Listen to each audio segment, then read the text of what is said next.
can read it, and then good to go. Majokko Meimi. Hello, Meimi-mu-me-mo. Hello. Hi. I'm sorry I took an hour to wake up. Hello, I am Production Kawaii, Ephemira, Little Friend Silly Witch, Majokko Meimi desu. I am here. Hello. It's been a while since I've Zatsu'd, so I put today as a hand cam, but really I was just gonna like chill and like Zatsu and catch up with everyone, if that's okay. Hello. I have my paws out. Hello. It's true. I don't know why I was so sleepy today, but really it was because I was really sleepy yesterday. But I worked really hard. I worked really hard yesterday, and I came right back home, and I used all of my energy on the collab, and it was like a really fun collab, of course. Actually, I want to play more Master Duel right now, but don't worry. We're gonna stick to schedule. Hang on. Ta-da! Look.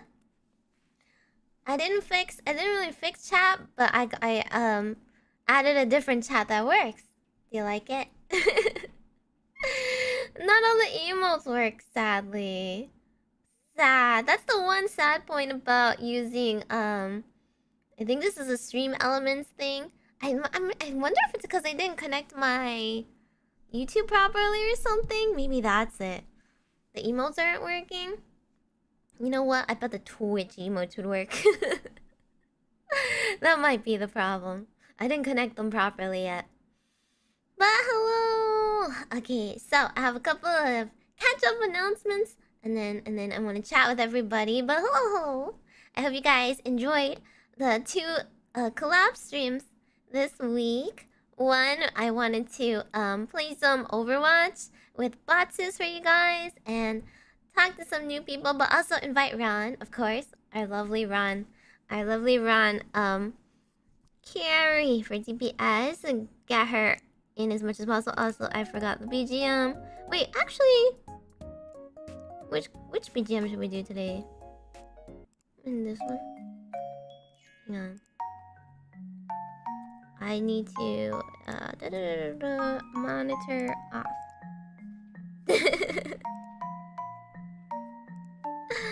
Okay, can you hear this? Can you hear that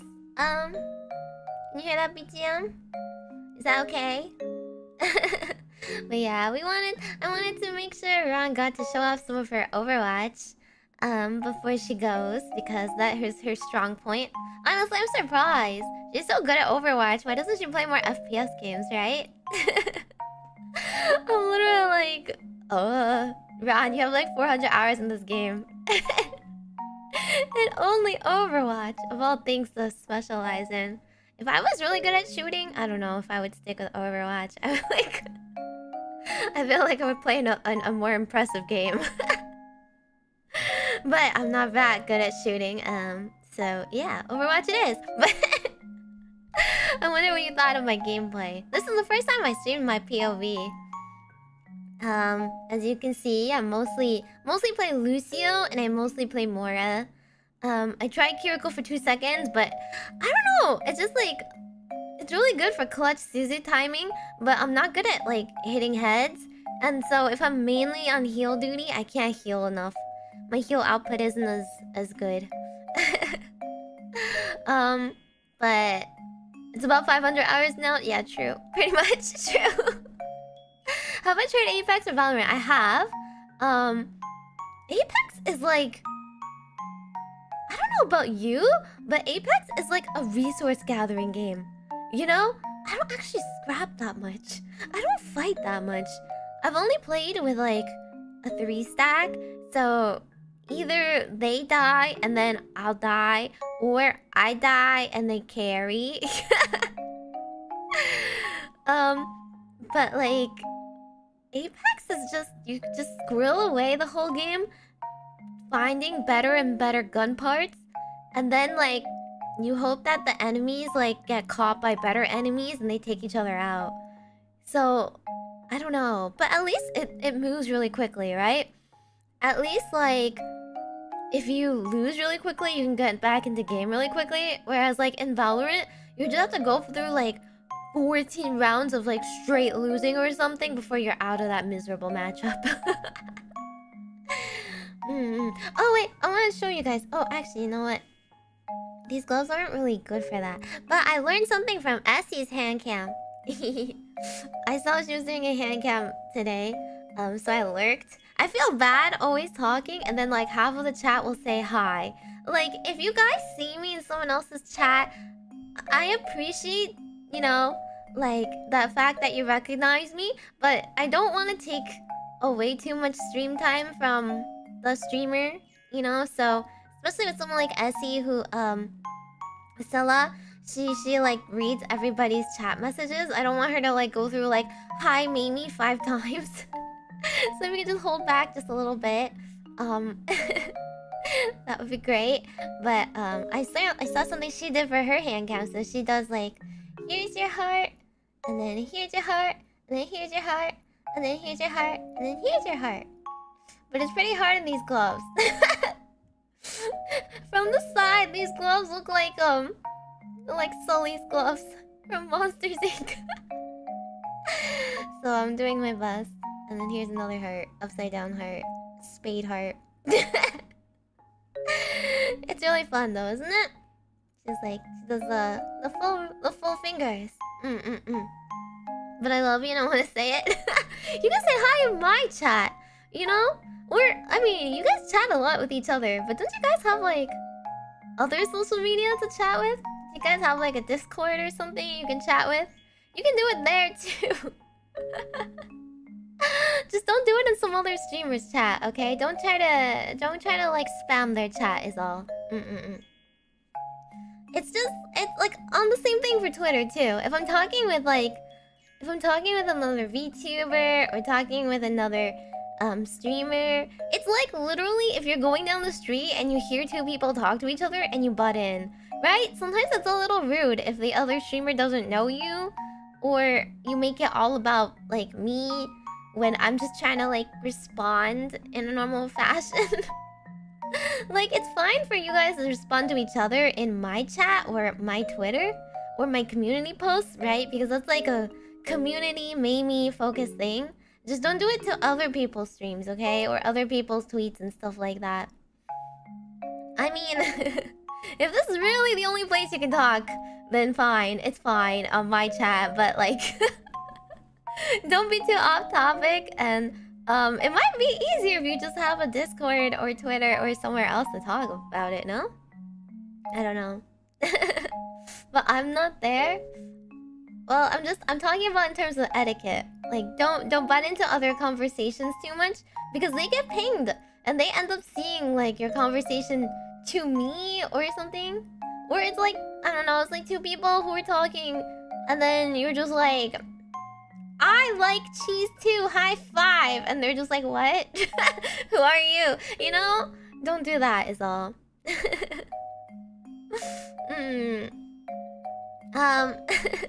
The one archive, thank you so much for the super. Maybe the tarots, what is my fortune? How do I stop procrastinating? And how do I get over my fear of trying to succeed? Okay, so I was gonna get into the tarot part later. Right now it's like ketchup and satsu and stuff. But I wanted to try... Hang on. There is this feature, right? There is this feature. Fortune.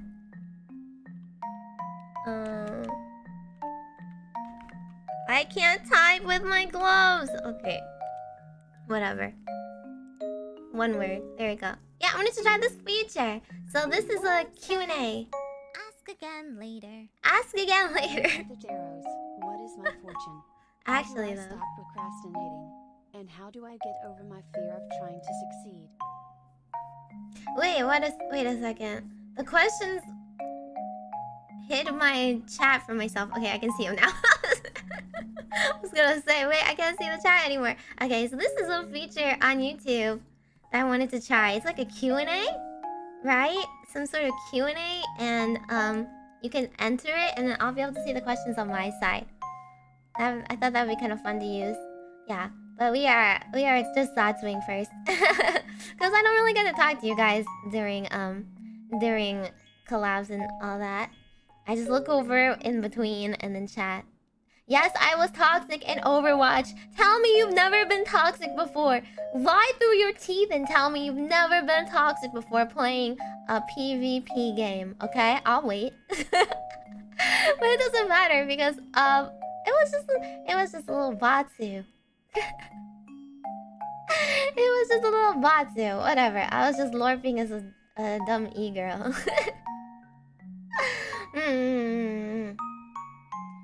Try our best to behave. I'm watching you guys then. I'm so very toxic. I don't do it usually, obviously, but it was like a Batsu wheel, so I thought it'd be funny. I mean, Serenity was talking in all chat anyway, but she was just like goes GG or like nice things. Like, wow, you're so good. I thought that was funny. I actually friended the tip-up person after match just to see if they would say anything that would get them banned. But then they like disappeared, so I have to go unfriend them. I was like, oh, it would be so funny if they like started saying toxic stuff that's actually toxic, and I could make their account get banned. But he was actually a good player, so I respect that, right? He was actually like just destroying me as Junkrat, so I was like, you know, I can't be bad. I'm just getting outplayed. I feel like Junkrat's pretty hard to dodge for me, especially as Lucio. Lucio's like whole good thing is like he can wall ride and be really hard to hit and stuff, but I can't predict where his arc goes. Maybe they actually enjoyed my company where I was being toxic. They were like, you seem like a toxic kind of person. You want to play together sometime? I'll be like, no. Reported my super toxic friends have gotten them banned on League. You reported your own friends? Huh? First of all, why are your friends toxic? Second of all, why are you reporting them? If they're your friends, can't you just be like, hey, don't do that? Stop doing that. You're embarrassing us. I mean, there's fun when they're the same level toxic. See, like, here's the thing. If you are with friends, it's fine if you are toxic together in, like, a voice call, right? But just don't do it in all chat. Or don't, like, say other dumb stuff that's, like, not related. Sometimes, like, they'll be like trying to insult my gameplay, right? And then I'll be like, yeah, actually, I don't know how to play this character. You're right. You're right, though. I barely play Kiriko, and I really want to learn. But every time I try to learn, it's just like, oh, we start losing. Oh, let me switch. Right? Let me play Ilari. I was just kidding. We're losing. Let me switch. So if they, like, insult me then, I'm just like, yeah, you're right. I don't know how to play this character. I'm learning. I don't care. I mean, I'm only gold 5 on Lucio and Moira. That's all I've ever accomplished. If they made me play anyone else, I'd be like sweating. I'll never get better than that because I can't play Ana. I can't aim, and thus I can't play like the better supports for certain matchups like Ana. Rip. Friendly fire cheap, pretty much. Ask is that my greeting as a question? Oh. That's true, yeah. Don't use the question feature yet. You're not there yet. And then let me see. Oh, I could have played Torbjorn, true. If we didn't have DPS already handled. But we like our cute. We like our roles. We got carried. It was fun. It was fun. I wanted to do the mean and nice callouts though, because I thought that would have been funny. I would have been so passive aggressive. I love it when I die to Farah. Could somebody kill her next time though? I love playing against chasers. that sit on my butt all game. Something like that. Or like, move over here, Stinky. I can't heal you when you're hidden, dummy. Something like that. Forever stuck on the e-girl characters? Is Lucio an e-girl character? Is he?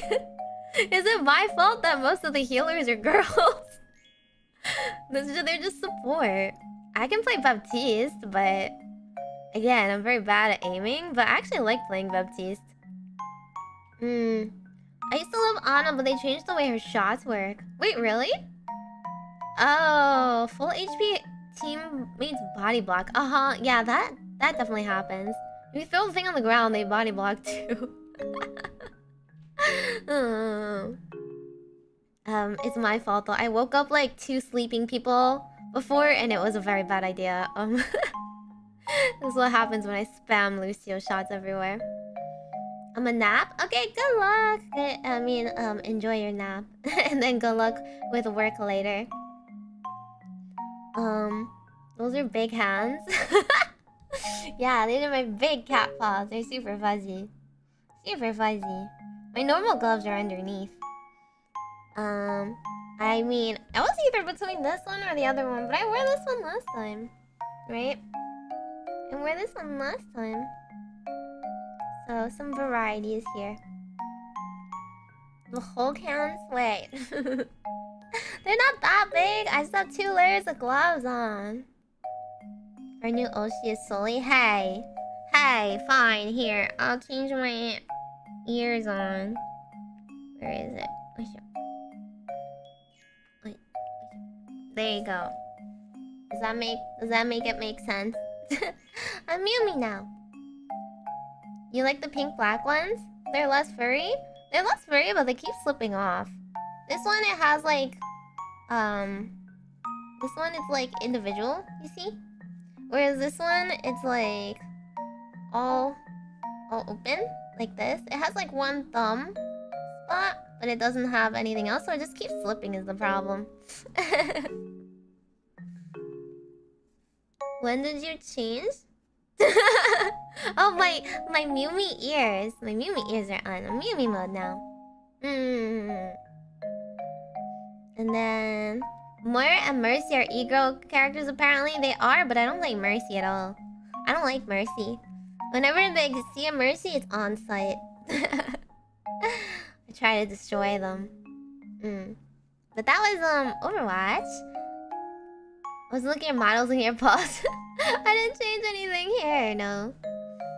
I'll try and angle it better, but it's kind of hard.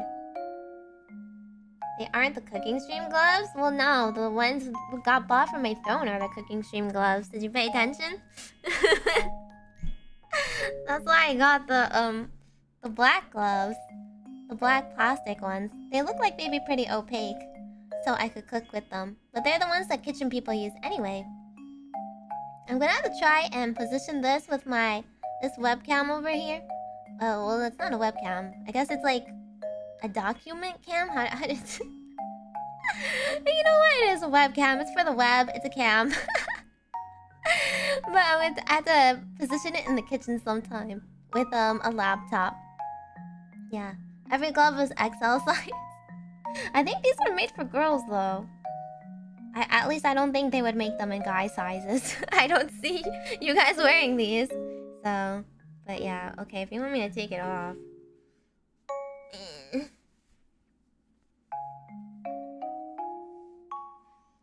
Ta-da! Ta-da! This is the glove underneath. You've seen it before because I've worn it before. Yeah.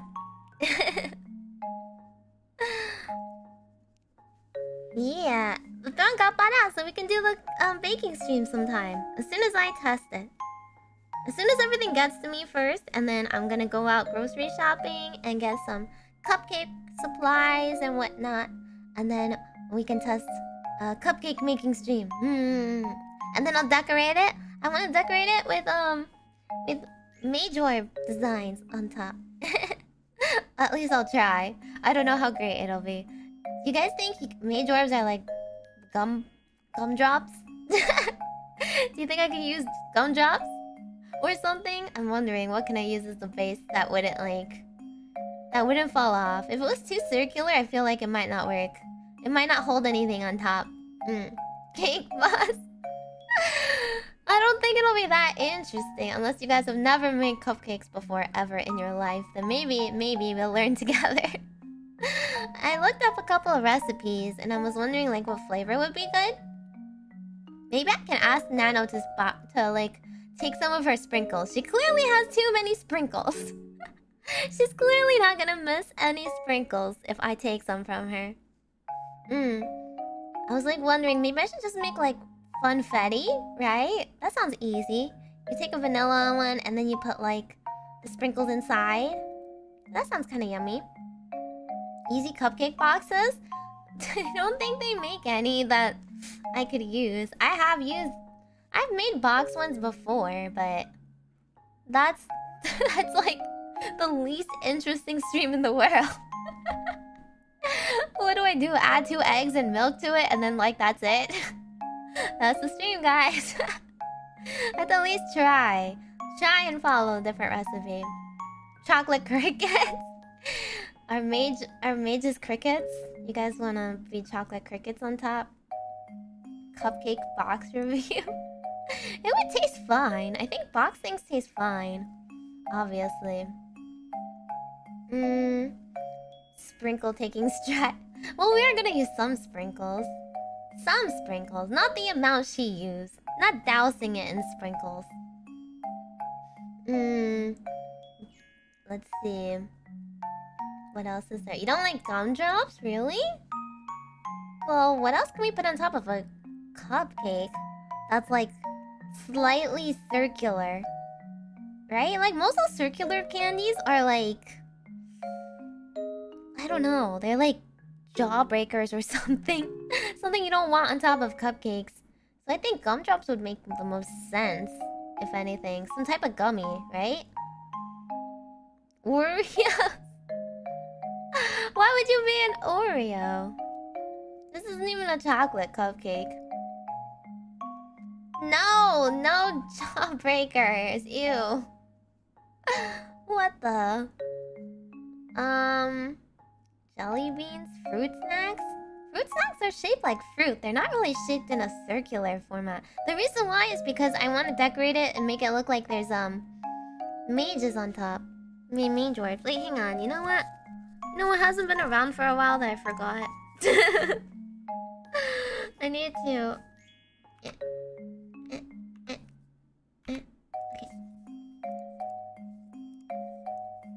Ta-da! I forgot to bring her back. Because I haven't really been doing a lot of streams where I have room to put rosin cards. But yeah. Basically, Meigorbs look like an crystal ball little orb guy with my hat, with Hattie on top. So I need something that looks vaguely like this. You guys can be different colors, but I need something like that, and then I'm gonna put a hat on.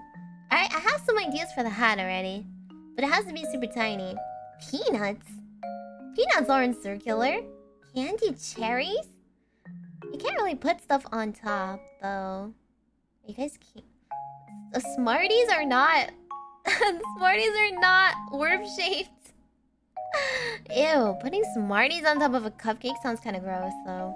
It's like way too powdery. Put a hat on the cupcake? Yeah, I'm gonna put a hat on the cupcake. That's the whole point.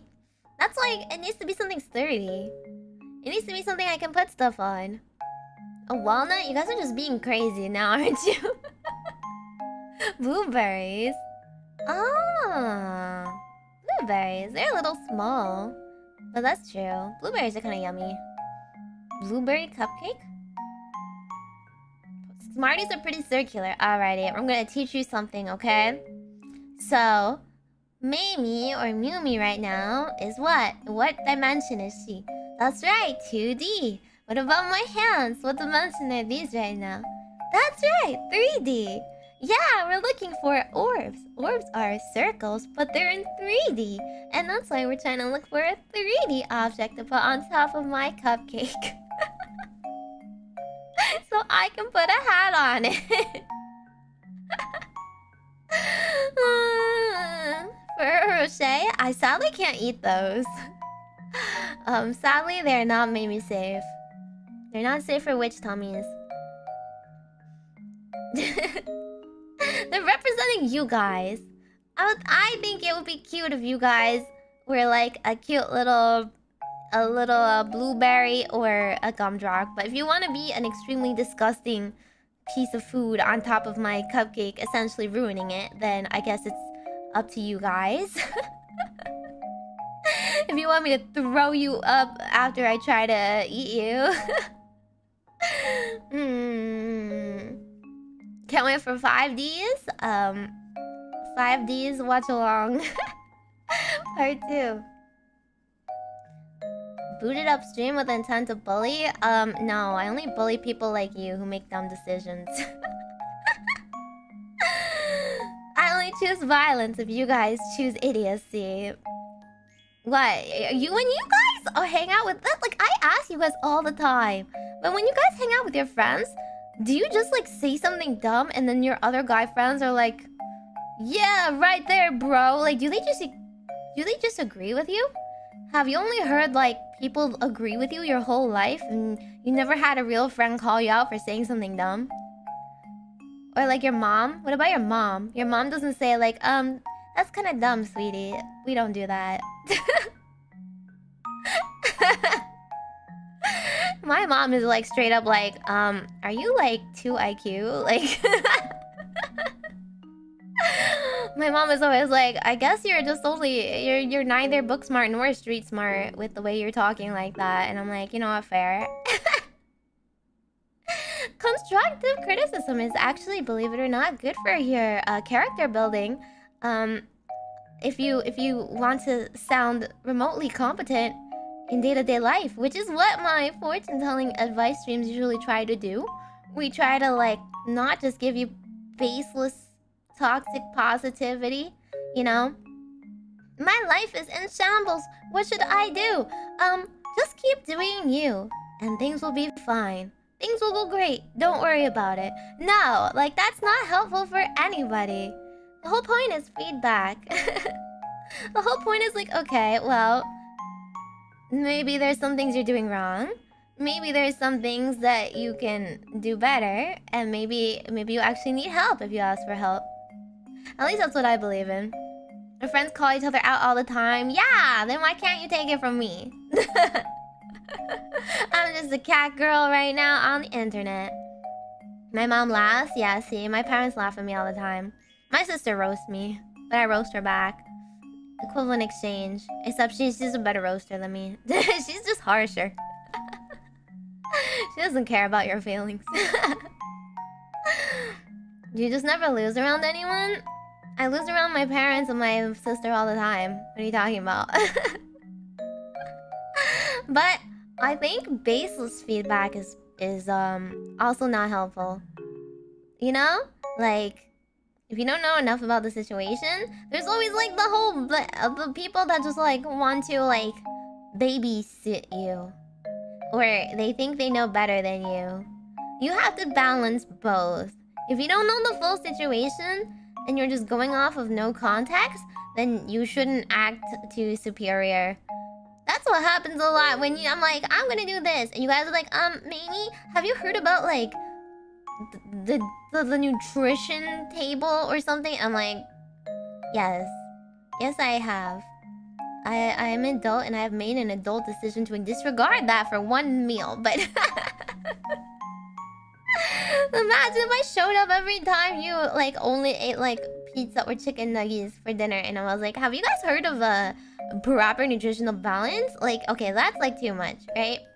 Have you guys heard of proper sleep? It's like, no, actually, I've never heard of that in my life. Thank you for educating me. Like, that's too much.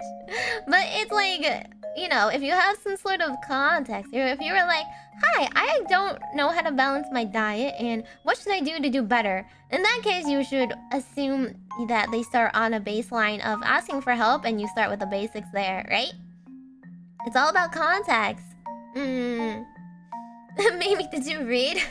You did it, though! my god. The context is I posted a membership post and like half of them didn't read because they just straight up didn't respond to my question. So I was like, posted additional comment. Did you guys read? I asked the question. None of you have answered it so far. Yeah. Who reads nutritional tables? It gives off the vibe that we bully each other. It's not that kind of bullying. What do you mean you can't take it? Don't follow it yourself, Meimi. Yeah, that's the point. I usually say, follow, like, listen to, do what I say, not what I do.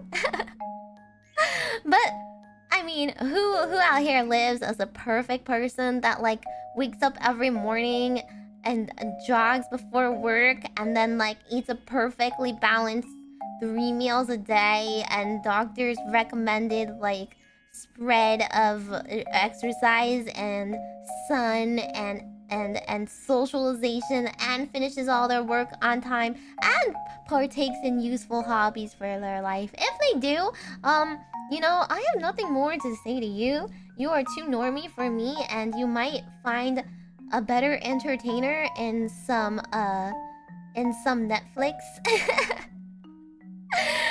than talking to me online. But if you happen to like weeb stuff and chatting about your lives and making just a little girl failure mistakes every now and then I won't judge you. I won't judge you, but I will point out some things to you. If you can't take it, then I apologize. You can go and continue living your life how you choose, because in the end, this is only for people that ask for it.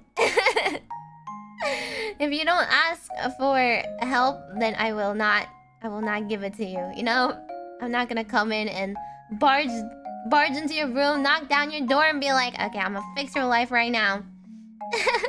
This is for people who want to ask questions and ask for advice. I read the comics first, so I was able to avoid that fate. Yes, you read my comment being like, did you read? And then other people who did read responding. Okay, but that's because some of you always just respond as a joke to everything I ask, and I'm like, no. Like, for example, no, I don't want to do joke ASMR. I feel like I've said this a billion times, but have you taken it in? Clearly not. I'm not gonna be doing joke ASMR, okay?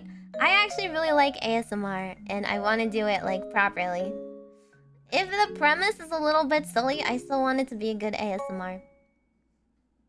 Too normie for her? Yes, absolutely. I don't do well with normies. Normies, I don't know. I just shut down around them. I don't know what to say. I have like nothing in common with them, so I don't really get along with them much. And if I was like in some setting where I had to talk with them, like I pretty much say the bare minimum and whatever they might be interested in, and then I find a way to skedaddle as soon as I can. I get out of it.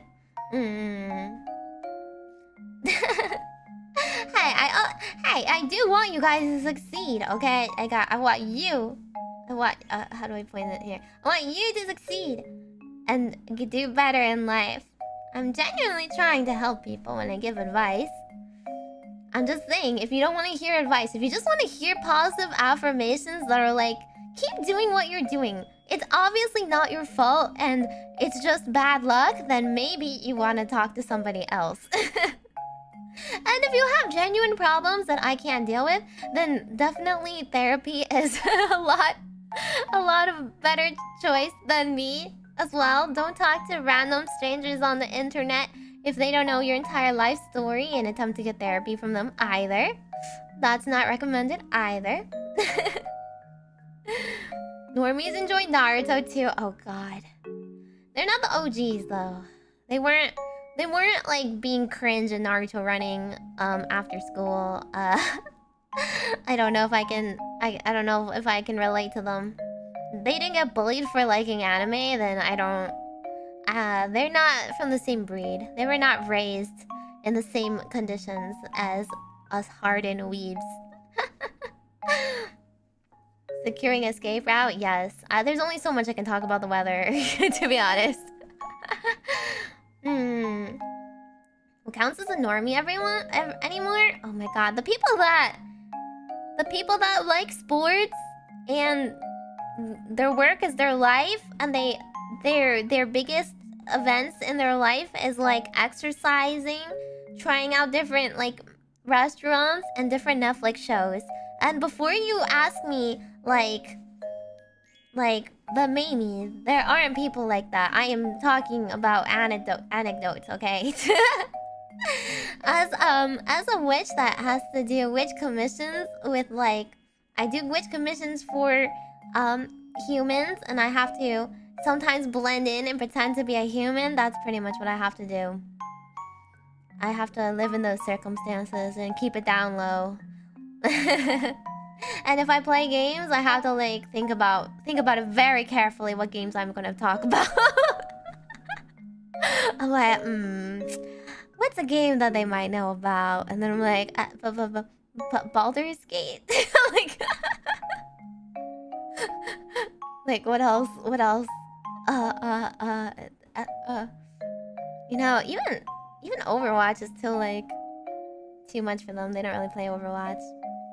Although there's this one person who plays like the most random and slightly obscure stuff that occasionally talks to me about gaming.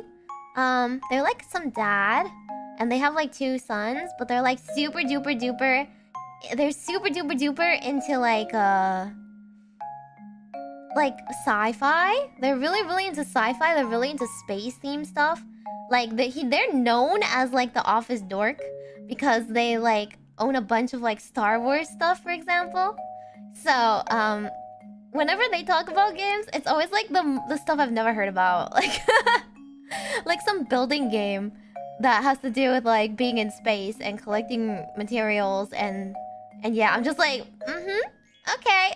Like I would also never play that, but they sound like they have a lot of fun. I mean, I don't know what they're called. I don't know what games they are, but no normies here. I hope not. I don't know what to do to help you. Gym bros. There was this one person one time. Okay, this is always like this is why I don't use any other of my old social media, because there were too many normies. Oh, they were like slightly weeby, but then they would be like, I don't know what I complained about. I was just like, oh, I'm just like really busy, so I don't. Even if I could exercise, I wouldn't be able to. But like, I just don't like exercise to begin with. I wasn't like being like, hey guys, I would like to exercise more. Please give me tips, right? I didn't say anything like that. I was just more like, bleh, exercise, right? And then they were legitimately doing like a whole comment thread being like, here's ways you could exercise more. Even just like going on your lunch hour or whatever, or doing it before work. I'm just like, dude, like, let me tell you, on the list of things I would spend my lunch, my free time on, exercise doesn't even register. Like, I would rather just like sleep the entire time than exercise and even think about exercising. That was not a problem in my life, but thank you anyway for butting in. Yeah, but yeah, I mean, I'm just saying, people who remember being bullied for watching anime versus people who only like anime because it's on Netflix now, we're just from a different crowd. I just don't know how to relate. But if they're kids, then I do my best and hang out with them anyway. If they're kids, then I don't blame them, right? Like they didn't even have that opportunity, so it's fine. I'm gonna be nice to them. Twitter replies. Yes. I've used like every social media a little bit at least, and I don't like any of them. Because you just get different crowd of people that are annoying in different ways. I've used Facebook, I've used Twitter, I've used Tumblr, I've used Instagram, I've used TikTok, and like every single time you post anything about your life, somebody will run off with it. Like they just make some assumption about it, and then they just like talk about themselves or give advice. I'm like, did I ask for that though? Did I? Do I care? No, not really. So I've given up. I've given up. I will like occasionally message people directly in some sort of group message if I want to do something. Be like, hey, who wants to? Anybody want to play board games? That's pretty much it. Like, although there was one time, I told a couple of people that I knew liked Yu-Gi-Oh! No, I started playing Yu-Gi-Oh! Right? And then they got really excited and started messaging me back. Yeah. That's pretty much it. Anime bullies even 100 years ago. Yeah. I mean, time passes differently in the witch realm, as I've said. I fell asleep in the witch realm. So 100 years there is not 100 years here. Discord's the closest thing to good social media. Only if you have a good friend group. Like, there's so many where I've joined and I didn't say anything, and I was just like, okay. Now it's just too awkward to leave. But I don't know enough people here. And they're just talking between themselves. We're like just a like hop into VC thing. Like, yeah, but I don't know half the people. I don't want to. So there's still a bunch that I have to just like find some time to quietly leave. Hopefully no one notices. I mean, they can't miss me if I've never said anything in there. Yeah, Yu-Gi-Oh! Friends. Nobody lives near me though. All the people I know that play Yu-Gi-Oh! They're like somewhere else. Oh, there was this one person, not to out her, but like she apparently went to San Diego Comic-Con and she posted a picture of herself buying Rescue Cat. There was a Rescue Cat, like there's a Rescue Cat merch plushie, and then she also bought like some exclusive Yu-Gi-Oh! Like dual disc stuff or whatever, and I was like, ah! So I replied to that picture. I was like, Rescue Cat, so cute. And I was like, I got into Yu-Gi-Oh! Recently, so I'm happy if you like post more Yu-Gi-Oh! Stuff. I don't know her that well though, but she also does not live anywhere close to me. I mean, I was just excited. I was just been like casually trying to connect to people, be like, play Yu-Gi-Oh! Hint hint. I don't really get social media interaction aside from those who I interact with. I like literally my friends barely have social media anyway. But if I want to talk to them or anything, I have to like find whatever social media they still use and message them that way. Backtracking but to the space thing? Battlezone? Okay, I'm telling you, I don't know what games they are. So you can say as many games as you want, I don't know what they are, okay? I don't know what they're called. Maxi merch? No! No cockroaches. Fighting games to attract potential fighting game VTubers? I'm so bad at fighting games, though. I don't really like them is the problem. I think, like, being bad and not liking a game is just a wombo combo for, you know, having a bad stream. How did she transport this cat home? What do you mean? No, Rescue Cat! Okay, not Yu-Gi-Oh! Players. Rescue Cat is just... It's just a card. It's just like a... It's like Rescue Rabbit. You've seen my Master Duel, right? Rescue Rabbit is like the one mate you start off with, one of the little partners. Then there's Rescue Cat, and there's like other rescue animals. Rescue... I don't know if it's a rescue dog or some other type of rescue, whatever. Rescue Hedgehog. They have a little, like, helmet on. Safety helmet on. They're very cute. Yeah. It's just a little hard hat. They're so cute. I've tried GBF Versus before. I haven't tried Rising. I didn't like Versus, so I was like, I don't think I would like Rising apart from the mini-games. I only want to play the mini-games. Have I had more maxi encounters? I haven't. But that bug that I saw was not a cockroach. I don't know what it was, but it wasn't a cockroach. And then I guess it just died somewhere, so I never saw it again. And honestly, I hope to never see it again. Unless I move out and I have to like sweep the floors. It's probably underneath my desk somewhere and I don't want to think about it. I love sending my Master Duel decks to friends and then breaking their brains with like 53 cards. What? What? What kind of decks are you doing? Have I tried Relink? I have tried Relink. I have to finish it still. Ugh. But I have too many games to slot. And not enough streams per week. Like, even when I stream 6 times per week, I literally don't have enough time to slot every single game I want to do. See, like, this is my Handcam, but it's also my Zatsu. Bundled together. This is my excuse for a Zatsu and Handcam at the same time. Because otherwise I wouldn't have a stream where I get, like, talk to you guys. But, we have, like, more collabs and stuff coming up. And we have, like... Sometimes there's just, like, gaming streams where I focus on the game anyway. And, like, we don't talk about off-topic stuff, right? But this one's kind of chill. We can talk about whatever. It found itself a mate? No, don't you dare. Don't you dare wish for more bugs in my play. There has been, like, a little moth got in somehow. And I don't know how long they live because I haven't managed to grab it yet. But there, I saw a little moth flying around and I was already creeped out. Ugh. Browse a Yu-Gi-Oh! Zatsu yesterday? Yeah, that was Yu-Gi-Oh! Zatsu. But it was still, like, on-topic Yu-Gi-Oh! Theme. Right now, it's whatever. Right now, it's like... whatever I want to talk about. Usually my life updates and then my stream updates and then talk with you guys about your life updates.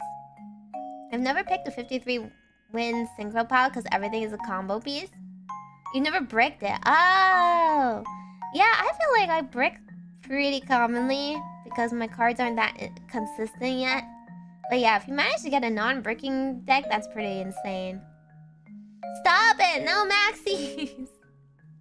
I appreciate that TCG has maxi band, and I appreciate the little jellyfish maxi replacement. It's so much cuter. I thought you didn't like whatever Zatsu? Well, I'm talking about me. In case we didn't notice, this is about me. It's all about me. Me, the streamer, up here. Up here. There was another announcement I wanted to make about my Twitch affiliate. My Twitch affiliate status, which is that. So what? Oh, I found out what happened. Okay, so Mane-sans were the ones setting up my monetization, right? And then all that was left was ID verification. And I was just like going crazy. Like, why isn't this ID working? It's clearly my ID. And then it like... I sent a support message and the support message was like, we can't help you. Great, thanks. But but then when I talked to Mane-san about it, they were like, I think we need to use our own ID. And I was like, that explains why it wasn't working. That explains a lot, right? Yeah, because apparently, since the money goes to the company, they have to use the company ID or whatever they input properly. Even if like it's not like the streamer ID, it's like the company's. So that makes sense. So when they did that, I didn't realize it went through already, and then by the time I looked on Twitch, I already had affiliate. And everybody subbed to me already. I was like, oh shoot. So yeah, there's no more founders anymore. I apologize. I wanted to do an opening, but I didn't realize it would just go through immediately. So I couldn't do like a big opening. That's why I'm not dual streaming at the moment. I'm gonna dual stream the next time. I plan to do a proper celebration. We're gonna open affiliate. I'm gonna have new sound alerts just for the Twitch subs. And I know I had to make new ones for bits as well. And then, we're gonna do like... I wanted to do actually a Batu sort of thing for subs. So I think I'll do another handcam. I have a really fun handcam idea that I have had in my back pocket that I have never done yet because it was just like never the right opportunity. But I thought it'd be fun if we did that. That's all I'm gonna say. So I'll try and do it sometime next week, okay? We'll be on Twitch. We'll celebrate everything. You can sub to me right now, but then you don't get the on stream awards, okay? So for everybody else, just hold off for a bit, okay? Hold off for a bit so we can do some silly nonsense, okay? Oh, hi, Mila Bell! No more founders. I know, it was too fast. Mila Bell doesn't have like a... She doesn't have glitch stars in her name, so I'm like... shock. I'm so used to seeing the names with like... You know... Production Kawaii! Or like... Well, their company here. Or VTuber or something like that. Yeah. Twitch only stream? No, it'll still be dual stream because otherwise I feel like YouTube people wouldn't notice I have a Twitch. But all the alerts and the rewards are gonna be from the Twitch side. Yeah. I mean, no, you don't have to if you don't want to, but it's just like, what if there was another Mirabelle out there, right? What if there was an impersonator? Mirabelle is such a pretty name, though. I have tried to make characters in the past that I wanted to name Mirabelle or something Belle. Like... Mirabelle or, like... I don't know. Some other type of Belle names. But, like... It just, like, didn't feel very me.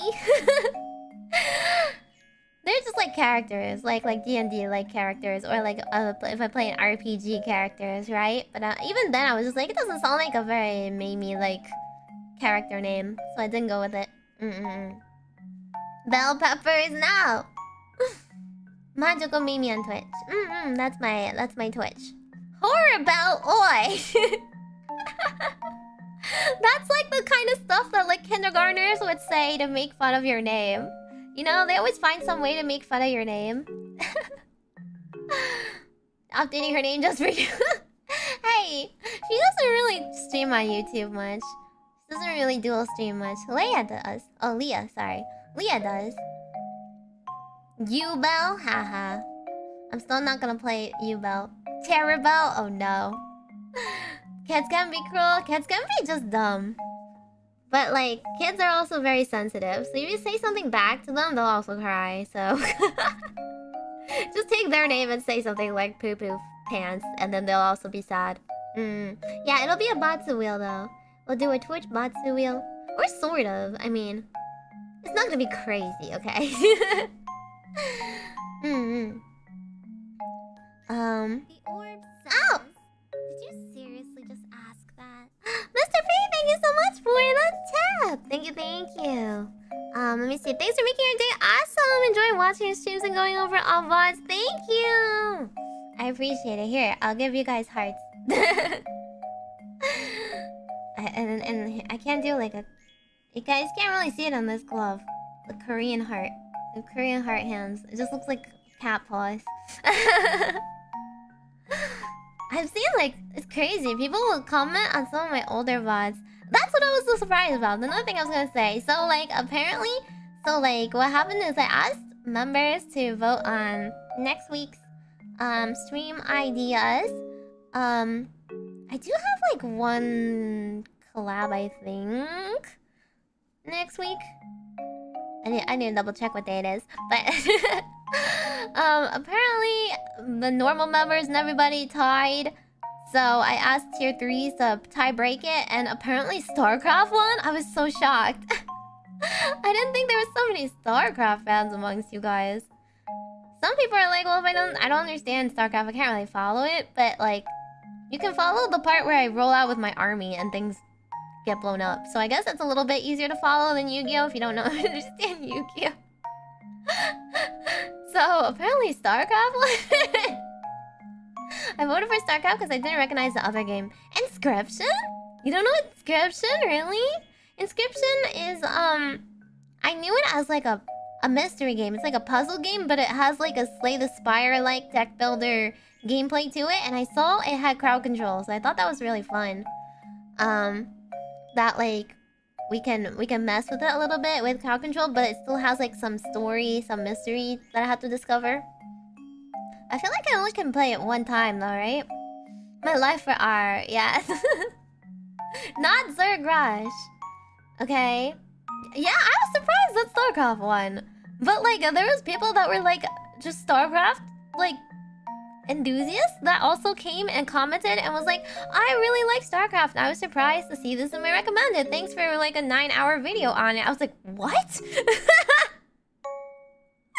What? Like oh my god. I didn't realize. Maybe there's just a lack of VTubers that play StarCraft. I can fill that void in? Yeah, don't worry. I'll still play Inscription sometime. I bought it, so I'm definitely gonna play it. But I just can't fit too many games next week is all. Yeah. So I just wanted to play the main campaign, but I didn't want to play Terran. I just don't really like Terran. So someone told me that I could play a modded version of it, of the campaign, with Protoss instead. I don't know, does it still show the cutscenes of the story for the campaign? As long as I like can follow the story, then campaign is kind of interesting to figure out, right? Because I don't know what happens. RTS is kind of dead. I don't know. Everyone start crawling out of the woodwork. All you Max C people, all you like StarCraft enjoyers, Max C'd as soon as I played one teensy little 9-hour StarCraft stream. Well, next one is definitely not gonna be 9 hours. Okay, please. No, I'll cry. After you beat Inscription, it unlocks replayable mode. Oh, okay. Okay, but I'm wondering, the normal campaign have crowd control? I do want to try more crowd control stuff because I want to get crowd control partner. I think that would be cool. Best for Inscription, I wouldn't say no to replayability. Yeah. This is StarCraft VTuber now! I want to get better at StarCraft, but I don't want to only play StarCraft. I'm just not good enough at the game. Yeah, I'm gonna have my man Ty because you like him that much. He seems so saucy right now, though. I trust Rainer, but I don't trust him. Darkest Dungeon fans, we'll have our day sometime. How many of them are there? It's like literally only you that votes for it every time. I was surprised that Bloons didn't do better. And what was the other vote? Okay, Balatro, true. I was just like, I don't know if there actually are Balatro fans that want to see the crowd control. I feel like it's fun to play, but not that fun to watch. There's cool stuff in the campaign, different upgrade paths and stuff. But like, if it's modded to Protoss, will it have everything for Protoss? That's what I want to find out. I'll only play if it's Protoss. I only want to play Protoss. Besides, I'm not good enough to be good to like level up in 2 different races. I gotta keep with what I know. The other game seems to fit me more. The RTS genre is in decline. But everyone came out. Like, I thought that too. I thought like I would just play StarCraft once, and then everybody who appreciates StarCraft would like be like, yay, yay, nostalgia, right? But no, everyone was like, I still play StarCraft, and I was like, what? There's still StarCraft players? Really? It was shocking. Play Battle Realms? What's Battle Realms? Suffering from DD would be too much. What's DD? Oh, Darkest Dungeon. I'll play it one time. Roguelikes are a lot of the time are just like a one-off kind of stream, unfortunately. Because even if you can like replay them, the gameplay is very cyclical. You know? Figure out how far you can get doing solely toss, cannon cheese. No! I'm not a cannon cheeser. Stop that. I will. Besides, campaign is like, they don't really give you that option. You have to do whatever the campaign asks you to do.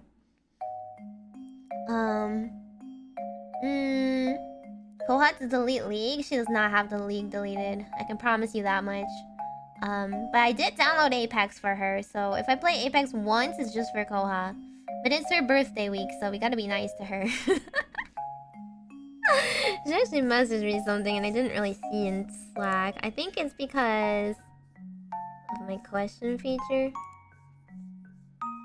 Oh, okay, yeah. She just said she accidentally used the question feature in my chat. I'll check it in a bit to see who sent me questions. If you actually have a question, that's not just for the... If you just have like a question for me, that's not necessarily...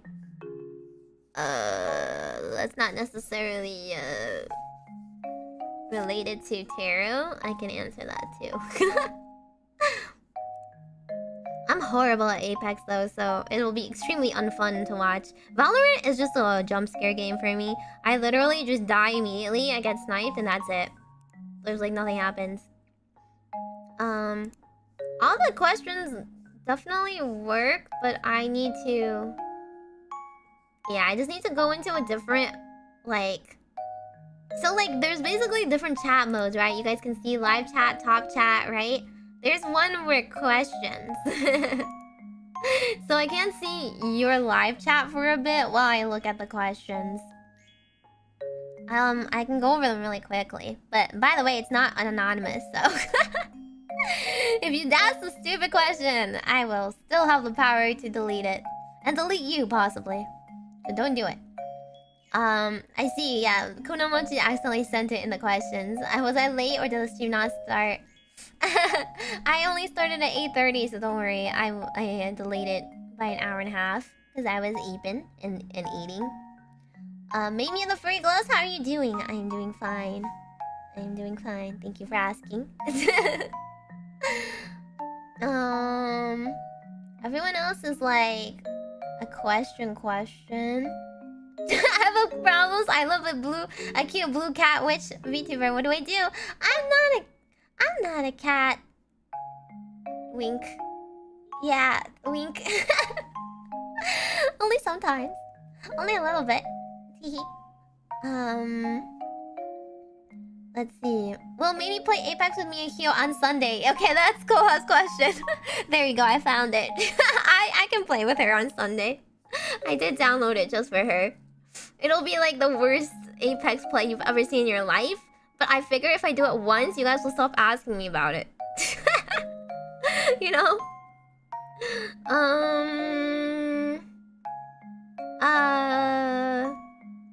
Wait, how many founder badges are there? How many founder badges are there on Twitch? Do you guys know? Will you play PlateUp with us? Wait a second. Doesn't PlateUp only have a maximum of 4 people? Time to expose the Meigorbs? I'm not saying who asked. Except for Koha. Show questions on stream? I don't think I can. It's literally in like a chat like function. I don't know how I would be able to do it unless I screen captured it. Apex Bro's gonna flood and ask for more? No. After you see how badly I shoot. But honestly, I don't know how Apex players do it. You see like a moving like piece of grass in the distance and you headshot it. Like, hello? I can barely see with my scope on to aim. I've been told that you don't really scope that much in certain games, depending on what gun you're playing. There's 10 founder badges? Really? Wait a second. Okay. If you go partner, it goes up to 25. That's not going to happen. In that case, there might still be founder badges left. Let me go check. Let me go double check. It's kind of hard to navigate where my subscribers even are in this. There's like a follower list, but that only shows you your followers and it doesn't show you your subs, which is weird.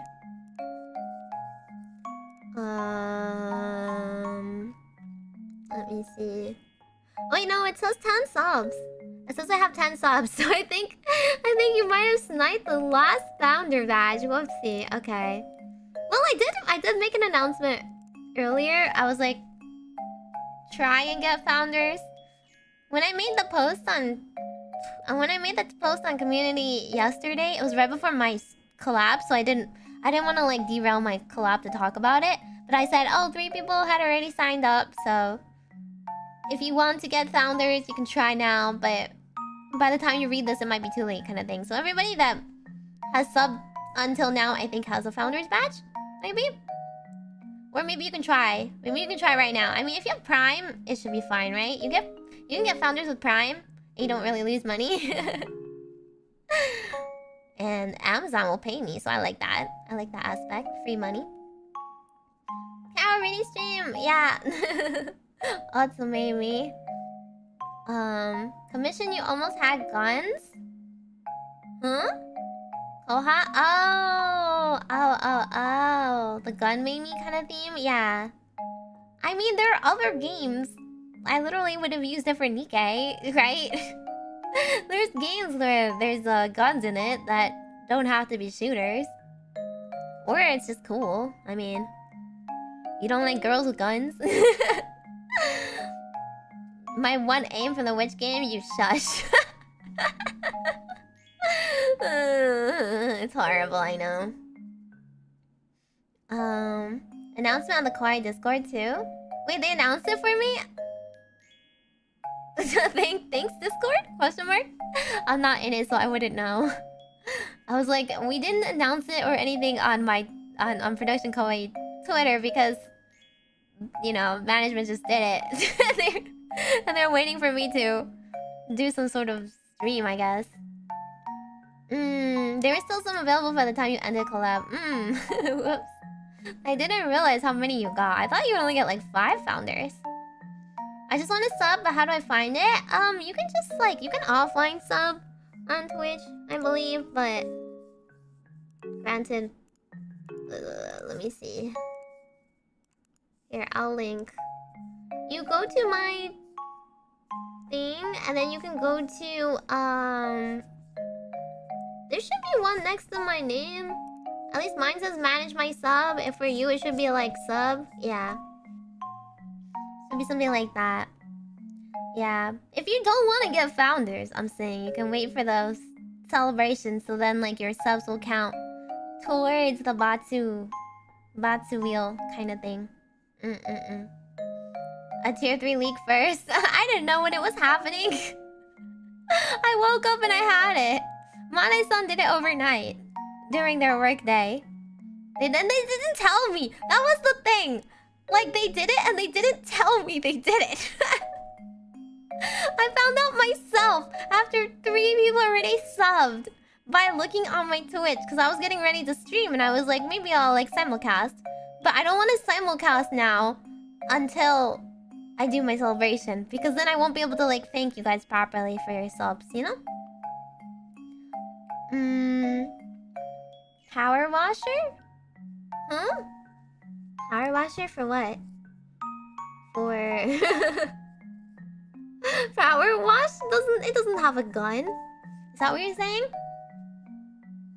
It has Apex aiming? It does not.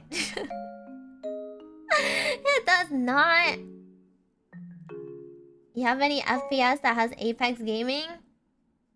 Any Apex? Oh, any FPS does?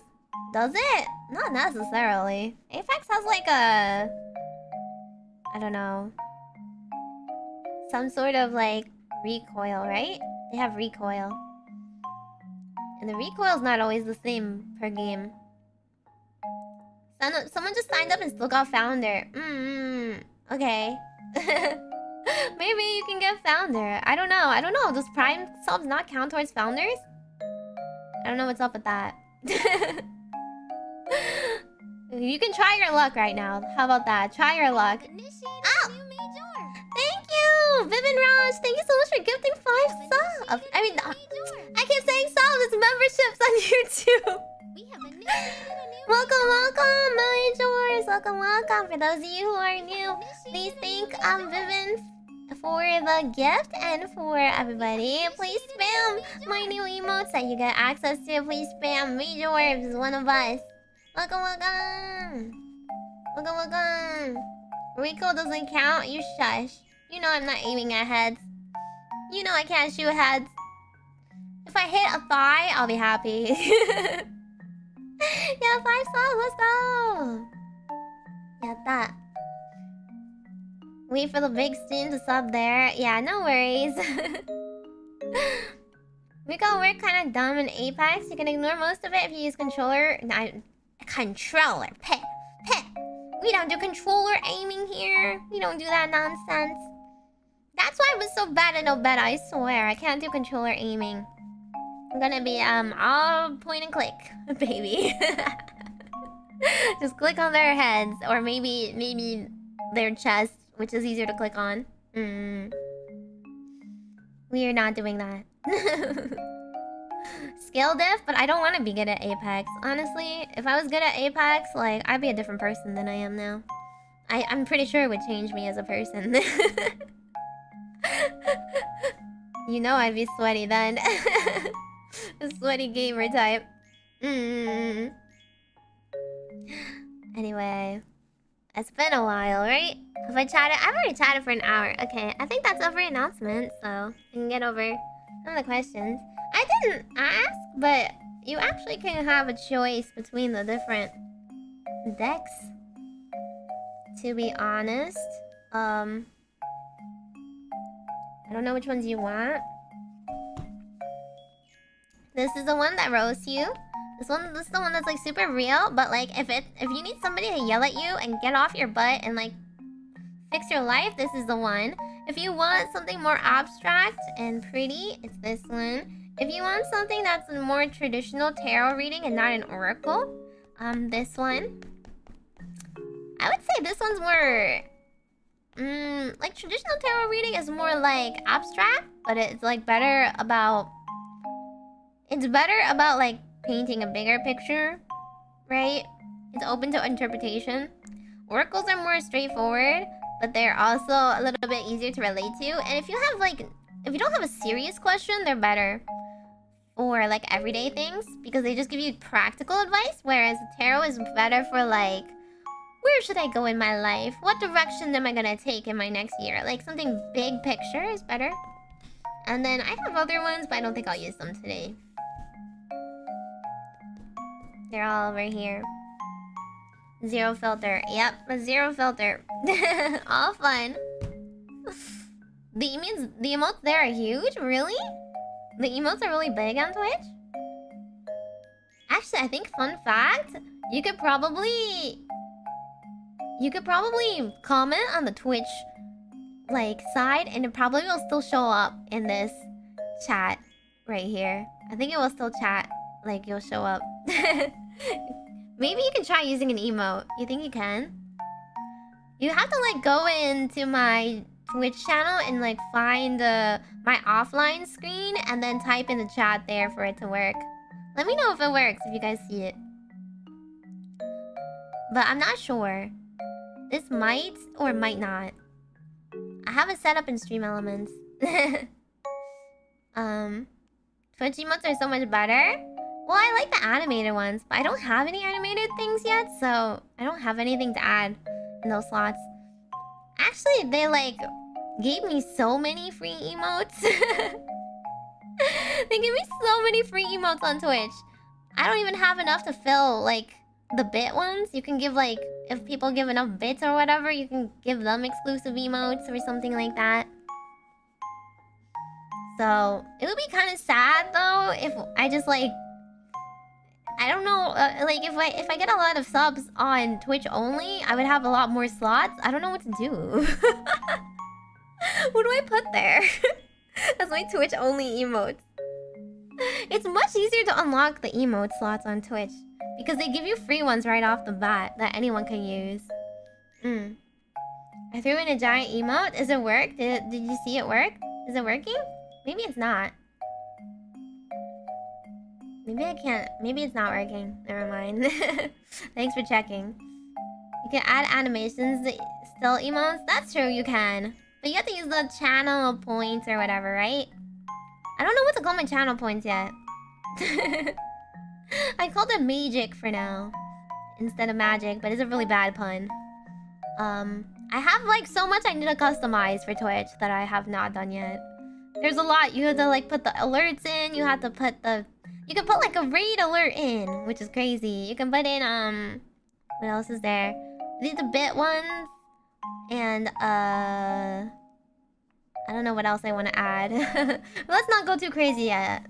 I could put some redeems in there, but I don't want it to take away from my normal streams. I also think too many redeems would be too distracting anyway. So we don't want to distract in the middle of all my streams. The streamer can put them for free for my emote tab. I don't want to though. I don't want to. They're all the ones that was just like put like sunglasses on, or like make it spin, right? You can use channel points for those if you want, but I don't want it to be unfair, or like now my Twitch feels more fun to use than my YouTube. Because my YouTube is still my main platform, okay? You're gonna end up getting ads on both sides unless you sub to Twitch. Anyway, let me see. You can use Twitch emotes on other channels. That's true, you can. I don't know if you're gonna use my emotes in other people's channels. You can use it for like, I don't know, for like other kawaii girls. Nene and Lua stream a lot on Twitch. But other than that, my emotes aren't like anything special or anything, so I feel like the only good ones to use in other people's streams are like super situational ones that you don't have the main streamers emotes for, right? Other than that, like, cause they always have their own version of the same emotes. They have their own version of like sleep or like heart or like bonk and whatnot. So use for raids. I guess that's true. You can use them for raids, but I don't know. That's like a one-time usage. There's none of you have Twitch Prime and you still have ads. Yeah, you have to like, I don't know, have turbo or whatever. They don't have a Doro? Yeah, I didn't put Doro in yet. But, I mean, I'll get some more emote slots if people keep subbing at this rate. Okay, let me... How does this open again? Okay, here it is. I'm pretty sure this opens up here? No? This is the bottom? Oh, it's over here.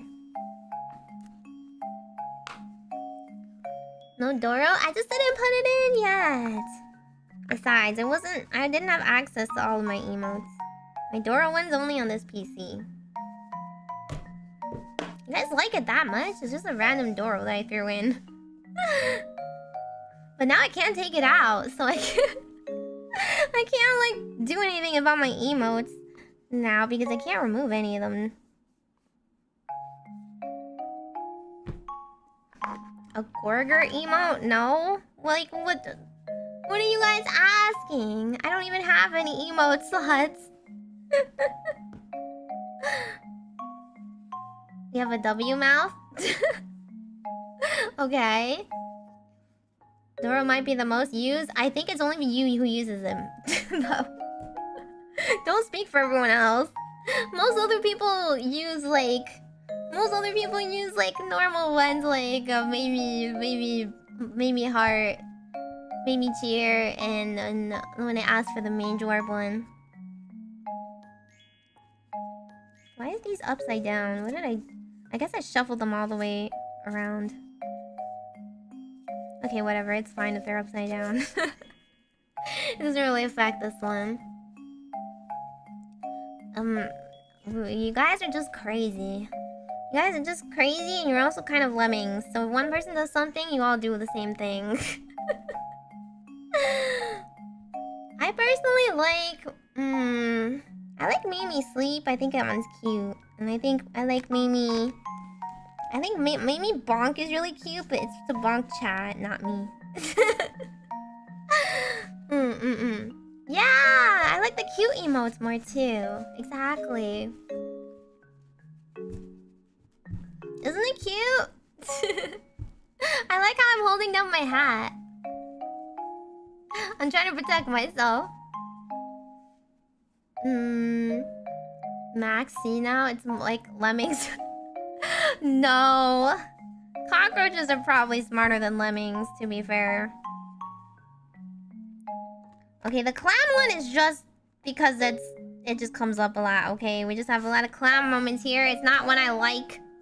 I don't particularly like that one, okay?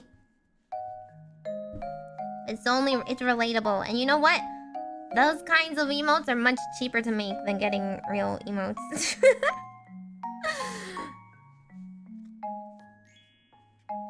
Like, who was it that made a standing man emote? I think Nano did, or somebody did. It was pretty funny. They just like took a screenshot of their full model and put it down. That was hilarious. Uh-oh, you know what? My cable is blocking my camera somewhat. There you go. Yeah, the standing one. It's so funny. I'm pairing the block with my hat. True. Okay. So I pretty much wanted to use this feature, but I have to open another YouTube page. I need to open some other YouTube page so I can look at a different copy of my chat. Okay, let me see. Let's see, this one. Bam. Pop out this chat and then questions. Okay. Now I should have 2 questions. I think it'll be in order of who submitted, so that should be fine.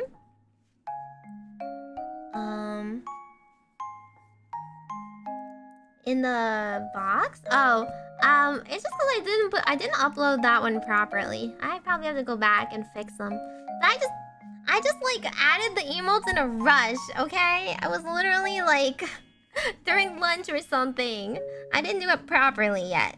But since some people already stopped, I was like, here you go, emotes. The first person that asked the question, by the way, is Brandon. So, Brandon, I don't know if you have a preference of deck, or you want me to just pick one myself. Placeholders are funny. That's true. Let's see. Since this question is, I'm considering moving positions in my company. Are you able to read into the future my career path regarding my happiness and success? Honestly, any of them could work, but I know Brandon doesn't really like mean language, so we might not use this one.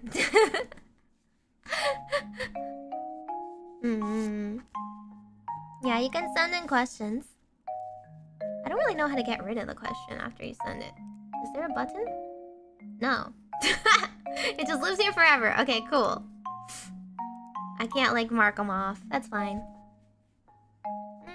You don't like the mean witch and you still get it?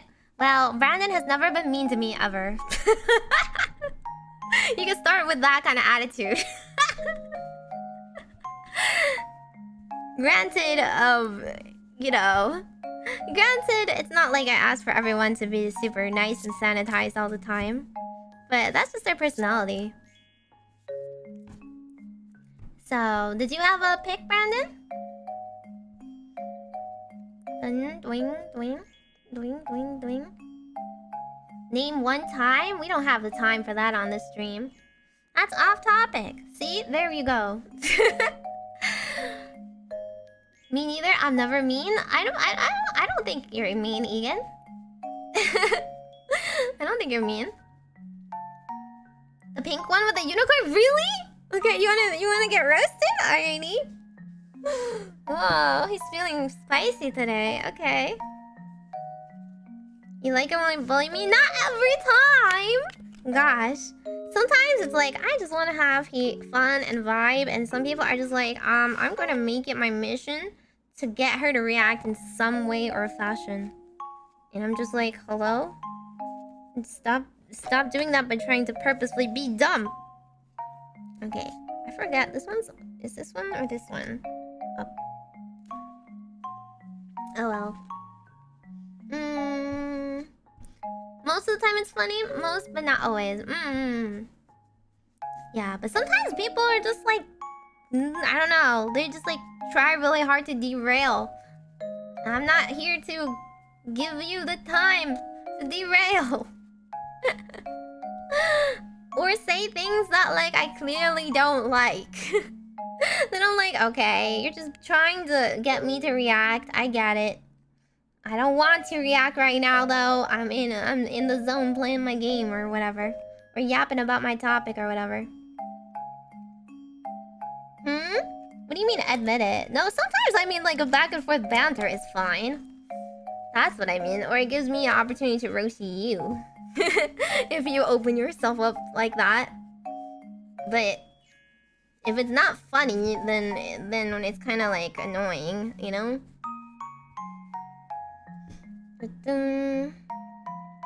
I don't try to be dumb, I am dumb. Oh, then that's a you problem.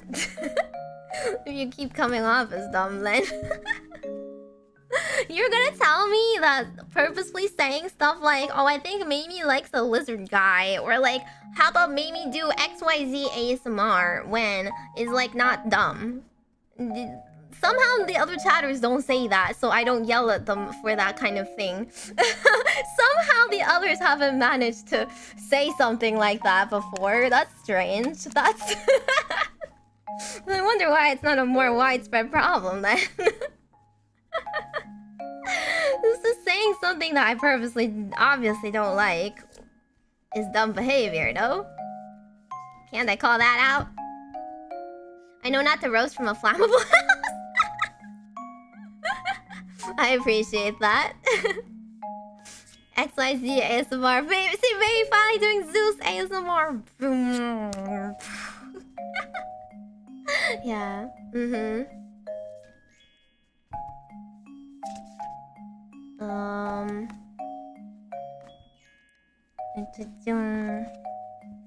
I mean, I'm trying not to bend my cards. These cards are like precious to me. I'm trying not to ruin them. So, besides, I feel like if you shuffle them like in certain ways, they just like go right back to unshuffled. Okay, we're just gonna do this. And then we're going to do, let's see, with this rating, honestly, this one is more like a 1 card kind of thing. But I don't know if 1 card is enough to answer Brandon's questions, because it's about moving positions in a company.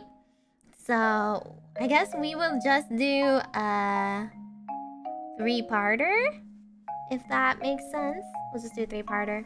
I have small hands, I do. That's what, you know, like my glove question, right? My plastic glove question. So I actually literally went to go measure my hands because I didn't know which size to buy. There's these plastic gloves that you can use for like cooking and stuff that I put on my throne, and Michael generously bought for me.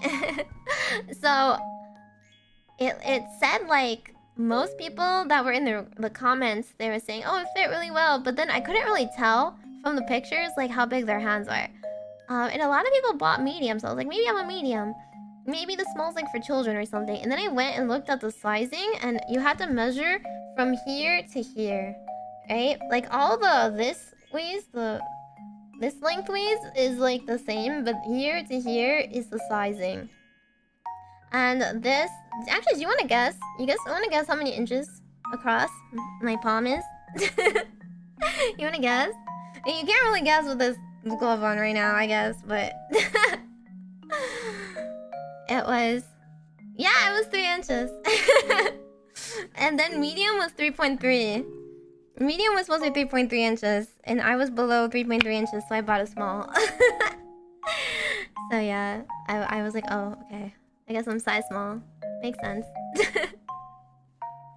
That's fine. I am small overall. Yeah, I'm proportionately pretty small. The only thing that's not very small of me is my thighs, probably.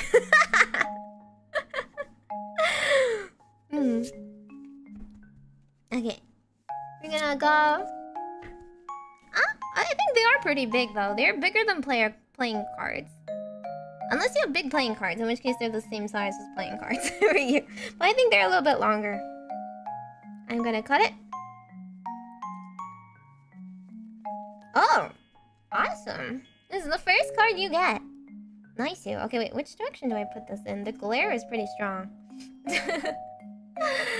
Maybe the glare is too strong. Hang on, I'm gonna lower the lighting a little bit, or move it. Oh, wait, what? Oh. I think it's the lighting of this ring light.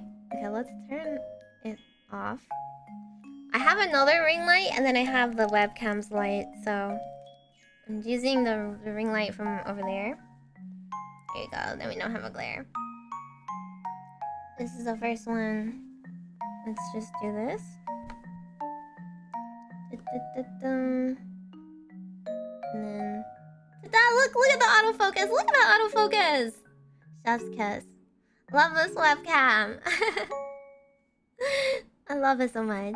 Yeah, the light is off at an angle, but the one...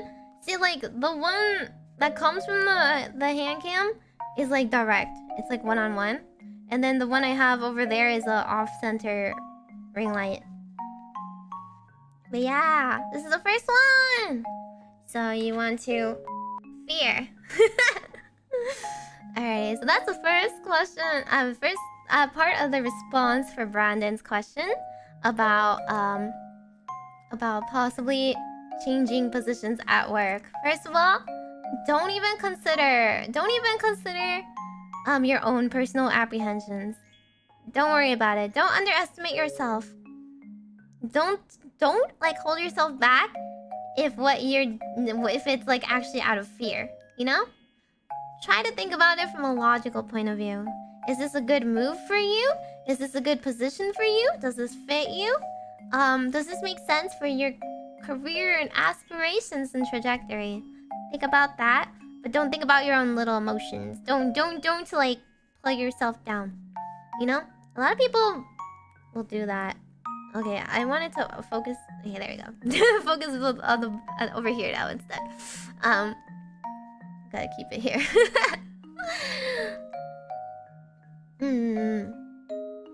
Let's see. Okay. Next one. Happiness and success. This next one's... Oh, actually, you know what? I can flip it around. I forgot. It says, it will lie to your face. That's the follow-up. It will lie to your face. Fear will make you try to reason yourself out of good decisions. Don't talk yourself out of it. If that is all you are afraid of. Okay. Next one. Face Your Fears by Utada Hikaru. True. The next one's actually really funny, so... You're being shady.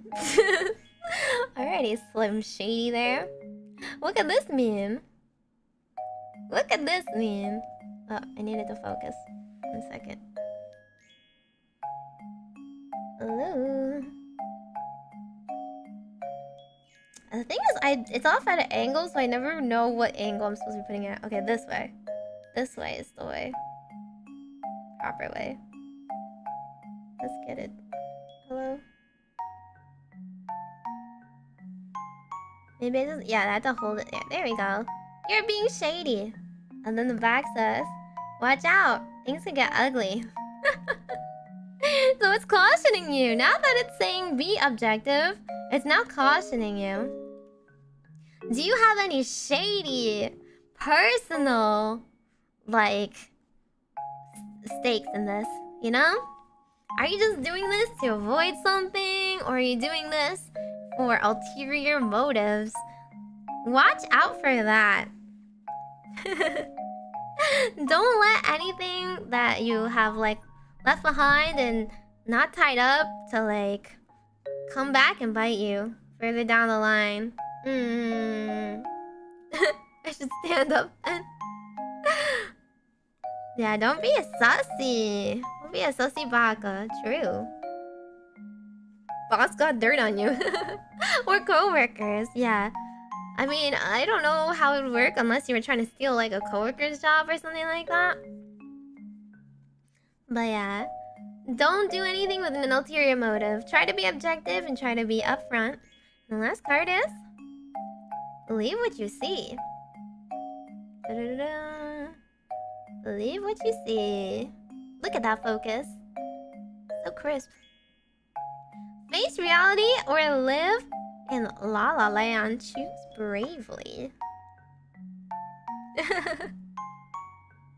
This can apply to many people, don't you think? So despite the fact that it's seeing what seems like a pretty encouraging statement, believe what you see, but it's also saying like face reality. Don't make up your own conclusions.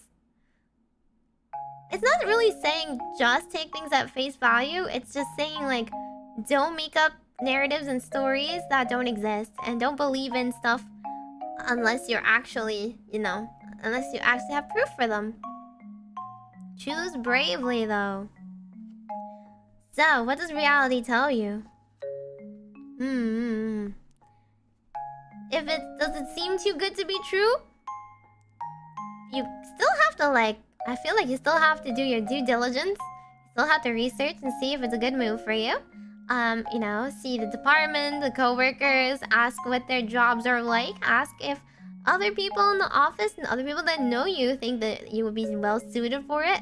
But don't make stuff up. Don't make it into a dream job or a nightmare job or something that's not, it's not, right? It's probably just gonna be different. I don't know if it'd be better or worse, it'll probably just be different. If you want to learn new skills or apply and use different work processes perhaps. I don't know what type of work it is, but carefully navigate it and look at different angles. Don't fall for Ponzi schemes. This reading is Brandon's. Yeah, hopefully that is enough to encourage you to think things through. I mean, a job is always extremely big, somewhat nerve-wracking thing to consider.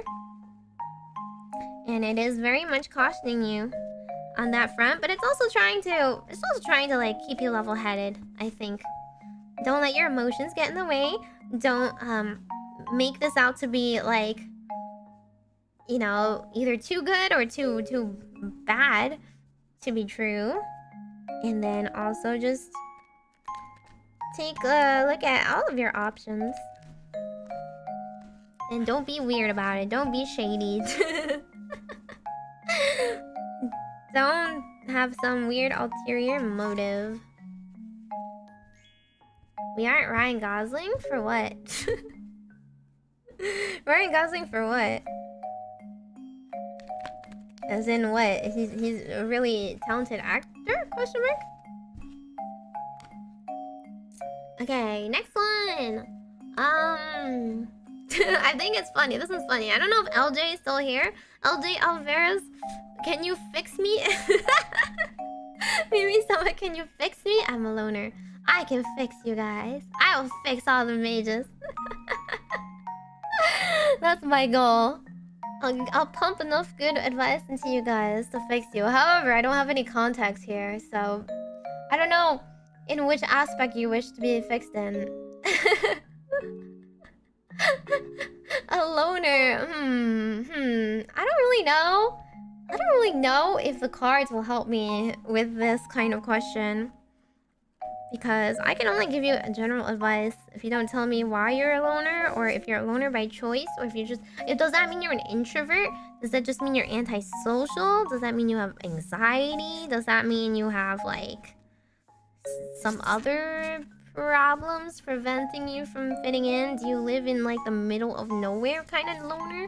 I don't know what that means, but I will give you a card. And see what it says. A La La Land reference. Oh, I completely forgot that card said La La Land.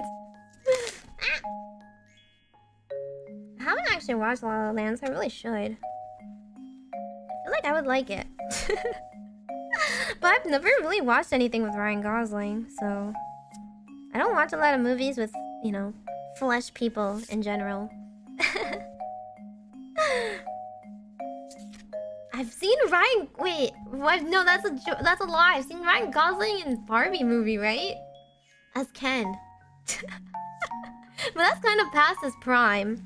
Of, looking super hot or whatever. I don't know what else people like him for. Lone deck enjoyer.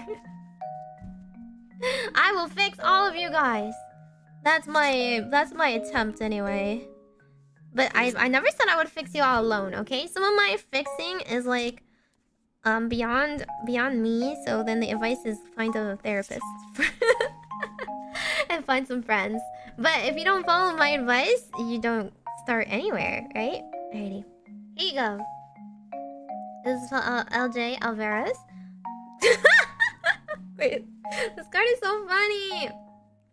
Gosling passed his prime already? I mean, he was fine, but he's not like... I just mean he's been around for a while. He wasn't like a super duper hot as Ken as he was in the original stuff he was in, right? Okay, here we go. Isn't this card so funny? Take a trip. Go see some stuff. Do some new things. Talk to people cooler than you. Oh, absolutely. This is advice I would actually give to people if they wanted to stop being antisocial. If they wanted to learn how to socialize. Okay, I'm just gonna say, like, up front, I've been there, okay? I have so been there. Like, and I agree, travel really, really helps. Travel, seeing new people, seeing new sights really, really helps. If you are just like locked up in your room all the time, whether or not you want to be, like, or not, whether it's like a choice or not, I felt like very suffocated whenever I was like going to school or just going to work and going home, right? There's like nothing different to your life. Your routine sucks. And you just like start to wonder, is this all there is to life? Right? Am I just gonna have the same like 5 things I do every week forever? No, like go out. You have to go out. It doesn't have to be a huge trip. But I agree. Once you take a trip somewhere new and see new things, like if you're first of all, if you're not moved by it, then you have a deeper problem than that. But second of all, like there's just so many fun things to do in life. And you lose sight of that if you only keep to yourself. Right? If you only think about, okay, I'm just gonna keep playing games, then I'll only play games forever. Like if you start to assume other people live the same life as you, or they just inherently live better lives than you or whatever, then you're going to be like stuck in this mindset forever that you're just going to be alone forever. No, I think you need to go out. I think like every time you like experience different parts of the world, you get so much value out of it. Different cultures, different ideas that like you wouldn't have come up with on your own, that you get inspired to try doing. Right? Like take a trip, try new hobbies, try like, I don't know, parasurfing or gliding or like hiking even, or something else for the first time. Look at the world in a different way. And then like think about your time in a different way. Have you ever been in a place where you just like the scenery is just so pretty and you just kind of sit there and you're like, oh, I think the world can be a little good because of like things like this that exist. Or people that are so cool, or so like shows that are so good. It could be like going to different concerts that you like, and you're like, wow, there's so much talent or beauty or like fun things in this world. Or just as average people, like living their lives and having fun. Like it opens you up to like, oh, like it doesn't have to be every day with just me and myself sitting alone. And you can totally strike up conversations when you're on a trip a lot easier than if you are at home, in my opinion. If you're a tourist, there is nothing holding you back from talking to people. Because you're a tourist. You're gonna be gone in like a week or a day, right? Just talk to people. Be like, wow, like, do you live around here? Like, do you have any recommendations around here? Do you know the history of this thing? Go on a tour. Or like, be like, talk to other tourists. Be like, oh my god, where else have you gone? Where else do you recommend? Have fun. That is really like the first change you need to make about your life if you feel stuck in a rut. I think you need to change your perspective. You need to remember different things. Even just encountering people throughout the week. Sometimes I also just like small mini things. Like taking a walk somewhere, going home in a route that like you don't normally take. Seeing like new stores that you haven't seen before. You can try checking out, like window shopping, right? Sometimes it's like, wow, I've never heard of this hobby. There's a couple of hobbies that I really want to try sometime. Like, there's like this soap making place, apparently, that my friends have been to that I really want to try. There's also a rug tufting thing. Oh my god. That's like the coolest new thing. for hobbyists right now, like there's like a tufting gun, and then you can like tuft your own rug, and it looks super cute. And I want to try it sometime, but it's really expensive. But anyway, like when you pass those things, you like realize there's just like a unlimited amount of things you haven't tried yet. So you can't give up before you've tried it all, you know? Maybe you hate it, but like maybe it'll really blow your mind. Learn how to motorcycle? Okay, don't do that unless you've taken proper lessons, but yes. Yes, true. Talking to strangers, it's easy. It's easy if you have like not a lot of attachment. If it's like trying to make a new friend or new coworker or something in a very scary setting, then it's really hard. But if it's just like passing by somebody, then it's really easy, right? I'm just always like, oh my god, like you have such a nice outfit. Where'd you buy that? Or like, you know, you can ask them like, oh, are you visiting here? Like, how long are you visiting? And people are so eager to talk about themselves when they're on a trip. New arts and craft things? Well, sadly, I can't really hand cam that. That's that's like way too hard to hand cam and kind of dangerous. Duel on a motorcycle? No! Watch 5Ds. You haven't watched 5Ds yet. Learn. That's true. Okay, fine. But I feel like I would never ride on a motorcycle. I feel like I will be very bad at it. I'm already a little bit bad at riding a bike. Because bikes are too tall for me. What if they think I'm weird? Then who cares? You're a tourist. You're gonna be gone in a day. You never have to talk to them again. Who cares? It's literally just like people asking for directions. Do you like judge them afterwards? Like, man, that person asked me for directions was horrible. Like, no, you're just like, you know, like take 2 seconds out of your day to talk to them. Drops card on motorcycle. Use an e-scooter. $100 for a squat. It's okay. It's for 25 squats. But it's just because in case people don't know me, I want to give them something. I don't honestly have any other ideas for rewards right now. What do you guys want as their donut rewards? What should I do? We can make it a $200 goal, and I'll get I'll open some Yu-Gi-Oh tits. I don't think anyone wants that. It's just me that wants that. Okay, honestly, I don't think I need any more cards for that question. I've already given you my advice. How to unlonerify yourself. What if they think, a tangible benefit? Yeah. More card packs? You guys want card packs? Really? Some people said no.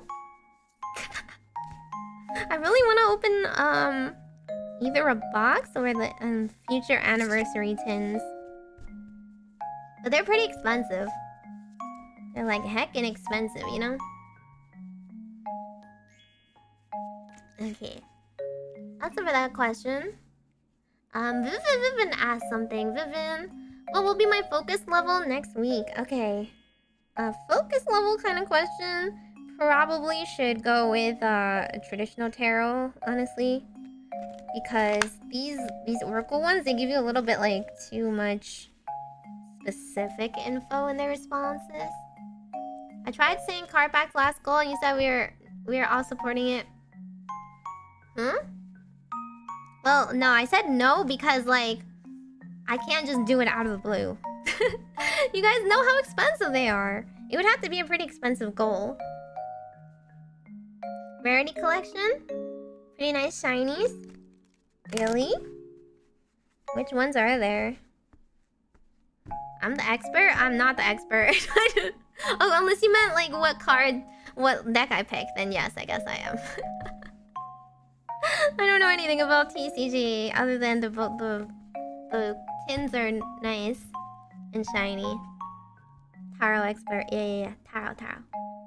I don't know the price. Yeah, boxes are at least like they're like 70 to 80 bucks or more, not including shipping. So it would be pretty expensive.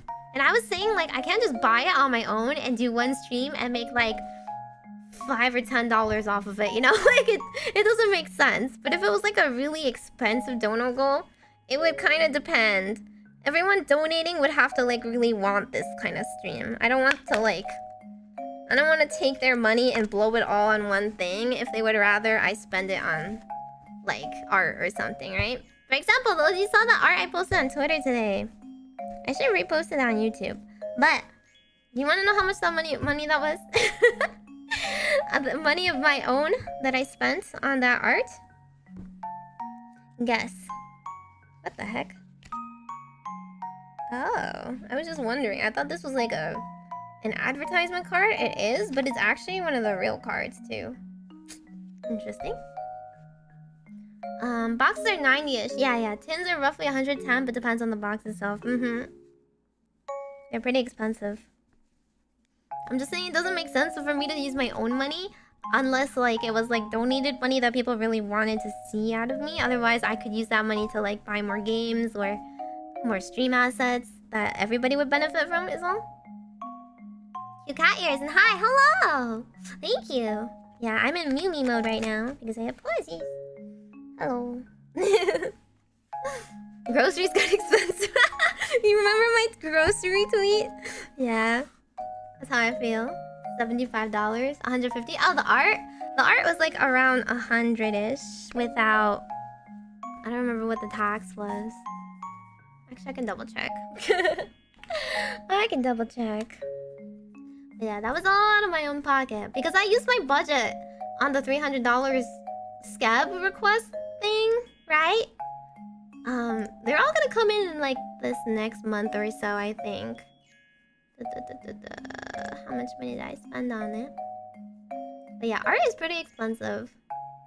How do I... Okay, it was actually in a different currency, so I don't know off the top of my head. I don't know the top of my head. But it was in euros. Euros, it was like 95 euros, yeah. Not including whatever else. The Gorger art. They're all gonna take a while though. None of them were like really fast, unfortunately. The scab artists, so slowly coming in. We'll have good art. Did any of the scabs die in production? You don't really know right away. They were all accepted. So they're all accepted, and I have to see come like near the deadlines if they're gonna be like canceled or not, if they can't make the deadlines. But pretty much all the deadlines are like in September, so we're still all good for now. I didn't request anything weird, so like sometimes they cancel if they really don't want to draw like a certain fan art or whatever, but not really for just like a normal VTuber request. Amazing gloves, yeah. Particular art being 95 euros. It was pretty though, don't you think? It was really pretty. I just wanted a normal Meimi. I felt like I kept getting specific Meimis, and I just wanted like a normal Meimi for like any kind of thumbnail use. But also, I think you guys who just want more Meimi art will appreciate that. But it was starry-eyed Meimi. Is it Kira eyes? There you go. Kira eyes. Ah. Happy, excited Meimi. I tried to get like a high quality one. The thing with scab artists, you never like know what quality you get. So I wanted to choose someone that would like color it and render it and not make it sketchy or anything like that. Yeah, so just so you know, for this kind of tarot reading, whether it's upright or like upside down, it matters a lot, which is why you have to shuffle it in this kind of weird pile. Otherwise, you don't really get the directions to be changed. Okay.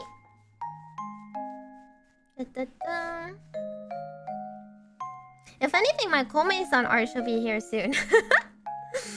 But we keep asking Komei-san for a lot of things within kawaii. So even though I commissioned the Komei-san art a long time ago, the deadline isn't until like this next month or so, and within the company, we keep using her for other things, so those things take precedence, you know? So she's actually working on other things for kawaii right now, so it is what it is. It's really spicy though. I asked for a really, really spicy art from Komei-san because tier 3 really wanted it. I don't know how spicy she'll make it. Up to her. Up to her. I don't know if she's actually worked on it yet because we keep asking her for more stuff. And like people keep commissioning her themselves. So like Nene gets art all the time from her. So not all tier 3? Okay, sure. That's true, that's true. It was just a slim majority.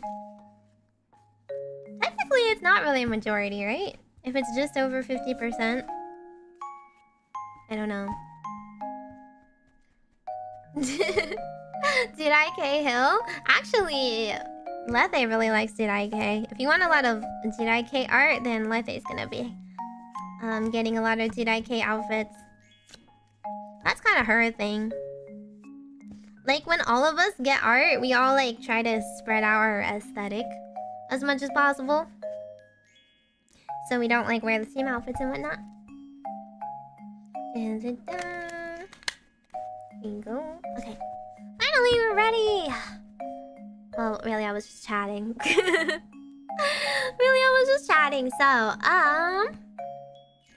Vivian asked what will be my focus level for next week. So, we're going to check with this tarot card. Bam! King of Swords! Nice! Okay. King of Swords is like the best focus you could ever imagine. Oh! Huh, you're lucky this time. 8th Corgi, thank you so much for the huge tip! What the? That's a huge tip out of nowhere! Is that Cat Me? It's Mew-me! Hello! Wait, I'll give you a heart. I'll give you a... Meow! There you go. Thank you for the huge tip! Wait, my squat goal isn't updating. Why is it not updating? Okay, it's squat time. It's squat time even if it's not updating. Don't worry. We'll do the squats right now. I know, Dono's so big it froze. What the heck? Yeah, we'll just want squats during hand cam. Why? You don't see anything. Okay. Well, like, what do I do? You can't see my hands while I squat. Can you hit the Gangnam style? I unironically know how to, but I will not. I will do it when I have 3D. How about that? I know so many stupid meme dances in real life. In fact, I do so many weird little movements in real life that when I get 3D, it's just gonna be so embarrassing. You guys will know how dorky I am. Like, I just wiggle all the time. I do happy little dances and victory dances and like when I sing I do like wee movements. Actually for like certain dances if I know it I'm always like wah, like this on my own. It's bad though, I can't move too much otherwise I lose tracking. Okay, alrighty. I'll squat with my fingers. Yeah, I'll do this every time I go down, I guess. I don't know. I don't know. To make sure you know I'm doing the squats. A worm dance? That hurts. I think that would hurt. Maybe if I had a carpet, but I don't. I want to go to bed, but here's a cute Neko Mimi on my birthday, so I'll stay and do cute cat noises. Thank you! Is it really your birthday? Really? If so, happy birthday. Okay, also, yeah, I'll do a proper meow noise.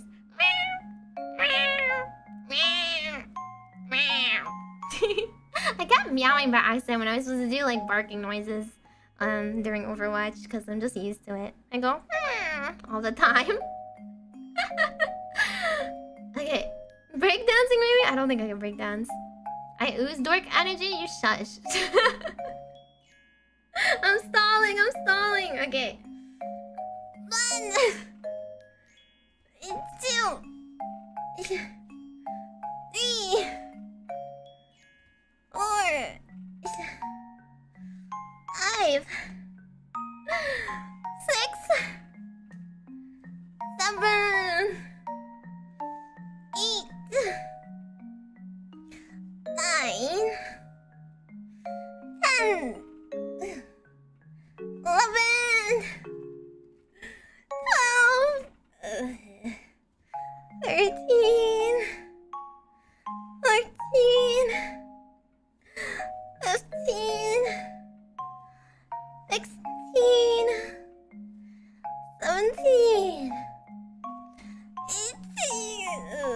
20.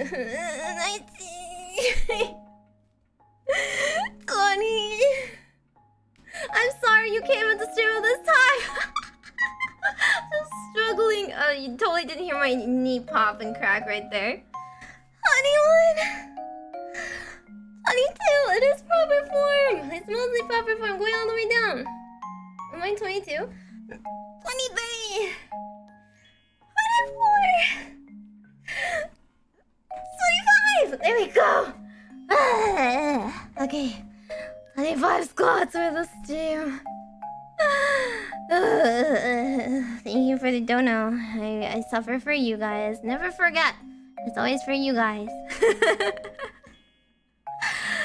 Coming in out of context? What do you mean? It's clear I'm doing squats. It's so clear that I'm suffering for that. Okay. I'm gonna change my thingamajogger.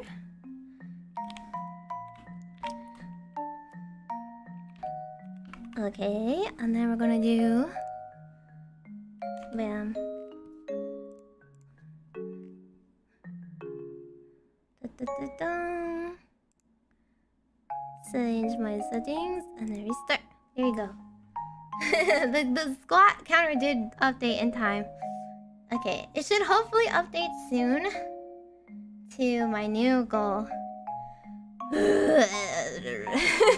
I don't have cats at home. I do not. I can imitate cats pretty well is all. And I play with a lot of kitties. I cat sit a lot. That top face or right one during squats? What's that? What does that mean? The tablecloth is a Joker? Huh? This is Flane. It's just red. I'm sorry. It's just red. No, this is Flane Sathlian from Fire Emblem 3 Houses. I was gonna replace this with something more appropriate sometime, but I did not do that yet. Also, just so you know, actually yeah, they have too many things on it, so I can't really show you. But I was gonna like replace this with like a desk mat at some point. But because the keyboard mat I'm kind of using, and like the other one I have is like an Ina one, but it's like too small I think to fit here. The horoscope mat, I still have it. But it's just not like the correct size for my table zone. At least I don't think so. We can swap it around sometimes. But I think it's easier to have like less colors. I feel like the cards show up a little bit better. Anyway, I'm sorry, Vivin. We kind of got distracted in the middle of your reading. So here is the King of Swords.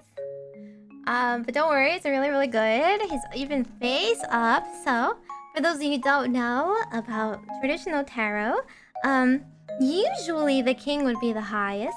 Usually. However, this is a Pocket's Goddess tarot set. So, actually, it's like a matriarchy style of cards. So this is actually the second highest. The Queen of Swords would be the highest. But it doesn't matter because the king is still like... He still represents what the king normally does anyway. Which is like, the king is usually the, very objective kind of guy. The very, like, skilled kind of guy. Still, like, a wise ruler and whatnot. And the swords is usually a suit that has to do with like taking action. It's usually about like cutting away things to do what's right, you know? Sometimes it's a bit painful, but at the point where he's a king, he's already a super intelligent ruler. He's usually somebody who is you can see here.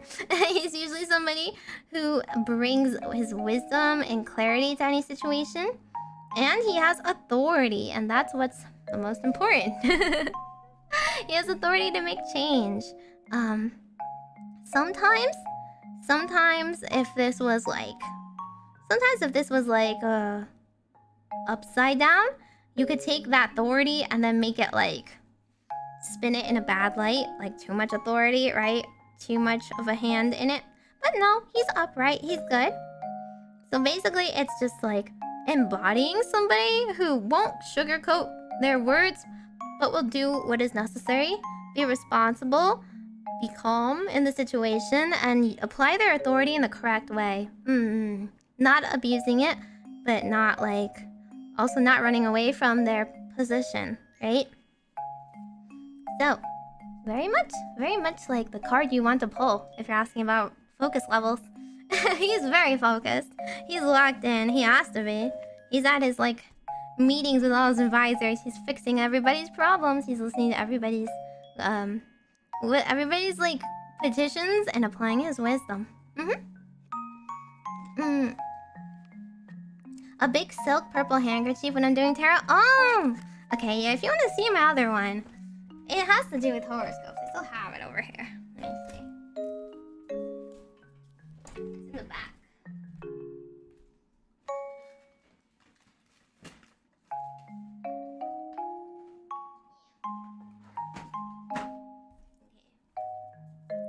It looks like this.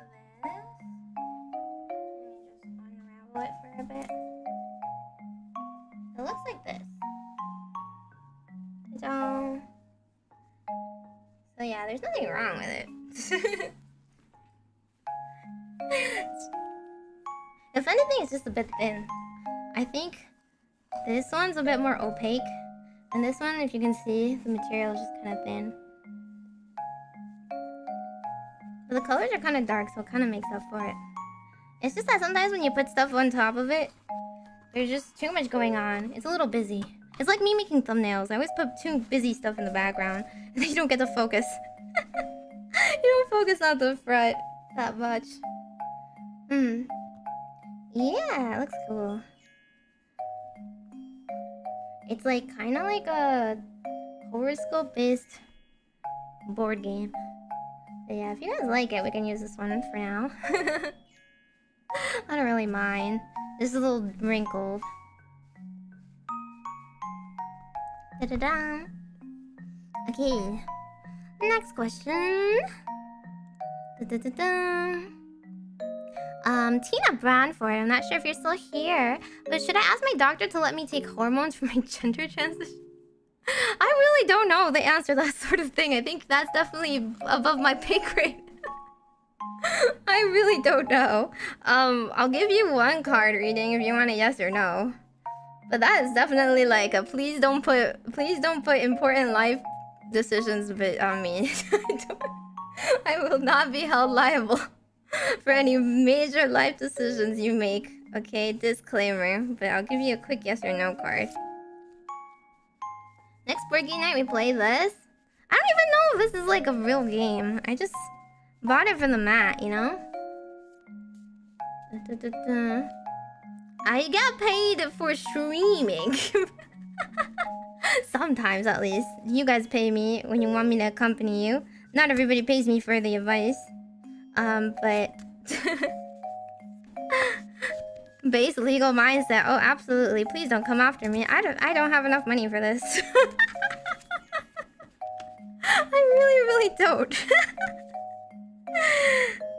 Okay, Seven of Pentacles. I have no idea what this means in terms of this question, though. It's very vague and abstract. Seven of Pentacles is a card about, like, money, actually. So it seems it's more like... It's more to do with, like, the fruit of your harvest. You grew something, and now it is blossomed, and now you're ready to harvest it. But it also has to do with money. Like, something you've invested in, whether it paid off or not. So, in the end, it's still, like... It's still up to interpretation. Maybe if you can afford it. Maybe if you feel right. Maybe if you feel you have planted your seeds and you want to... cash in on it now, I guess. That's at least what the card means. It's kind of hard to apply to situations. Yeah, gotta include a waiver. Okay, but to be fair, if you took advice of some random, like, cat witch girl on the interwebs, I don't think that will hold up in court. I don't think, I can be liable.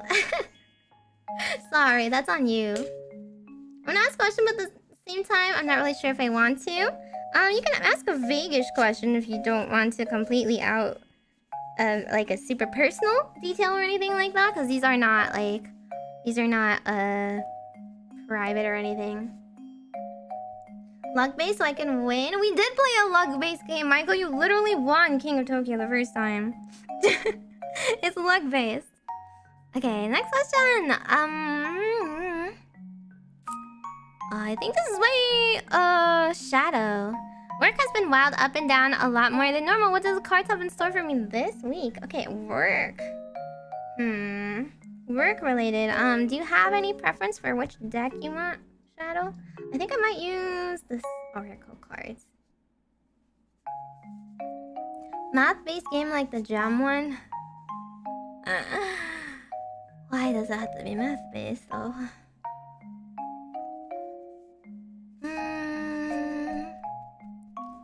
Okay, how about this one? I cut the deck, so this one should be good. Ta-da! A very pretty one. I'm glad I get to show you guys on the screen a little bit more with details. Bam! Ooh. Look how nice this is. The Orator. Communication and confidence. Well, that's very important in work. Communication and confidence both. Look how pretty that is. And it's shiny. This one's less shiny. It only has like that one part that's really shiny. But it's kind of like pulling Yu-Gi-Oh cards, you know, when they're nice and foily. Matches with the cloth. It does! Okay, this is for Shadow. So I'm gonna put this here-ish. Here-ish. You can see it. Oh, it's really reflecting the light. Never mind, I'll put it. Okay. This cloth I didn't really secure over here-ish. Okay, there you go. Okay, and let me look that up. The Orator. So for those of you who don't know, it's been a while since I've done tarot, so you might not know. This is an oracle card deck. It is not quite the same as traditional tarot. So traditional tarot has the major arcana that you might know, and you know, ace through king or queen for traditional like suits. But oracle cards are all completely based on whoever wrote it. Whoever wrote it, this one's Fez Ink, right? He wrote and drew these cards. He chose how many there would be. He chose an archetype for each one. Oracle cards are usually based on whatever individual, like the individual intended for it. So this is called the Citadel. Every card is based on some sort of like fantasy RPG theme. So there's like the witch in here, for example. There is like the artist, the poet, the bard, the archer, things like that. Like fantasy archetypes. But when you hear that word, you can usually come up to like a conclusion all on your own. Whereas if I told you 3 of Cups, you probably can't think of anything off the top of your head, right? But when you think of an orator and you see this picture, you already come up with some sort of conclusion on your own. And oracle decks really emphasize on that first impression you get when you pull this card. What does it say, you know? What does your intuition tell you? That means a lot more than exactly what the card means. Also, fun fact, so like people who make and read these cards are called cartomancers. Which I consider myself to be one, so I sometimes say I'm a cartomancer. I'm good with all types of cards. Whether they're for fortune telling or whether they're for deck builders or whether they're for TCGs. Okay, here it goes. Page 74. 74. Our orator. Okay, there we go. Means death is coming? No, there's just a lot of skulls, okay? You play an RPG fantasy game, you see a lot of skulls too. This does not mean it's a bad thing. Looks old and nostalgic. Yeah, it does look really nice, right? This is one of my favorite decks. You're really good at Uno? I am really good at Uno, though. I am.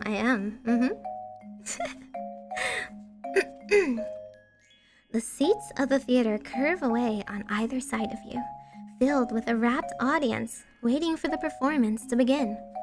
On the stage, a single figure clears their throat and begins their soliloquy. Even when they're not performing, the orator speaks with complete confidence. They've never shied away from a public stage, but they're so used to reading from a script that sometimes they find themselves tongue-tied when it comes to thinking for themselves. Doubting yourself is only holding you back. It's okay if you take a little longer to think about how to voice your needs and desires. Writing a script of how to ask for these things might even benefit you here. Be confident in taking up a space and letting your voice be heard. I think that works for a work environment perfectly, actually. If you think about it, a lot of the times when we're working, we're just like performing that role, right? It's like we're performing a script. You say like, how are you doing? How's the weather? Like, you say the same stuff. You ask about the same stuff. When you give presentations or meetings, you pretty much are on like autopilot on your like, I've already prepared for this, or at least you should have, or I'm just in work mode. Did you seriously just ask that? Thank you, Michael, for the tap towards the Yu-Gi-Oh cards or whatevs. Thank you. Yeah, so when you're an orator, I think of this is a performer, but if you think about it, you perform at work all the time, right? Giving meetings and whatnot. And especially with like what this card is asking you to think about, it's saying like it's really easy to seem like you have total confidence when you're giving a preset like script or performance. And then sometimes it's harder to think for yourself at the end of the day, whenever they ask you something that throws you for a loop or you didn't prepare for. And that might cause you to doubt yourself, right? You're going off script, you're not sure what to do, you don't know how to ad-lib. It's telling yourself not to doubt yourself, okay? It's okay, you don't have to have an answer for every single thing. Sometimes, especially at work, emergencies come up or it doesn't go all to plan. It's okay if to ask for a little bit of space and time to think it through. And also think about what you need, you know? Sometimes you can't just agree to do to everything. Sometimes you have to do what's best for the team. And sometimes that means divvying it up a little bit better or asking for help from other teams. Just be confident that your part and your role is already important. And sometimes it's good to over-prepare a little bit and have little scripts of how you answer people. At least with answering work emails, I feel like there's always a couple of things that you say. Just touching base. I'll get back to you on that and stuff like that. Not Yuvo coded. Why? Imagine she's reading your fortune pulls draw 4. Actually, I'm like kind of a queen at getting like reverses, and I just like getting skips and just like comboing off of that in Uno. Anyway, we're gonna do another card because I think this isn't enough of an answer for Shadow. Next one. Ooh, the guide. Look at the bell. Isn't it pretty? Here. Ta-da! Inheritance and correction. A lot of keys in the background. We have a waterfall, it looks like, coming out of this door, and someone holding a bell and ringing it. Look at work email over 1,000 unread emails. Oh my god, I have more than 1,000. Don't talk to me.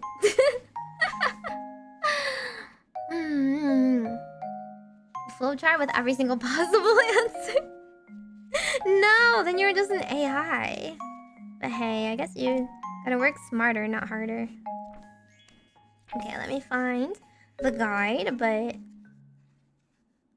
obviously the guide, when you hear it, you think of, you know, you think of certain things already. If you're in a game, then the guide is like, you know, just your menu, or like, if you're playing a game, you go back and refer to the game guide quite a lot. In real life, you could think of the guide as a mentor figure, somebody who has higher up authority who can help you with things. Alrighty, here it is. How old are these tarot cards? Oh, these oracle cards are actually really new. I bought them like as soon as they came out, pretty much. I pre-ordered them. And I pre-ordered them like when I first started streaming, like 5 months ago, actually. So they've only been out for around like 5 months or so. Same as me. They're really, really cool. I've had the other box a lot longer. Wherever I put it. This one? I usually read with this one. Because they're similar to the Tarot White deck that most people know. I mean the Rider White Tarot deck. Yeah. Okay. How do you guys manage to have so many unread work emails? Well, I can't tell you, can I? But suffice to say that obviously they're unread because I don't need to read them. Beneath the thundering echo of a waterfall, a bell rings, clear and compelling, commanding the attention of all close enough to hear. Almost without thinking, you feel your feet turn you towards the waters and the figure beneath.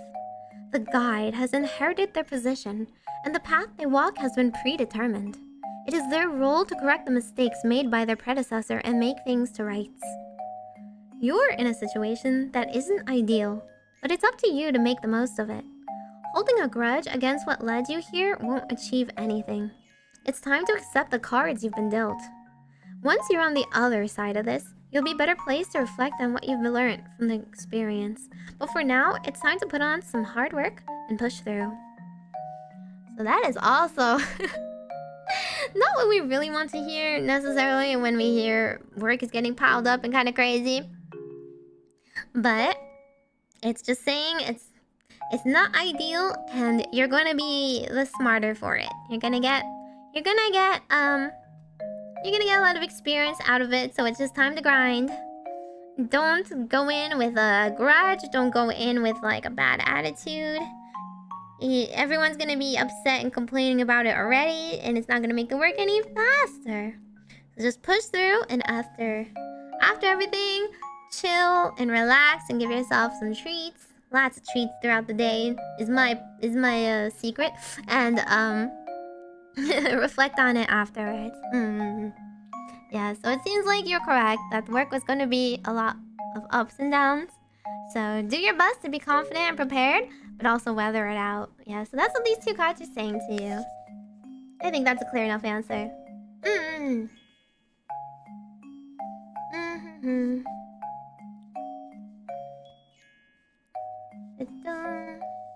Okay, next question is gonna be... I like Brendan. Brendan, not to be confused with Brandon. Brendan, what is my fortune? I don't know if you have a specific question or you're still here, but I can give you a random fortune, sure. Why not?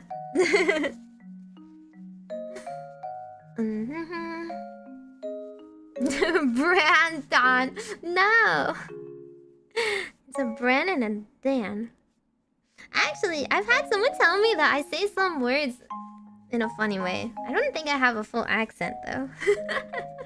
Sometimes I just get in a silly mood and I say words in the kind of way. Like, I go, accent. That. I say that.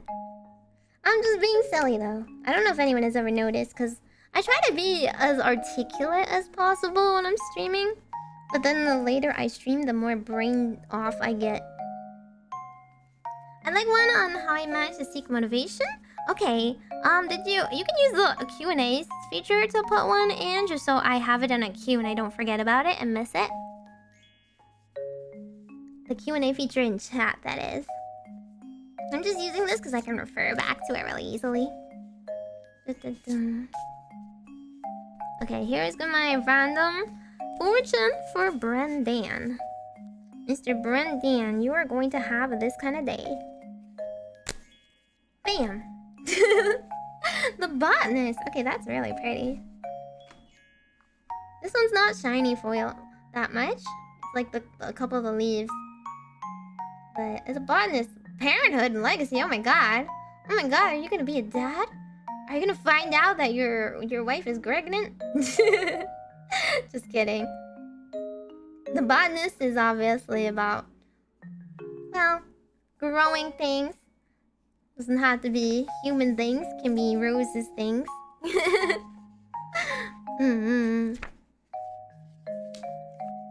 So let me find that really quickly. Botanist. Okay. Eat.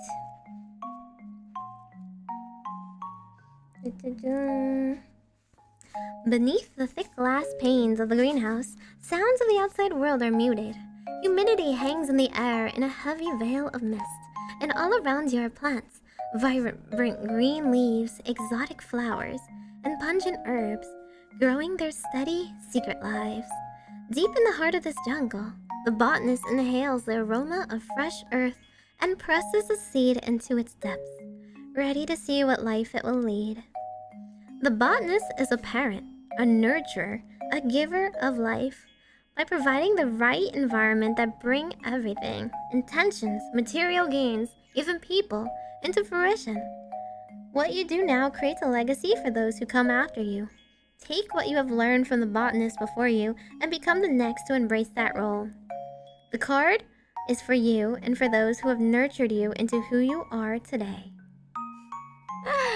So this sounds like really big. It's like your actions have consequences. Everything you do is for the future. Think of the kids now.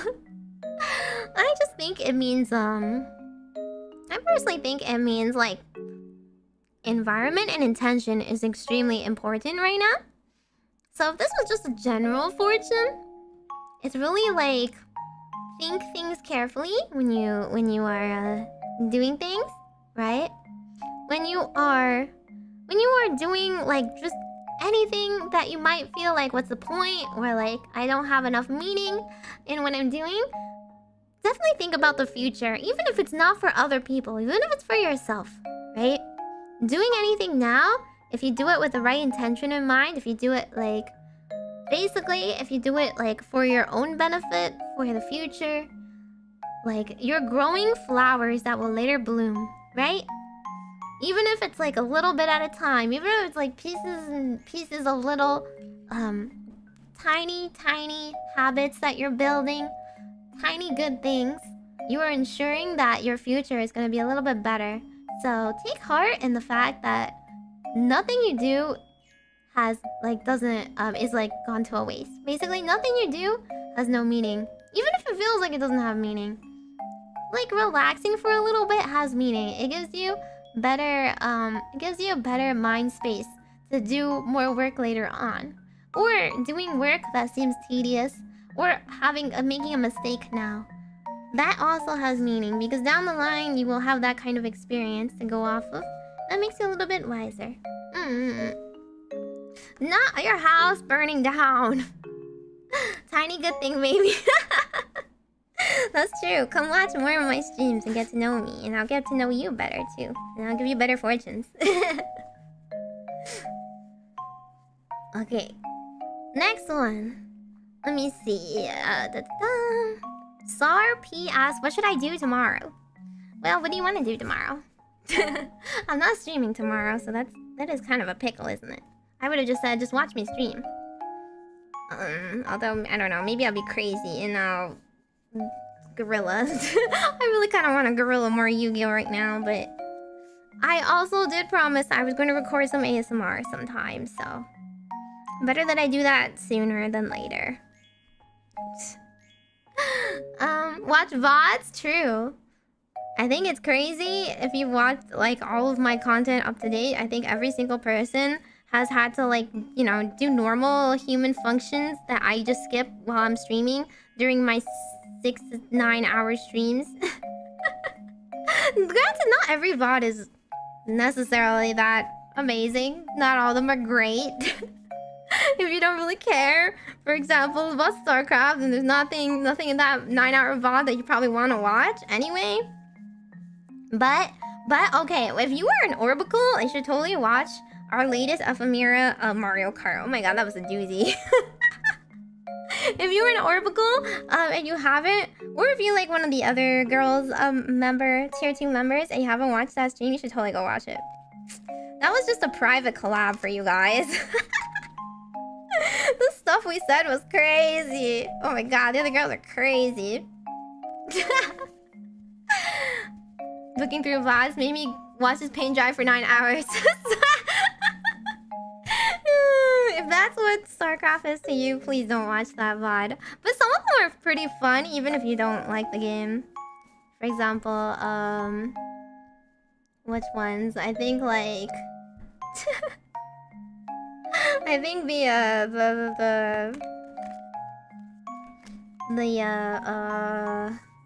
I'm trying to think. If you haven't seen the board game collab, right? The Codenames collab yet? You should totally watch that. With me and Nami and Ran and Yuno. That one was really, really funny. So many legendary lines and silly stuff was born in that. You had to watch it with the chat replay. Because we were chatting so much and I was losing my mind in chat. It was so funny. That was the stream of the ages. It really was. You should go watch that one. It was not even about me. Everyone else was so funny. Ron says so many off-the-pocket things. Like top 10, you know, streams if you like any of us. You should watch that one. Mario Kart, they roasted the heck out of me. I'm not sure if this question is okay to ask. You can ignore my second one. Oh, the what stock to invest in? I don't know anything about stocks, I'm not gonna lie.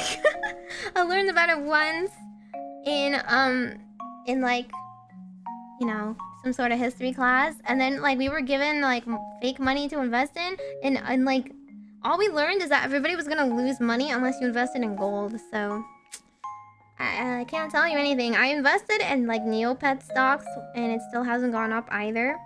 I mean in-game. Okay, like fake money. In Neopets, they have a stock market. Yeah, and I haven't made any money yet, so I really am the worst person to ask about finance. I only see Yu-Gi-Oh! And StarCraft? Oh, I mean, if you happen to like Yu-Gi-Oh! And StarCraft, those are the ones to watch for sure. I'm just saying in general, there's a lot of random funny VODs that you wouldn't have expected in case you missed them. I just listen while gaming. Meimi stocks, true. I should invest in Meimi stocks. And invest in Meimi stocks, and I'll get better streams slowly but surely as I learn how to do them. Okay, we're gonna give you this card right here. I just cut the deck. Bam. Oh, it's upside down. Hopefully that's not too bad. The storyteller. I'll give it upright just so you can see it first. Oh, I accidentally grabbed 2 cards. I'm a silly Billy. I was gonna say, okay. The storyteller. Here it is. Look how pretty that shiny, shiny foil is. Right? We got some hand puppets here. Looks like it's a fox or a wolf going after like a deer. Something with antlers, right? The storyteller, viewpoints and control. However, it's upside down, so reverse usually has some sort of bad connotation. I'm just gonna warn you here. Invest in card packs, true. But if you guys get a quarter century rare, give me some of the cut, okay? And give me a portion, okay? Especially if you grade it and it turns out to be insane. Invest in Suzucoin, true. Invest in Suzucoin. But I'm not the one who's supposed to be shilling that. Invest in waffles. Okay, I don't know if that's a great investment. It's good for your one meal. Or if you make a couple. If you make a waffle maker, you can get tons of waffles that way, true. But then it just gets consumed. Okay. Where is the storyteller? Hello? Hello? It's hard to flip things with this. Okay. Storyteller, page 140. I can go down 5 waffles? Oh my god, my maximum is 2. What jutsu they about to guess? Thought about it? No? Oh my goodness. Okay. Well, then you get poo-poo luck then. Whatever. Okay, here it is. I'm at my aunt's house for now, but I'm still on my trip for a week. Ooh, enjoy your trip. Oh. Children gather on the far side of the square, their attention glued to a wooden box, a white sheet, and a lantern. Behind it, hidden hands transform into beasts and people made of shadows, telling stories both old and new that have the children laughing and cheering equally. The storyteller is the conjurer of this magic, the ringmaster of the show, in control of every character and every line. The most important story in your life is your own. But you are just one story in a tapestry of thousands. It's important to respect the tales of others around you too. In reverse, though, there is another storyteller in your life, and one who is telling a tale with more embellishments than there should be. They may be trying to mislead or manipulate you. Don't be fooled by their showmanship. Not everyone has your best interests at heart. Ooh. Actually, I'm gonna turn off my sparkly eyes because I can't go like that. I'm always like, you know, I'm always smiling because it's supposed to be an excited expression. But sometimes I'm gonna go,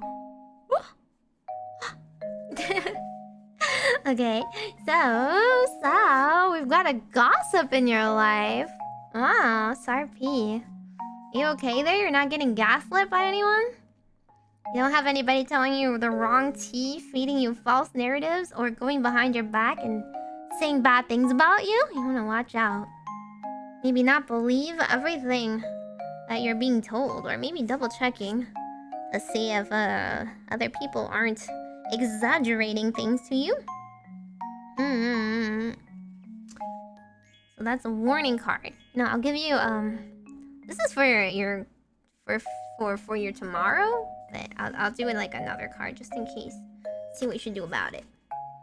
The tailor. I like this one. It's got like a really pretty scissor. It's got the crane scissor that a lot of people have. You see? I like how like everything is like in the background. It's like very thin lines. Like just a little bit of foiling and leaves, and then just in the forefront, really stark contrast is like the scissors made out of cranes. It's cutting thread. The tailor, attention to detail and pride. What do you mean don't trust the witch? She lies. When have I ever lied? I don't lie on purpose. I might lie if I was told something and I completely believed it and then it turned out to be false. But other than that, I'm really bad at lying, actually. I'm horrible at it. That's why I'm a really real, like, streamer. I can't help but tell you guys what's on my mind. I'm very, very bad at pretending about things. This is just who I am as a person. But anyway. Yeah, like the color scheme is so nice, right? I love the balance in these cards.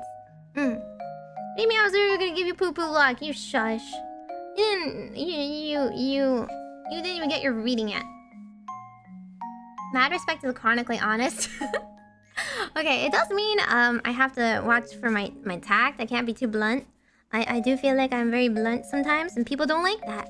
Some people prefer girls that are always sunshine and rainbows, you know? And I could be like that. I could just be like, you guys are great. You're all great. You've never made a mistake ever in your life. I just personally don't think that you should be hearing that all the time. If somebody out there both cares about you and wants to give you advice, I will be that person and provide it for you. But if you only want to be told fluffy, fluffy, sweet things, then there are many other people who will do that. Maybe. I mean, sometimes people are just like... Some people just want, you know, affirmations. I understand. But... But I just don't think it's healthy to only hear it, is all. Okay. The tailor. The store is dark, and the walls lined with endless boxes that house a wealth of beautiful dresses and suits. At the back of the store, lit by a single lantern, a half-finished robe is stretched across a frame. Hunched before the magnificent garment, the tailor labors at this work of love, nimble fingers embroidering a spellbinding design into the silk. It is his passion and dedication that has made them so successful, but from the tremble in their fingers, it seems as though it won't be long before overexertion catches up with them. Your dedication to your passions has served you well, and you're finally starting to reap the benefits of your hard work. Allow yourself to stop and take pride in what you've done, rather than throwing yourself headfirst at the next thing.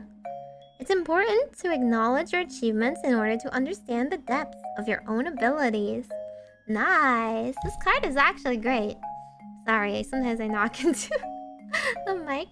Okay.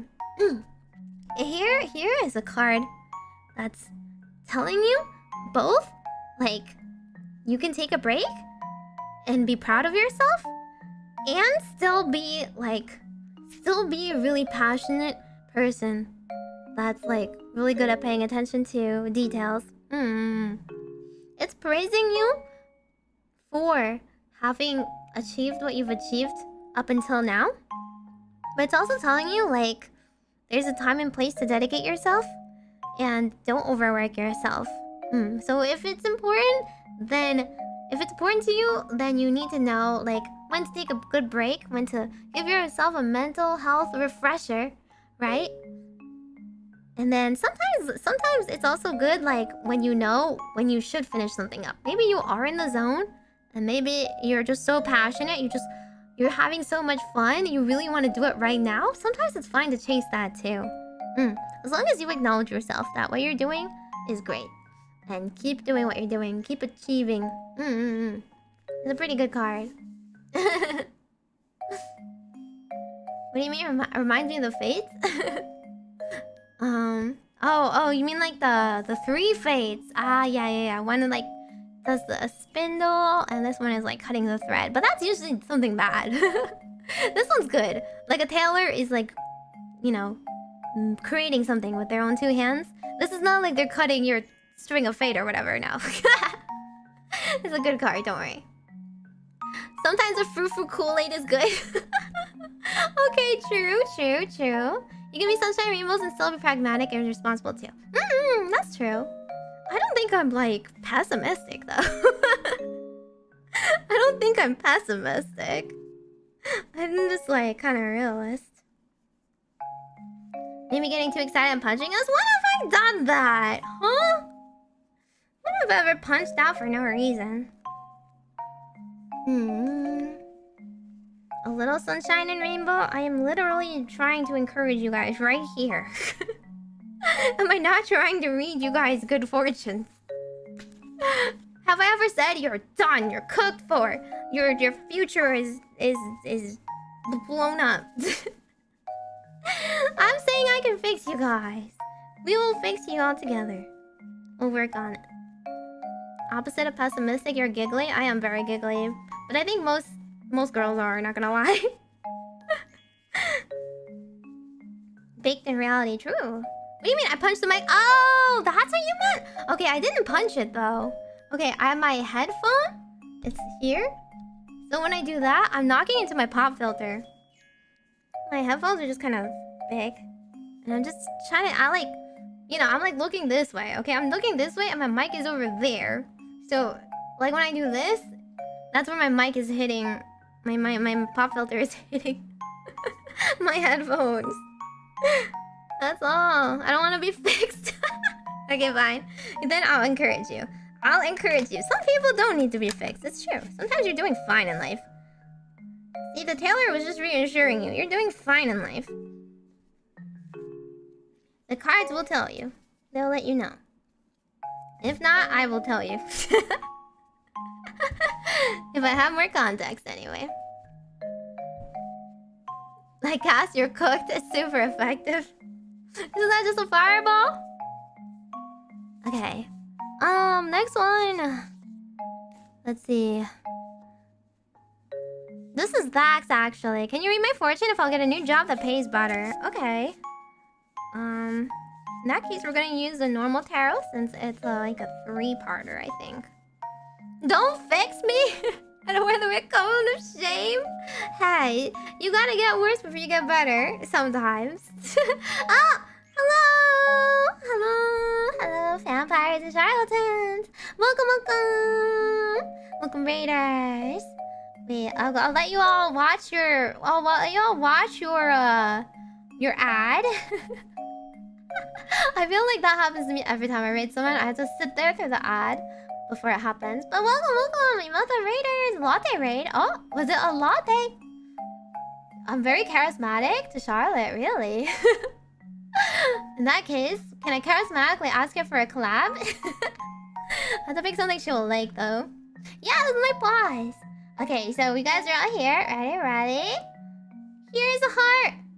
Oh, you know what? You can't really see it against this background. Wait a sec. I'm gonna fix it. Okay, is this better? Is this better? Okay. Okay, I learned something new. I learned a new trick. Here's a heart. Here's a heart. Here's a heart. And here's a heart. And here's a heart. And here's a heart. Upside down heart. Bam! Bam! Yeah, these are my fluffy pies. I'm Meimi-mu-me-mo today. Welcome, everybody. I have a Q&A set up if you guys want some sort of fortune reading.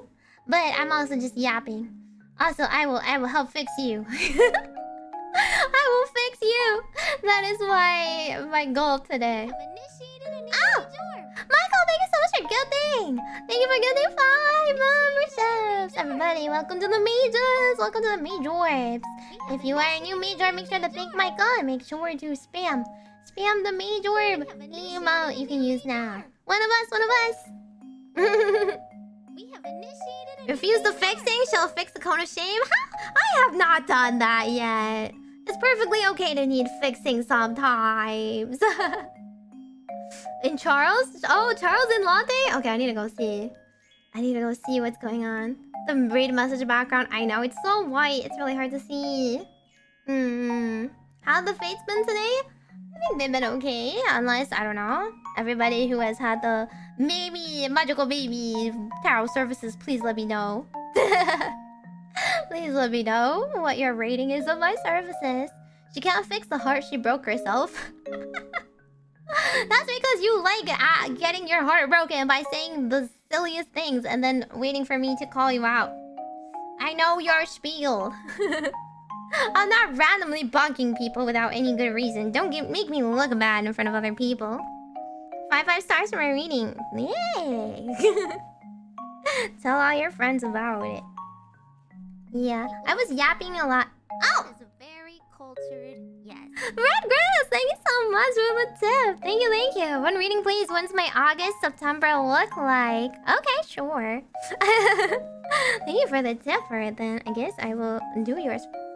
I'll do yours after Thax. I already did say I was gonna do Thax next. And then I will do yours. Heartbroken Taskan. Hey, in my opinion, the heart's broken is a little bit... If you're genuinely heartbroken, it's a mixture of, I personally think time and finding new things to do in life that will cheer you up. Honestly, like I said in the beginning, if you take a trip, you notice there's so many people out there. They're all like trying to find something to fulfill their lives with. And there's so many fun things that you haven't tried yet. I think it's a total waste if you don't try them all. It doesn't have to be a physical, like, trip or travel. If you're not the type that want to go overseas or anything. But I personally think it's great if you, go outside and go meet people and just, like, bask in that atmosphere. This atmosphere of discovery, right? Walking down the street and seeing how other people are living their lives and trying to borrow a bit of their wisdom. Traveling to my fridge. No, not that. What do you mean you were my rock? Don't say that. Don't give him a weird idea. Okay. The cone gives dark context to the fixing. There's no cone. Why is there a cone? I do not have a cone for you guys. You guys have a mage hat.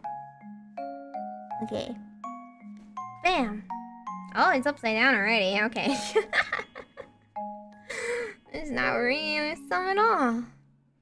Okay, we're gonna do a past, present, and future traditional 3-card reading. For Thax over here, this is tradition upside down. Juno. You might know Juno. Might know of Juno.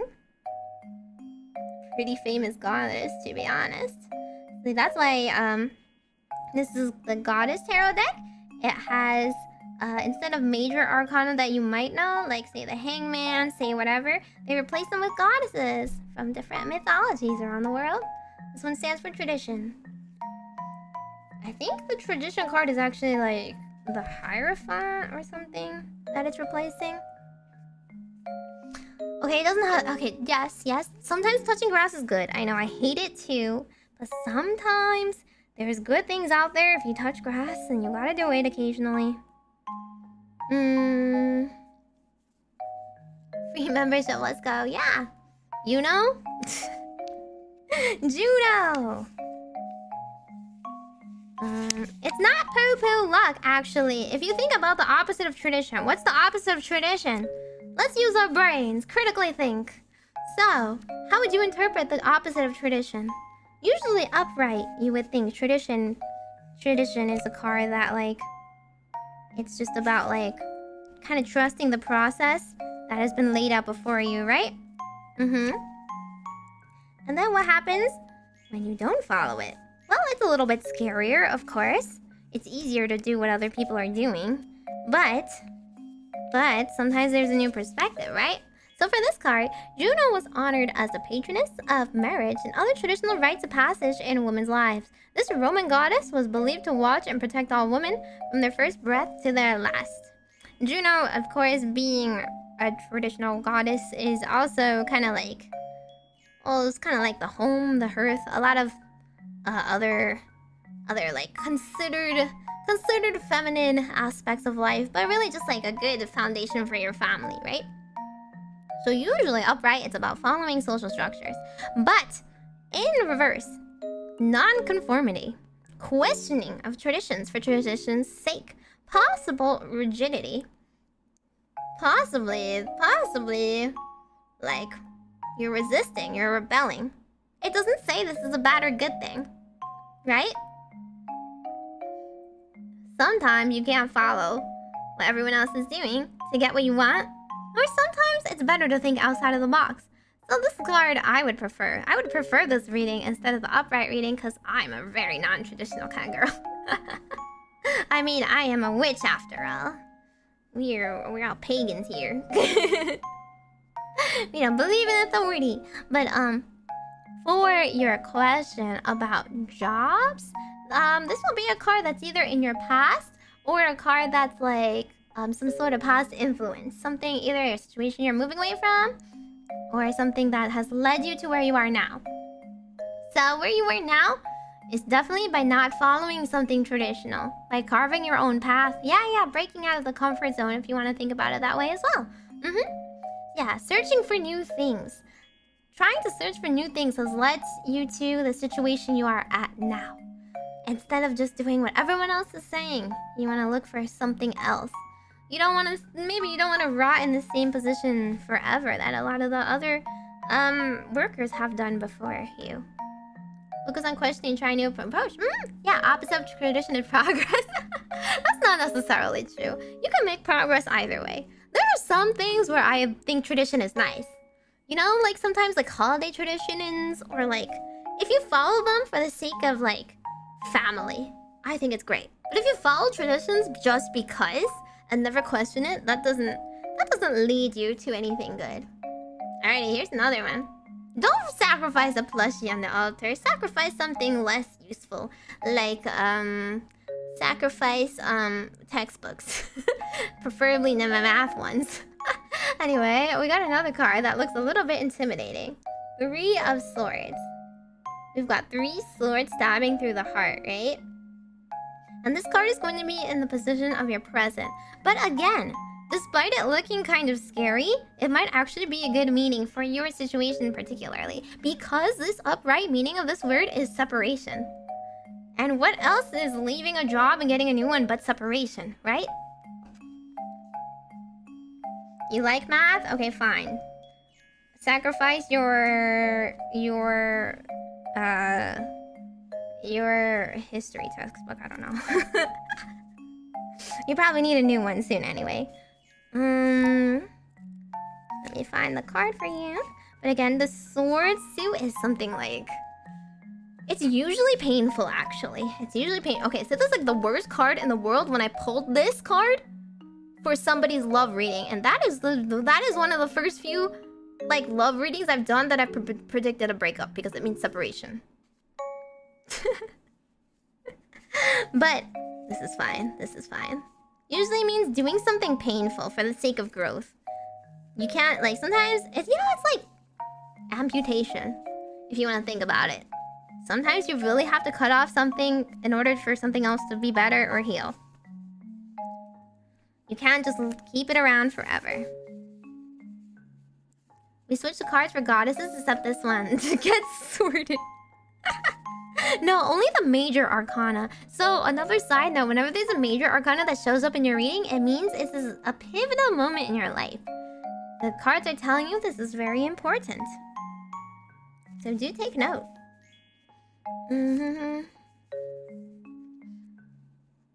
It's a good thing I asked about jobs and not love life. I've done my love life readings. I gave everybody the best advice I could. Ooh, okay, actually, so this card usually being about some sort of separation and like disappointment.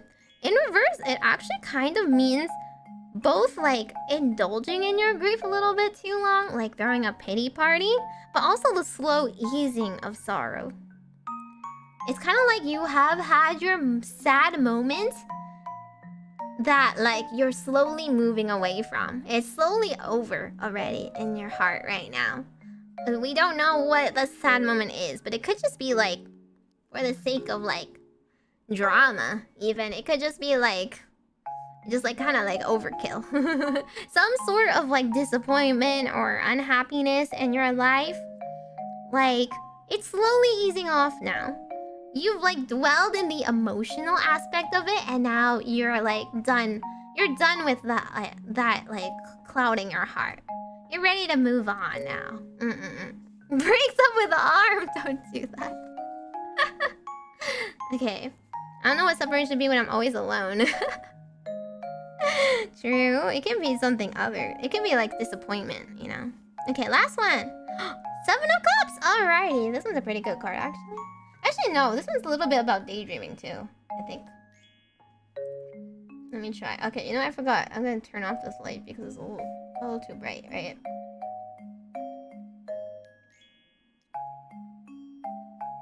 Hello, focus! I think I just have to hold it like here. What angle am I holding at? Okay, there we go. 7 of Cups. They have so many cups, and all the cups have something slightly different. Some slightly different meaning inside. We've got a skull in one, a flower in the other. Some mystical looking things and crystals, a crown. What could this mean? My arm wasn't good. What do you mean? Loss of self? It just means disappointment in general. Okay. 7 of Cups. This is somebody who is... So in here, and this is kind of like... Yeah, this one's the daydreaming card. This is somebody who has their eyes closed. They're envisioning 7 different cups, each containing some different possibility. And they're trying to decide. And their eyes closed, it means that they're looking inside themselves. They're soul searching, right? They're asking themselves what they truly want, but they're indecisive. It could mean that you're daydreaming a little too much. It could mean that you're only asking yourself what you want. But sometimes you need to like open your eyes and search for what's actually out there in the world instead. Instead of just thinking about different possibilities and different futures, sometimes it's time to go out there in the world and kind of see for yourself in person what it is. So this is kind of an open-ended for the new job question. It seems like overall, you have to break tradition, stop dwelling in your own emotions, and kind of like hit the ground and put in some work to think about realistically how you would tackle a new job. There's a ghost in there. A ghost of the past. The ghost of bad jobs of the past. So that's the kind of reading you have. Very much like a... kind of like it's just asking you to have a wake-up call. If you really want to do this, then like, rather than dwelling on it and asking yourself, perhaps it's better to like seek it out, to test it for yourself. Talk to real people, see what positions get experience, and see if you're gonna actually like it. Okay, now I'm gonna do red grizzes. What's the August and September gonna look like? Okay. Do you have any particular preference on which deck you want, red grizz? Check glass door. I'm sure he's done that already. It's more than looking on Glassdoor. More than looking on the internet, probably. What decks? Yeah, so I've got this sort of traditional tarot deck. I've got the Oracle deck. And I've got the very really real deck. Which one you would like?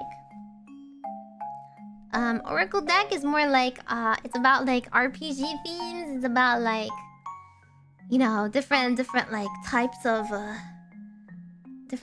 whatever person you might be. Archetypes. This one is just, it gives you like straight up advice, whether you want to hear it or not. It's pretty harsh. And this one is very open to interpretation. Very like, could go either way. The Oracle one? This one? Okay. Just so you know, this one's also considered an Oracle deck, but it's just like, it's just an insulty kind of one. It's a funny one.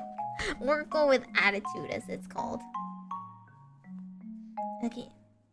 Yeah, let's go with the Citadel. Let's do the pretty one. The sass deck, the normal deck, or the fancy deck? A little bit. Okay.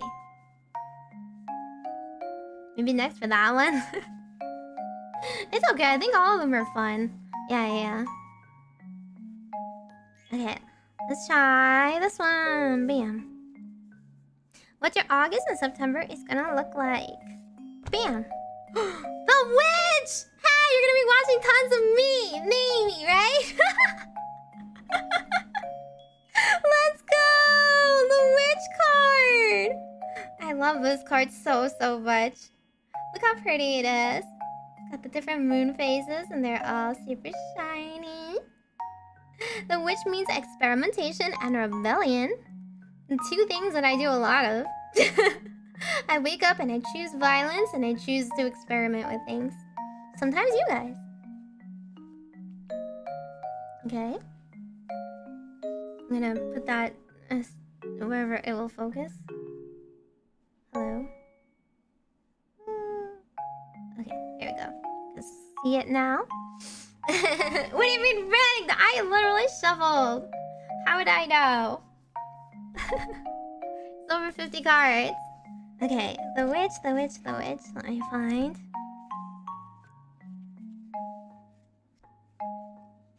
Da-da-da. 148.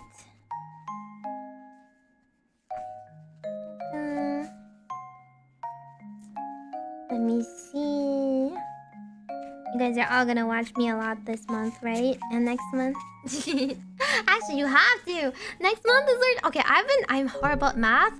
I just realized I kept saying like it's been 4 months. It's been 5 months. I'm just a dum-dum. It's been 5 months. Next month is our 6-month half-year anniversary. It is kind of right after Ron's graduation, so it's a little bit of a downer right before then. But I hope you guys will celebrate with me. I need to plan a 6-month celebration. It's been half a year already. That's crazy. There's so much time. Depends on how much you stream. I'm doing my best, okay?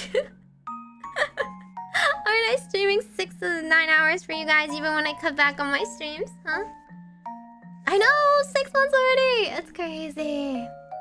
I should experiment or you're gonna experiment on me? Porque no los dos. Yeah, we're off to see the witch. The wonderful witch of the cards. Half a year of anger? I have not been angry this entire time. You are misinterpreting something. In fact, there's like this meme that I saw that was like, my anger is performative. I was like, yeah, that's so me sometimes. I'm in control of the anger. Sometimes it is performative because we have to have a funny stream somehow. 6 months with Meimi Ephemira, yeah!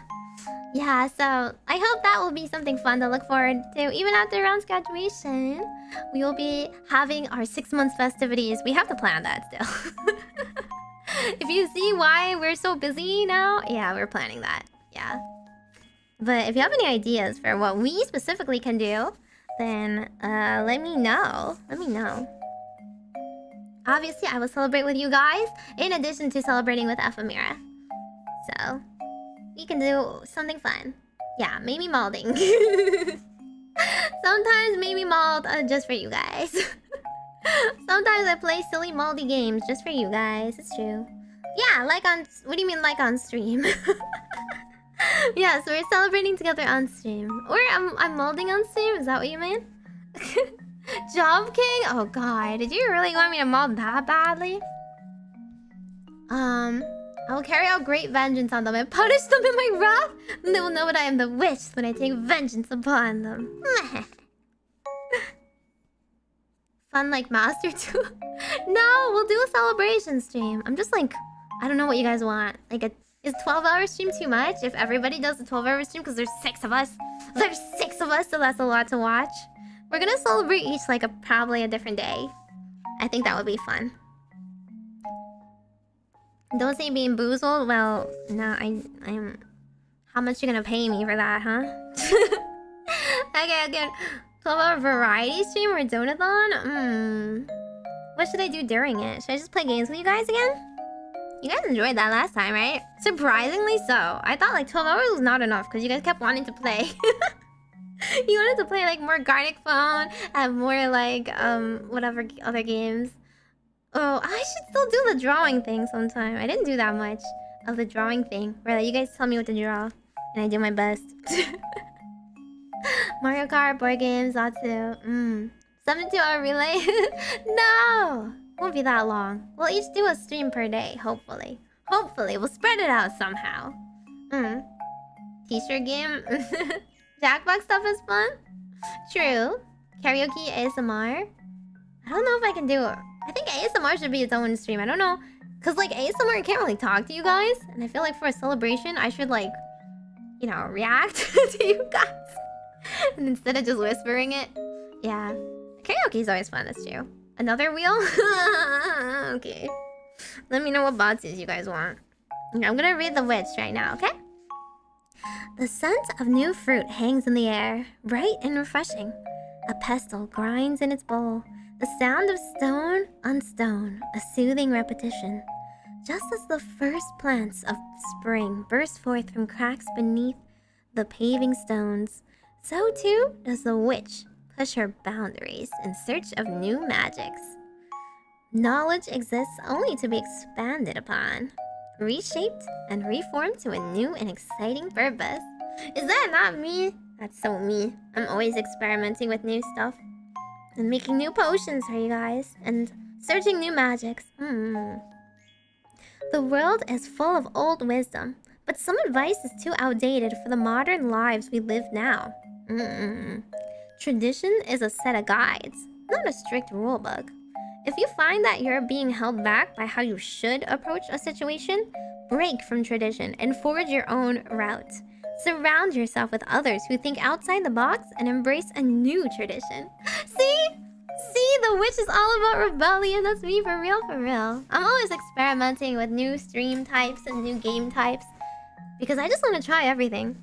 I'm the kind of girl where, like, I eat everything off the menu once because I want to try it all. Might not like it all the time, but I do try. Yeah, your next month is gonna be you trying a lot of new things, which I think is really exciting. I think you should definitely try that. You know, get out of your comfort zone, but not in a way where, like... I don't think you should challenge yourself in, like, a way that, like, makes you uncomfortable, per se. But I think something like taking a new class, learning a new skill... Like, even if you don't end up being good at it, like, learn to enjoy the process, right? Like, something like pottery. Like, I make the world's ugliest pot, but whatever, it's really fun. And then you learn a little bit about, like, how hard it is to do certain things, how the process works. A little bit more, learn a bit more about the people that do spend a lot of time perfecting that, and then you learn a little bit more about like your level of patience and skill, and whether you want to try it again or not. Yeah, but surrounding yourself with people who try new things is always great. Like, whenever I ask you guys and I get a new game idea I never would have thought of before, and I get like really excited to try it to see if it's fun or not. Keeps the same diet for 30 years. No! Try new things, I swear. I swear there's so many new tasty things out there. Amy likes to experiment? What do you mean? Why is that in quotes? Hello. Meimi-mu-me-mo. Hope you're having a good day. If you guys still want a reading, you can use the Q&A feature and ask me a question. But I will cut it off at some point just because I can't get through to every single person. Okay, yeah, revolutionize. Mortar and pestle. I think, yeah, mortar and pestle is great for potions, but it could be good for ASMR. Okay.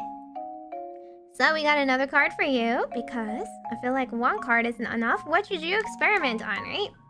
This is the Waker. This card is super cool. Wow.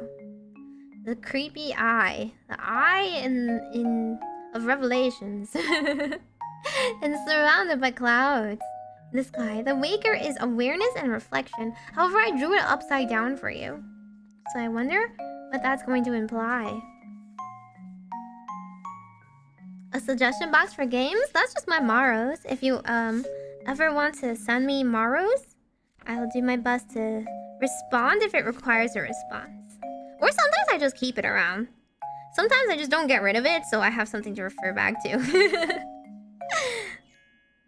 Because if you do it in comments, I have to like the comment and then sometimes it disappears.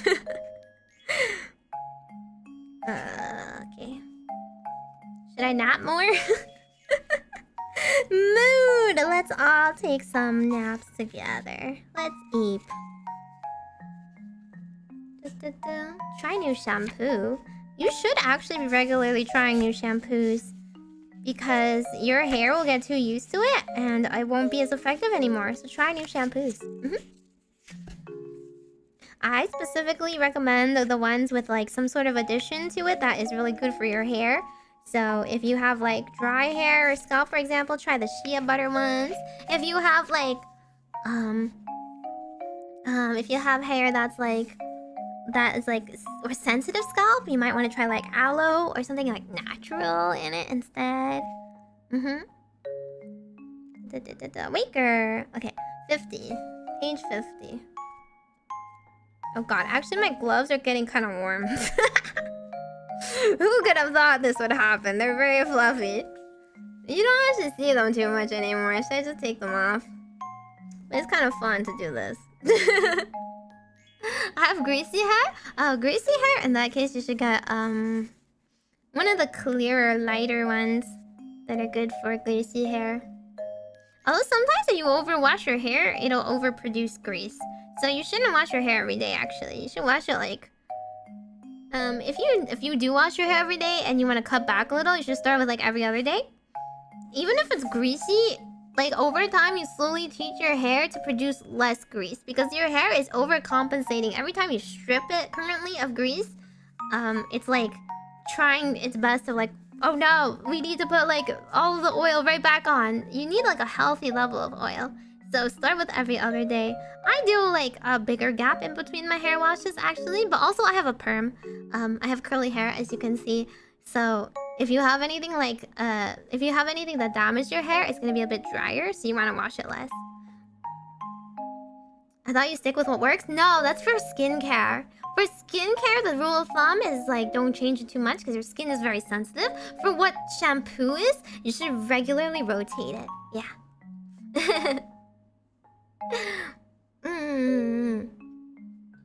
If you have naturally curly hair, then you should try I have this new hairspray that I got. It's like a leave-in conditioner for curly hair. You apply it when your hair is damp and then you leave it and it makes it like curly and like easier to detangle, and it leaves your hair like much smoother. So your curls are nicer. My hair is over 2 feet. Oh my gosh. Then yeah, you wanna think about that. Also, yeah, for longer hair, always start at the tips. Always make sure you are let's see. Actually, no, that's not true. But for like washing your hair, always your scalp, right? Your scalp is the source of all of the like trapped stuff, like any buildup, any stuff you need to wash. So carefully wash and double wash just your scalp. But then you want to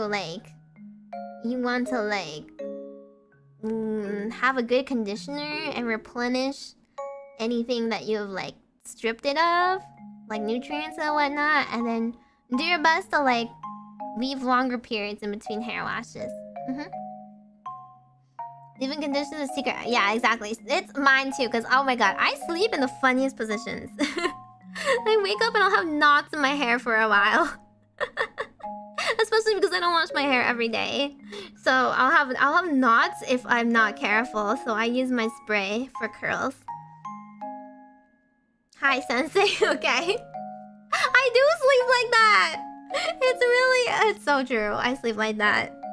If I'm particularly sleeping too hard, I'll do a little bit of... Don't look at me. Happy International Cat Day! Wait, oh my god, I forgot! I forgot it's International Cat Day because it's not Cat Day in Japan. Cat Day in Japan is tutu, which is ni, like nya nya. But I completely forgot. Yeah, we're on theme today. Meow! Meow! Yatta! See? You guys call my paws weird. You call my fluffy paws cringe. I have to take off. Thanks for the great stream even though I haven't been actively chatting. No worries. I appreciate all lurkers. Even if you guys never chat or comment. If you just like and watch my streams and comment on my VODs and stuff, I appreciate you guys. Appreciate you guys. Can you boop a Popeye? Sure. Sure. they're not squishy though. The beans. Boop. Kawaii gang. True. That's why I don't wake up on time? Absolutely. I sleep too deeply. Being cringe? Okay, well they said furry, but I didn't want to repeat that. Furry equal cringe in my eyes. Actually, furry is worse than cringe, sorry. I'm just really not about it. No offense. No offense. People can enjoy what they enjoy, they just don't have to tell me about it, you know? Anyway, the waker! I've been procrastinating on this. I've been procrastinating. 2 siblings sit in a room, one sleeping, the other awake. Neither moves, neither addresses you, but when they speak, their words are pure prophecy. That's very creepy, thank you, card.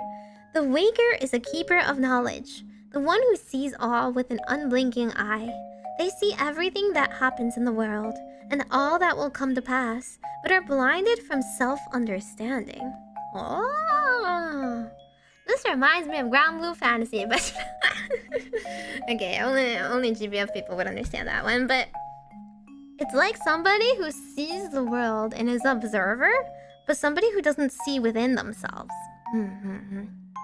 They think they're an objective person. They think they're a passive observer, but they're not focusing on themselves. And what this means is reverse. The waker reversed is someone who spends so long focusing on the outside world that they've neglected to address the inner. By focusing on external events, you've been ignoring what your body is telling you for so long. And your own personal world is out of balance. How are you feeling? And what is the source of those feelings? Use those critical thinking skills for some important self-reflection. Oh, nice. Okay, it's telling you to do a deep dive on your own feelings. So how are you feeling? Are you good?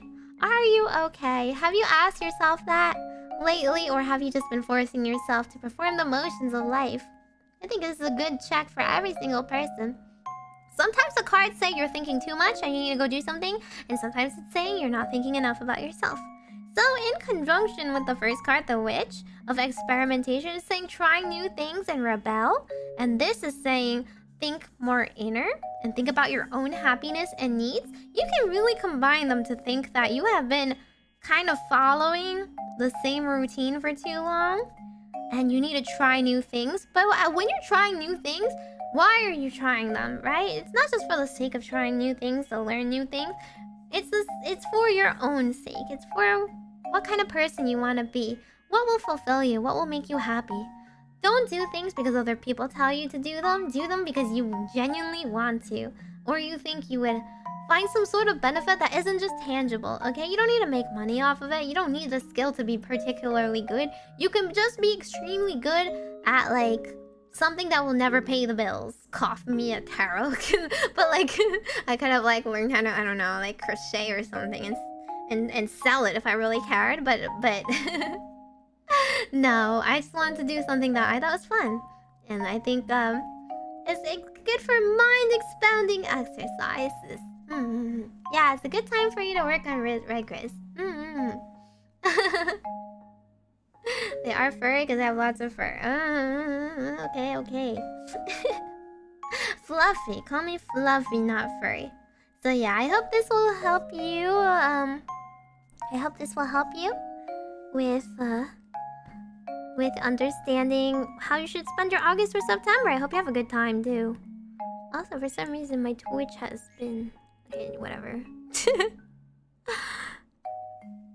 My alerts are not working for Twitch, but that's okay. I will call you cute. Thank you. I appreciate that too. Meimi likes being called cute. Oh, speaking of... You know, I just want to yap in between shuffling. I was thinking... It would be fun if we did some character streams. Do you want more? I know I did like some Meimi streams and Made-me streams. Should we do another Made-me stream or should we do a new archetype? Should we be Weimi instead? On a full Weimi stream? Yeah, that might be a little bit shorter so I don't kill my voice. Or some other type. Twitch was taking our donos as song requests. It has been. I don't really know how to turn that off for normal ones. She does my question and probably end up sleeping through it at this point. Oh, sorry. About the hunk show. Yeah, if you have work in the morning, then you should definitely do that. But, I actually do think it's like almost your turn anyway. So I can do yours real quick. It's not really skipping anything because the next person is like they're probably gonna be watching it during the VOD anyway. So if they're watching the VOD, they don't have to watch it right now. New viewers probably don't know her. Oh, Weimi? Yeah, we can do more Weimi. Even if I'm not very good at it. Ludme, hi! How does she act like? Is she just a Gyaru? Is that what you guys want? You guys are all Gyaru lovers? You want me to be like Valley Girl?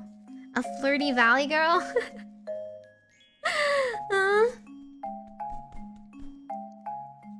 Adventure, maybe? Bunny Girl, maybe? Witch? I'm already a witch! Not just a roleplay. I just mean like a stream. Like a themed stream, you know? Well, I'm doing a regular stream, but I'm a different archetype is all. Okay. Bobby's question is, I'll keep this one classic and simple. What can you tell me about my love life? Okay. We're gonna go straight back to love life readings like we did that last time. That's fine. We'll figure it out. Do you mind if it's a little bit straightforward? It might yell at you, but I personally think you need to be yelled at a little bit for love life streams. Paladin, maybe? I don't even know what that means. I just want the nice one. Which one's that? What does hot Cheetos mean? Massacre Inc., huh? Not another love advice that... Well... I mean... I can't really, like, control the cards. Sometimes I do my best to interpret it in a nice way, but, like... But, you know... Sometimes the cards have a lot to say to you. Oracle look fun? Oh, okay. You can do the nice... You can do the Oracle one. I just think the Oracle one is a little bit... like... obtuse? For something like a love life. But it can. Okay. I think there was like a specific position for your love life, but Let me double check. Little sister, maybe? It's not all the time. At least some people think I am. I don't particularly try to act like a younger or older person. In fact, I think I'm considered kind of childish for my age. Take that as you will. People usually just consider me kind of like the younger one, even if I'm like older than them. At least my sister does. My younger sister thinks I'm the younger one. Okay, this one is more for an established relationship. That doesn't really work. If I don't know. Oh, okay, this one. Okay, I'll do a abridged version of the shield for you, if that's okay. Emoto Meimi for sure. I can't give you the coordinates of my true love. No.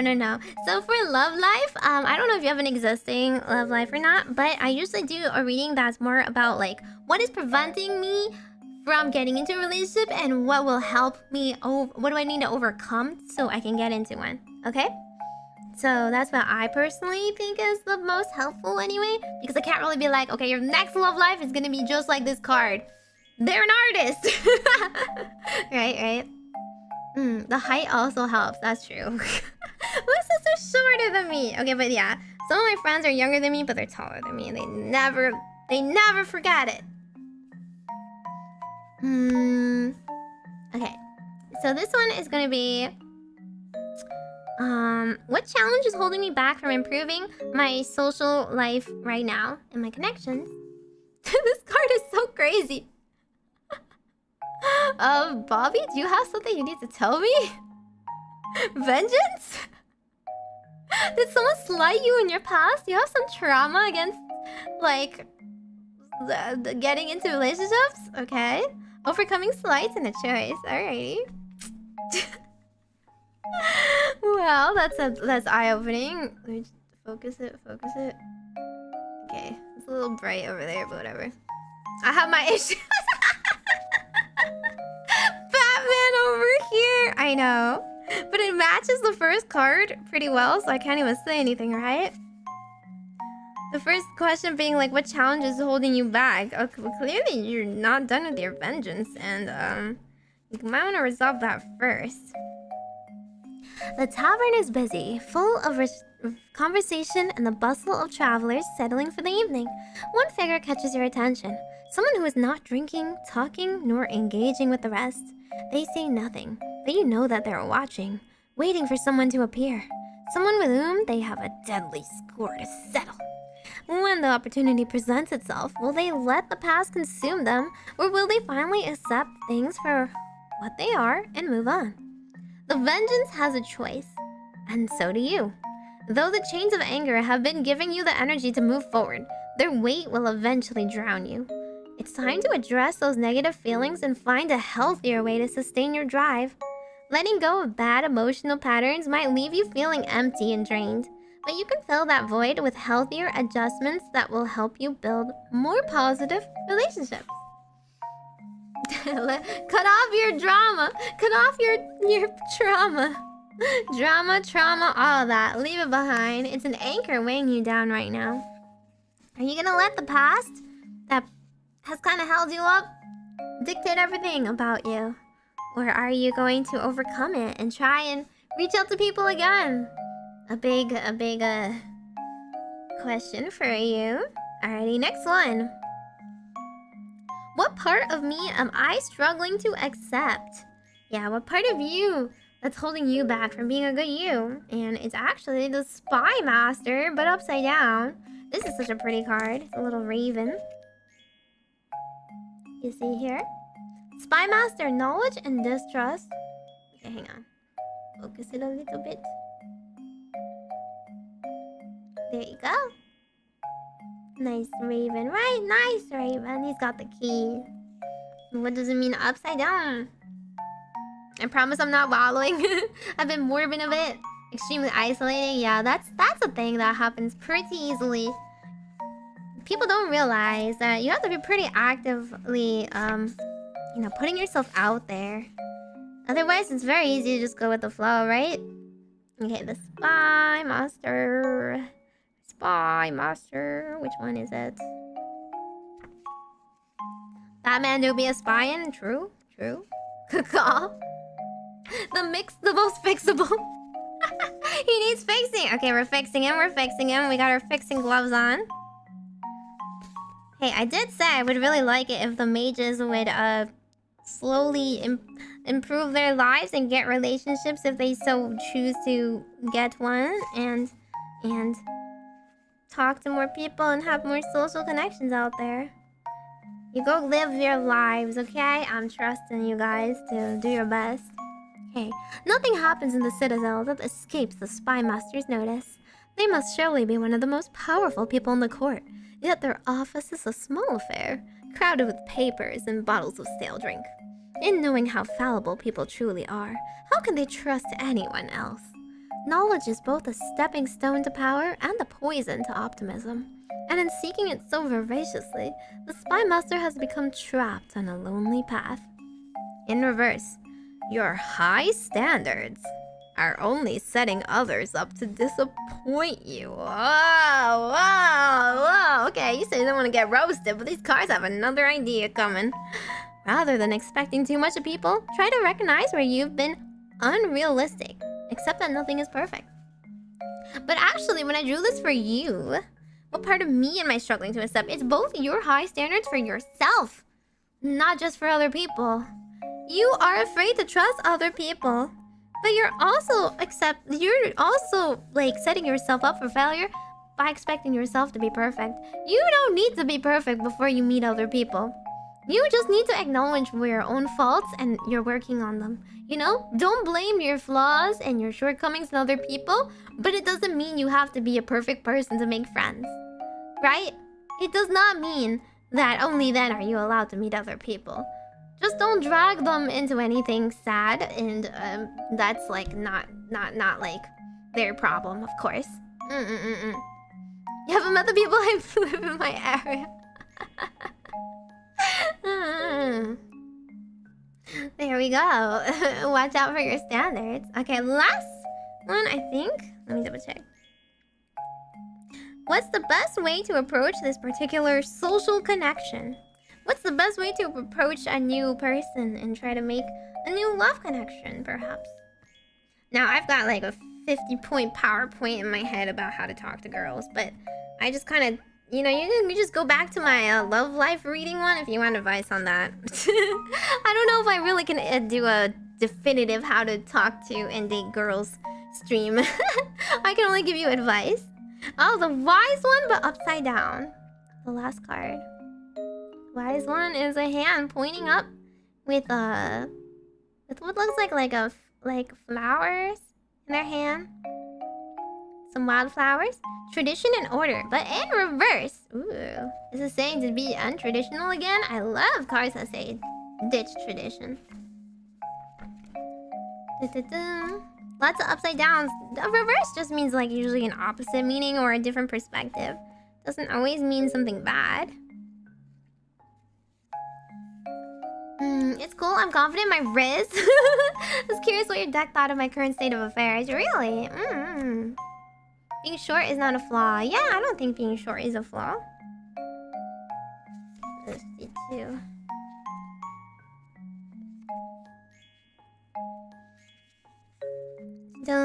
The wise one. A fire burns in the earth. A russet fox slumbering before its warmth. Peace hangs over the room like a blanket, and by the window the wise one consults a book that crushes a handful of leaves into a bowl. Though others may be wilder and more experimental, the wise one acts on the knowledge learned from their predecessors. They know the way things have always been done. Okay, but in reverse, conforming to social structure provides a reliable basis for development, but you may be feeling particularly restricted by the rules you've embraced until now. Oh my god, we have so many like break tradition cards today. On point for me. Go ahead and break the mold, but do so sensibly. If you're going to be embracing an unorthodox approach, make sure that whatever you do is the right thing for you in this particular moment. Alrighty, so just ignore all the advice out there that say you have to do things the conventional way. You can meet someone any which way. It's telling you to go out there and do whatever you think feels natural, even if it's not like quote unquote the right or best way. I feel like, I mean, at least I personally think that the best way to meet new people is just to meet over like common interests and feel like people that you would genuinely want to be friends with, and then you click. There's a bit of chemistry for something more. But I personally think there does need to be some sort of chemistry to begin with, right? It's kind of hard to turn a friend into something more. Like at some point, it has to be a mutual thing on both ends. Like there has to be some sort of spark that exists in the beginning. Now, whether or not that spark exists for the other person will be hard to tell unless they openly start flirting back with you. But there are definitely ways where you can be a little nice and flirty and flatter them and see if they want to spend more time with you. And if they do, that's always a good sign. Any common ground? Yeah, exactly. Stuff in common. Here we go. So that's your reading for today. I wish you the best of luck. I also wish you a good night's sleep if you're going off to bed now. Okay, you guys have given me so many questions. I like how I have a hi Meimi from Tomoe who has just lurked. I don't know what time ago she has sent it. So like I've just this is gonna be timestamps. Delightfully insightful. Yeah, thank you for stopping by today. Try not to be dense? Yeah, but that's everybody's. That's something everybody has to work on. I hope your intensity. Ephemira girls are always watching. We really are. Even if she should be asleep. Let me see. I'm just gonna scan what I have left. Michael wants advice for sleeping his sleep schedule. Monkey Cell says more career stuff as well. Mystery Toki says starting research. Egan, not a question, just want to remind you that you're cute and funny. I don't say it in chat enough. Thank you, Egan. See, that's why you're the nice one. Steve says, do I take off work for a certain cool birthday party starting tomorrow that I wish may be part of some of the festivities for? I'm actually only going to be part of it Saturday, so... I'm not going to be there tomorrow. But that's up to you. That's up to you if you have work days off that you don't need for other things. 100 for a single squat seems crazy. I forgot I already responded to that one. But yeah, we did 25 squats, please. Whether find a job in someone who accepts me for who I am and not my family background. That's two questions. That's two questions. You're gonna have to ask for a job or the somebody.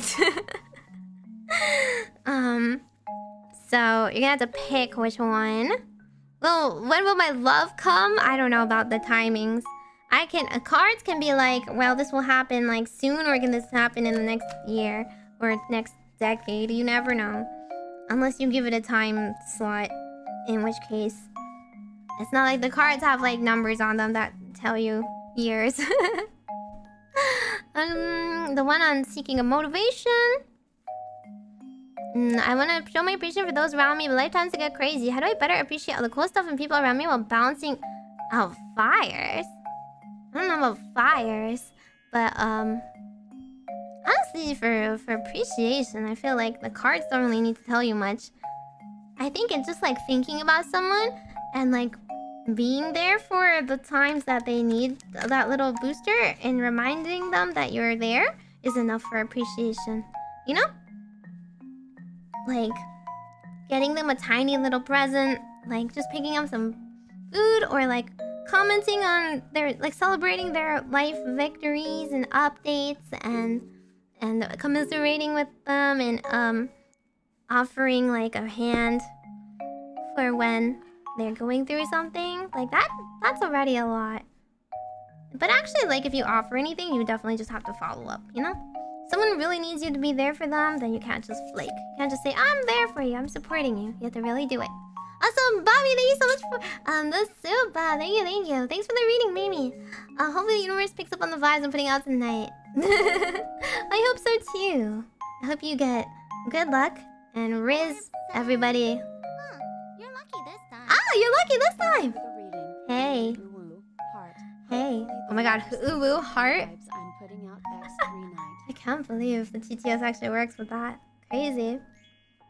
3 decades from now. The worst wasn't a birthday plug. Appreciation isn't really. I don't think appreciation is really necessary for a reading, though. It's all. Like, I don't know what the cards can tell you. I think appreciating people is just being aware of other people.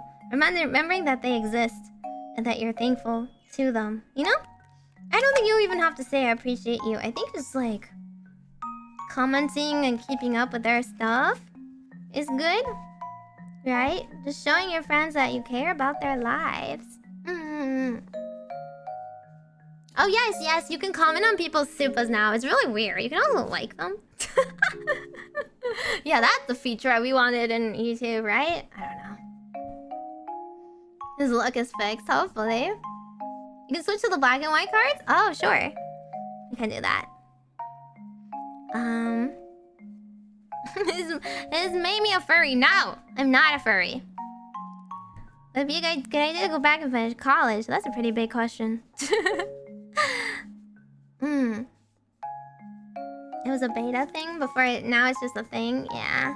But I don't know why they've worked on this to begin with. I think they should work on fixing other things, YouTube. But they won't. They should just give us an option about like what type of like chat format we want. They keep changing it every other week and I hate them all. GIF emotes? Animated emotes would be amazing. But they don't care about us. They don't care about us. Okay. Anyway, the first question is going to be sleep schedule. I actually think the other one is a bit better about sleep schedule. I don't know what this card can really tell you about sleep schedule because it's so like abstract. Oops. Okay, we got the Forgotten, but upside down. Oh, this is a rather foreboding card, to be honest. Isn't it kind of creepy? Like, I don't know what's going on here, but it's like some alien nonsense. And it was upside down. Missed opportunities and fear of failure. Ooh.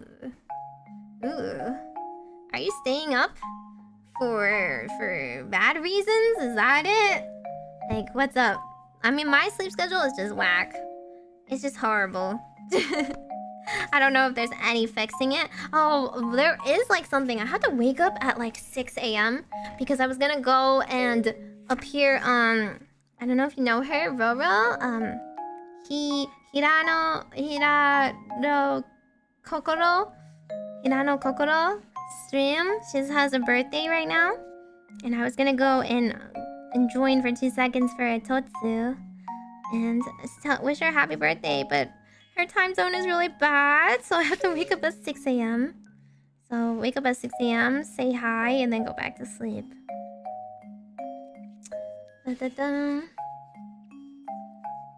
Yeah, that's spooky. A catch-all question? A little bit. Where is this card, though? I live post PST or Meimi stream hours or destroy my sleep schedule. Yeah, sadly I can't really start earlier. And you can see every time I try to start earlier, I end up pushing it back. Because I work pretty hard during the day, and then I don't have enough time to take a little nap and rest my brain or set up, and then my streams just get pushed back if I'm sleeping. Okay. The canal runs through the citadel, deep and silent, reflecting the evening lanterns. Little cafes line the banks, filled with conversation and laughter. Couples stroll past, wrapped up in their evening. No one sees the figures that passes them all by, gaze averted. The Forgotten does not speak, nor hear, nor even see. They are so certain that they have nothing to give the world that they do not even try.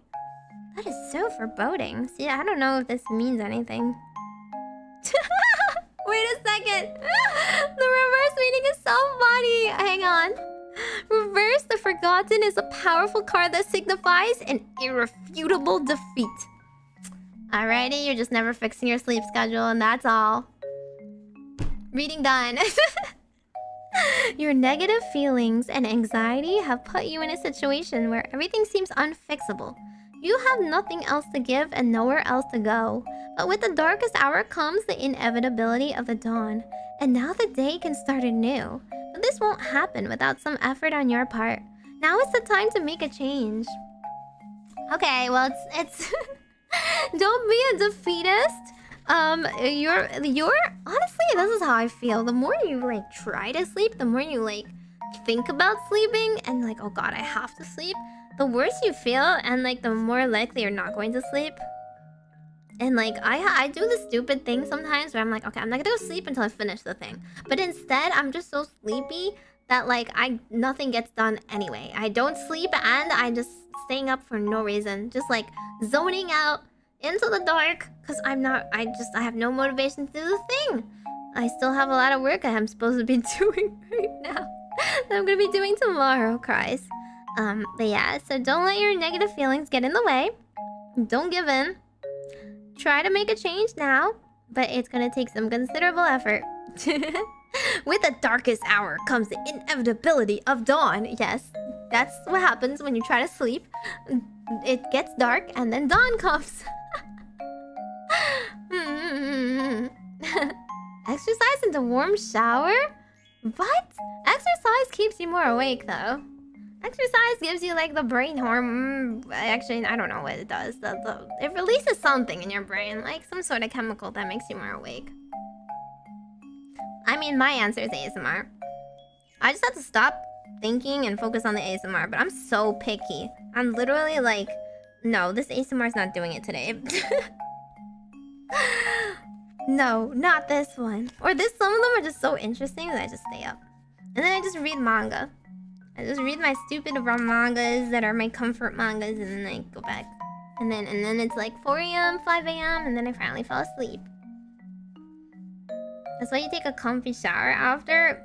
I don't know. Sometimes showers wake me up. It's too much water. Too much active of doing. Not enough laying down and doing nothing. I don't really like showers though. I don't like being wet. I'm a cat. Blech, water. Scorch earth but rebuild? A little bit. You've hit the bottom. There's only one way to go from here and it's up. That's what it's saying, yeah. So I hope you're okay. With that, you know, Michael, I hope you improve that. 710, too much water. Exactly, too much water. Used to be in the scenario in the mood for the proper tingles that fits my villains. No, I can't do both at the same time. But I really like, there's a couple like RPs lately that have been pretty fun, but they're too interesting. I can't fall asleep if it's too interesting. Okay. Monkeys though. I've been working in the same company for a while. It feels like I'm getting stagnant in both career-wise and personally. I want to ask whether it's wise to get a career change. Okay.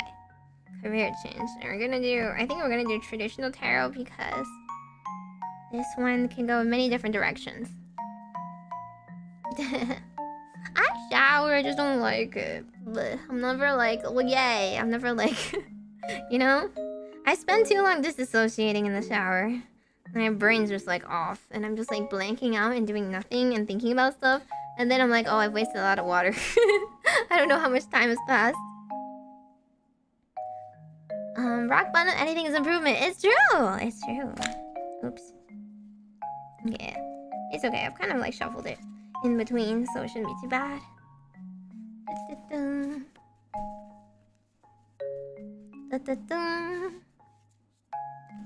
Okay.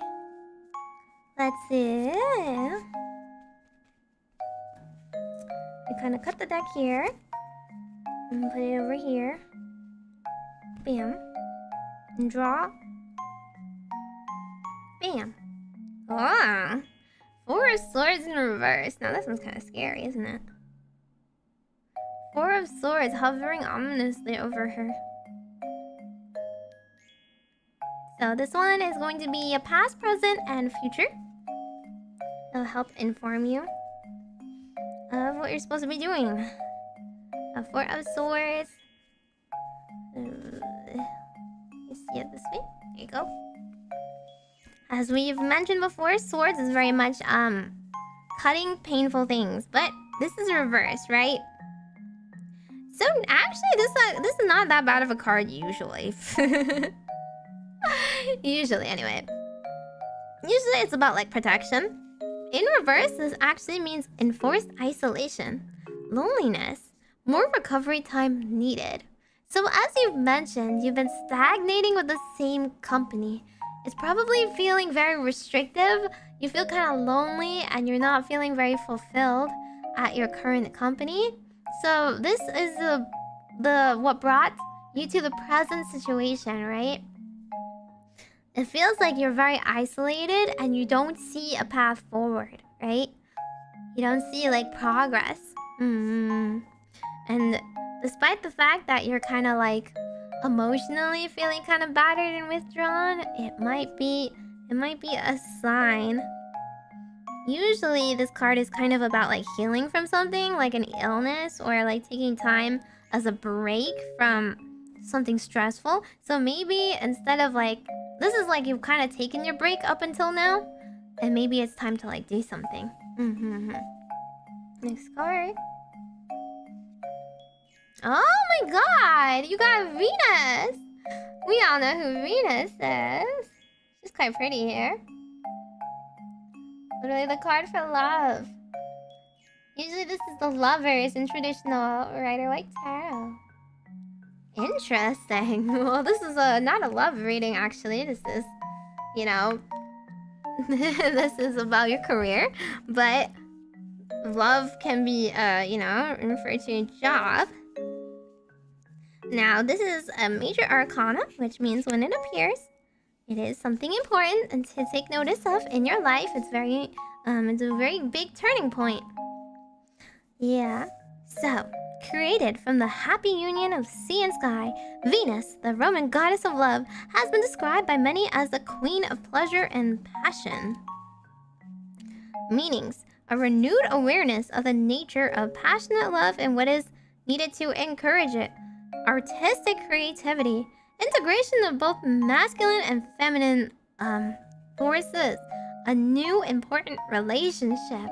So this is supposed to be where you are at currently, actually, but it seems like you need to tap into something that will truly drive you, like in terms of like passions and new connections. Some kind of new job or some kind of like new kickstart in life. Right? That will keep you motivated and keep you like looking forward and being creative, applying yourself in more than what you have been so far. And last card. Princess of Staves, but in reverse. Oh no, in reverse. We have the princess here. And usually in traditional card decks, it would be not a princess, but a knight. Yeah, this is not catching the light very well, so... There you go. Here's the princess. And staves. Staves is usually about, both like traditional hard work and spirituality. And put that over there.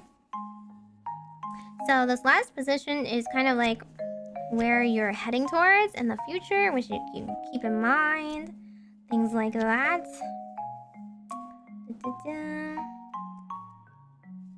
If I can flip the tiny little book properly, that would be great.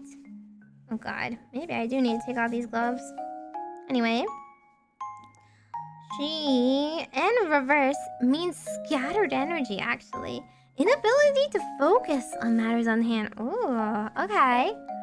It's telling you currently that you need to find something that will be passionate, like you'll be passionate about. Otherwise, going towards the future, just looking for a way out will keep you too scattered. You need to have some sort of focus, some sort of end goal in mind. Some sort of concrete, like, vision of where you want to end up. other than like not here, right? It's not enough to just be like, I don't want to have what I currently have. You need to like be propelled towards some sort of finish line. And if you just go about it willy-nilly, you're not gonna be focused enough. So just don't do it like... Don't do it off the bat. You need a plan. Ah! What the? What the? Chippy Choppa jump scare? Did you guys hear that? Was that loud enough? Oh my goodness. Thank you, Meigorb! Thank you! What a job for Meigorb that was. What the heck? Do you really want me to get Yu-Gi-Oh cards or something?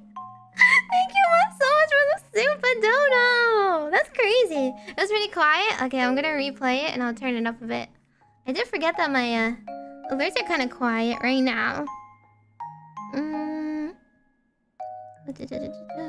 Oh yeah, I put it down so much. Okay, let's try this.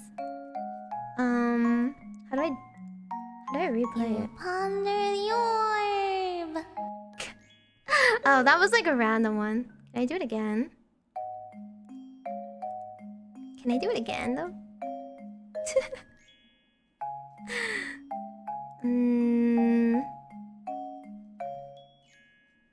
It's okay. I'll just like...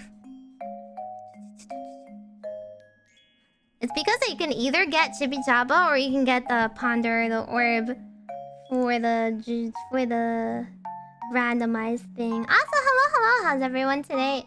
You're doing good, hopefully. I hope I am reading some things sensibly for you guys.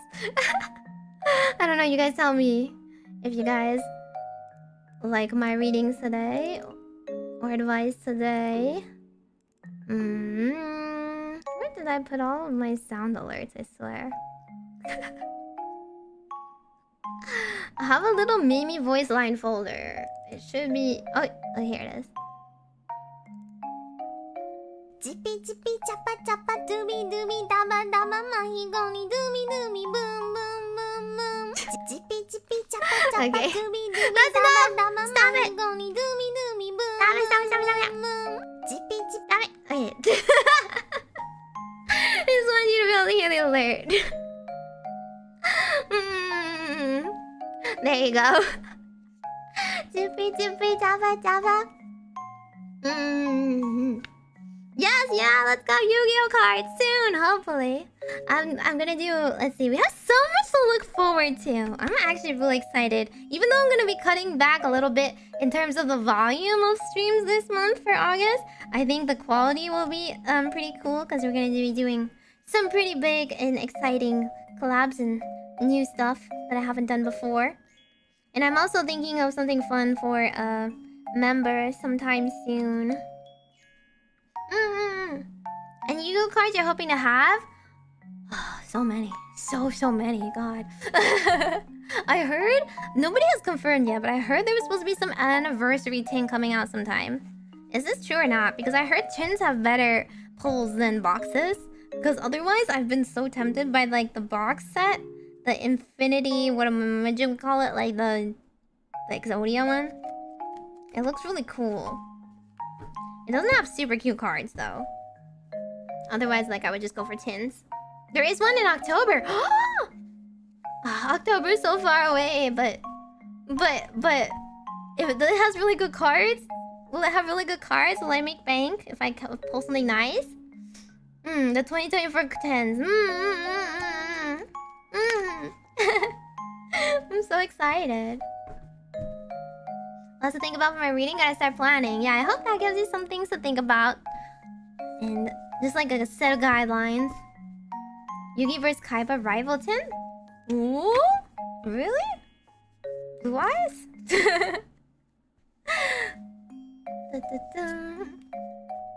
Well, anyway, thank you so much like once again for the super. I don't know which Meigorb that was. Orb says that is a very cultured yes. What the? Michael, thank you so much! Oh my god, you guys actually really want me to pull Yu-Gi-Oh cards.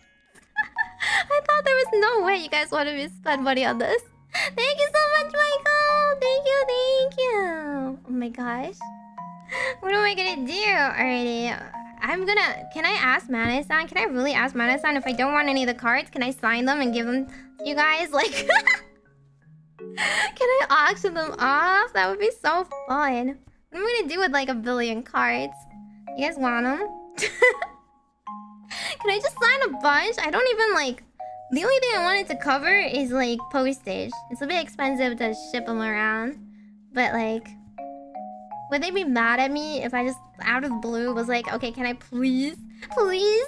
For like 6-month anniversary? That's like a weird... Okay, you know, that might be too weird. You guys should buy merch. I don't know what merch we're gonna have yet, but you should buy our merch if you want for 6 months. So maybe we shouldn't do it at the same time. We should do it like... But if I just do a random auction for no reason, they might be like, why? You know what? I'll do a donathon with a giveaway. What about that?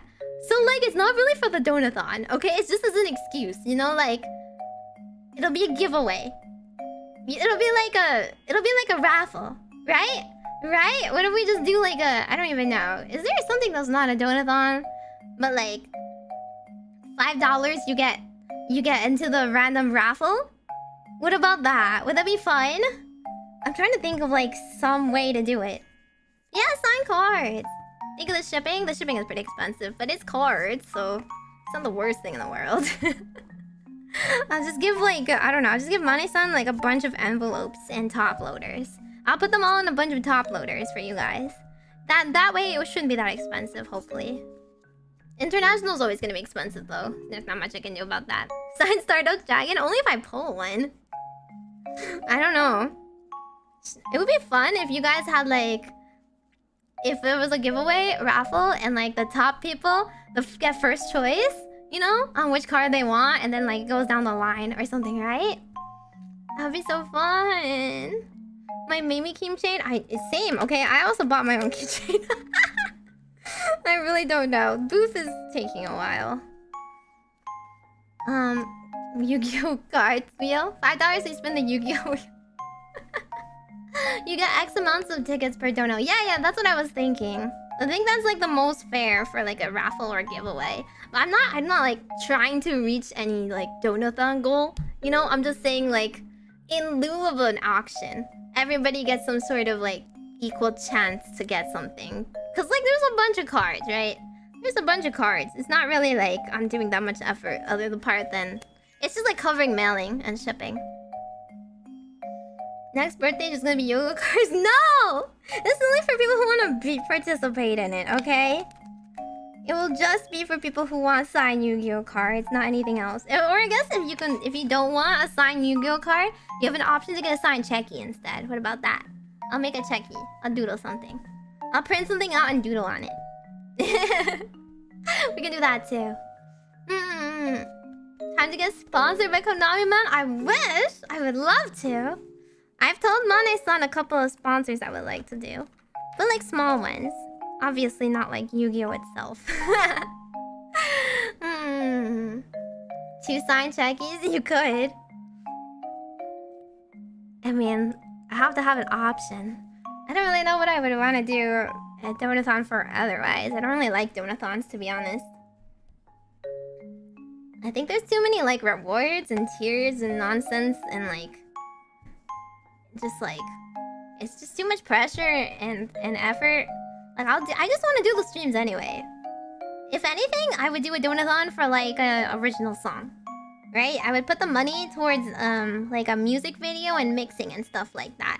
I would like to release an original song. But like I don't know what else like a donathon would be for. Should you sponsor VTubers for Vice? That's if you're big enough. I don't know if we're big enough for Vice.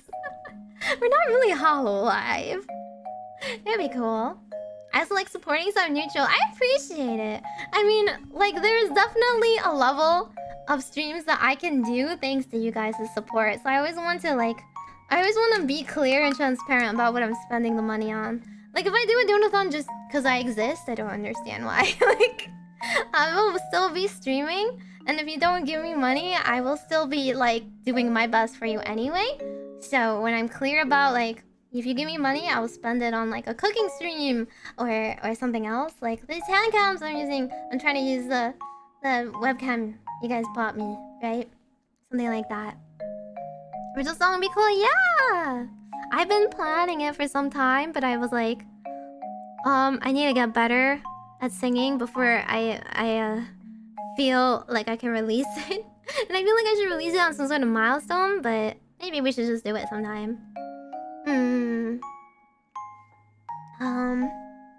Is there a way to support? Yeah! Thank you for your support. I mean, like I've always said, I'm pretty happy.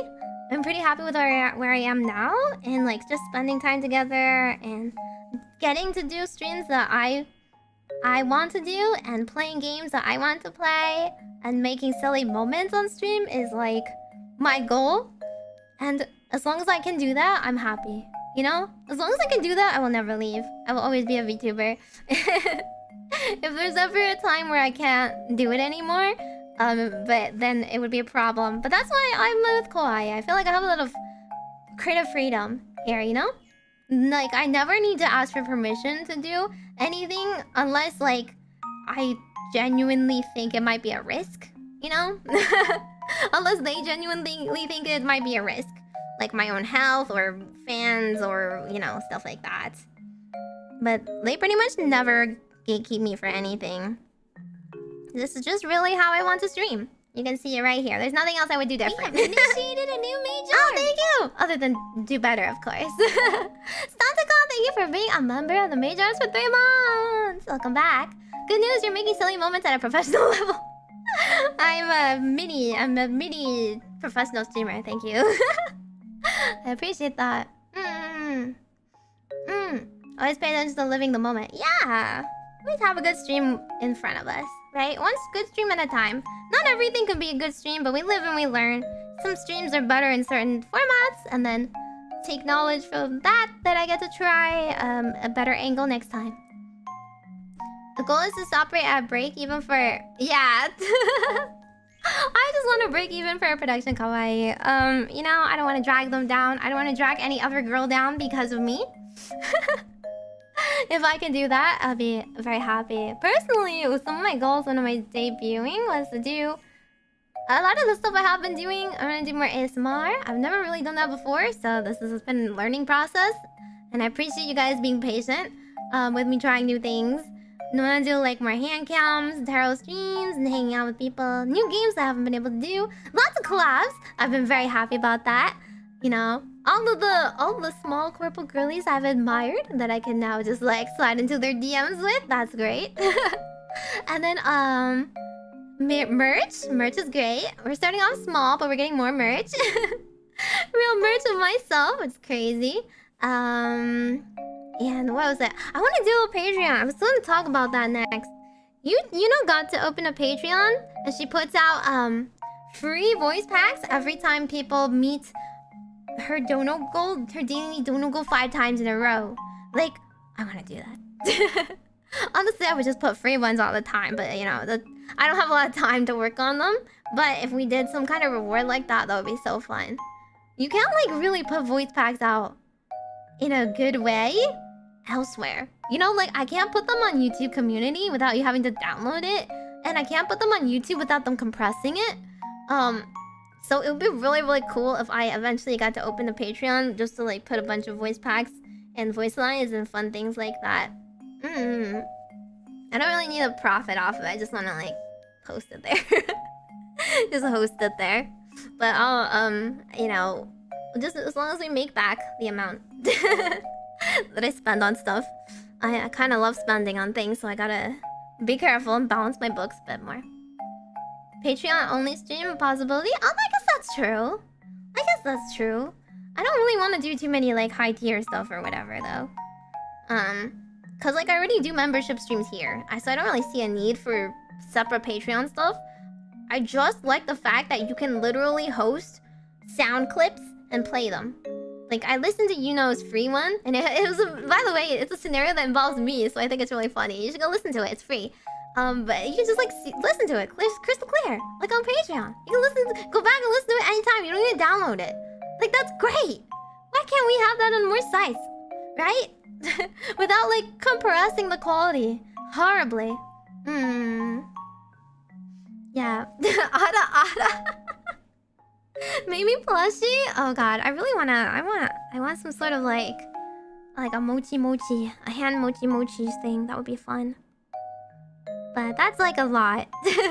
I need to sell a lot to make that kind of money back. Currently, I really want card sleeves. But I need to sell a lot of merch before I get to access the more expensive merch. I'm not quite there yet, and that is fine. Anyway, I have been stalling. I believe I need to do Tookies. Next one, right? About to fully start my research. Please guide me. Okay, will it bear success? Alrighty, in that case, I don't know if you had one you particularly wanted, but I'm going to choose. I guess I'll choose this one. It's fine. Mimi Nando. Now that would be insane. No, plushies are really expensive. I would love plushies or bean plushies, but you see the plushies that Novamore got, right? And Ionia got. They're all like 90 bucks. I don't really want to burden people. I don't want to be like, you can only buy my merch if you have 90 bucks, right? What the?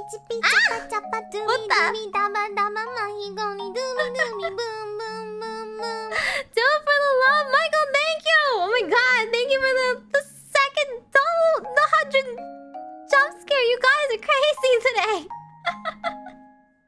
What the? Okay. We're gonna get the Yu-Gi-Oh pack at some point. I need to like, you know, you guys can send me like packs you think I should open, maybe. Okay, I'll try. You guys want to do like the voice pack thing that does though? Like every X amount of like donos you guys hit, we'll get a free voice pack. Would that be fun? I think voice pack is a little bit separate than ASMR. I do want to do like ASMR roleplays, but sometimes like there are certain situations that would be like really noisy that wouldn't work for ASMR, right? So we could do that as a short voice pack instead. I think they would still be kind of short. I don't want it to be like the equivalent of like a $15 winner or something. So it would be like 3 minutes as opposed to like 6 minutes, like I did for my birthday one. It'd be like a half-size one for free. But like as a way of rewarding you guys, I think that would be nice. You want to do more squats? Borrow the links? Yeah. Can't send links otherwise, or just like tell me what the names of them are. It's fine, right? I can look it up myself if you let me know. Mic situation figured out would be good use. Yeah. Okay, I'm still not like great at the ASMR setup yet, so I'm a little worried. But I'm gonna be practicing. We can do ASMR voice packs too if you really want, but I think ASMR is it's supposed to be a little bit longer, so you can actually relax to it. So that should be a full length stream anyway. It sounds fun. Hi, hello. Thanks for stopping by. We're doing some tarot readings. You still want the squats though? What do you mean? Are we still doing squats? We can, but I'm trying to finish everybody's readings first, okay? I gotta do them first. Hours is a good target for ASMR. Anything over an hour is appreciated. There's like a lot of people who put out like bite-sized ones, like half-an-hour ones. But I also personally prefer over an hour, at least. I mean, I can fall asleep in like the 1 hour ones, but if I'm just like listening to it and having fun, then I like the 2 hour ones too. Kitchen nightmares, but quarter rounds. It won't be that bad. Hopefully my baking won't be terrible. My birthday voice pack? That's true, yeah. I did my hardest on my birthday voice pack. I wrote a lot for it. A whole like over 6 minutes. And then my ASMR voice pack for my birthday one is 3 minutes and 30, but it's pretty intimate. It's pretty intimate. 75 in total? No! I already did the first one. What are you talking about? Maybe and Koha doing cooking streams. Yeah, I just need Lethe to get on the line. What the? We got the guide again. Crazy. I've been shuffling this whole time. And we still got a dupe. Maybe you can call me a sandwich or a donkey? No. That's Lethe calling me the sandwich. Ta-da! Alrighty, well. Mystery Toki needs the guide. Upright. I mean, we read this one already. But you kind of understand that the guide is there and exists. And I think for his question is about research and whether or not his research is going to be doing well, right? So I mean, research, you kind of have to follow guides. It's not really optional. Very much do it by the book and whatnot, but 72. Let's rehash it. The guide is pretty much also talking about situations that aren't ideal for yourself. So don't go into it like with any predetermined like preconceptions, really. Like holding a grudge or having a bad attitude. You kind of have to like buckle down and do the work. That's what it's saying. Buckle down, do the work. Not everything is necessarily predetermined, but this is kind of like one path you must walk through. And that path involves a lot of hard work. As long as you push through, you'll be okay. Let's see, next one. I do think Lethe is hilarious though, so I've been trying to find a time where both of us could possibly be free in her time zone. But both of us are horrible. We're like very, very bad about like being free at the same times. Okay.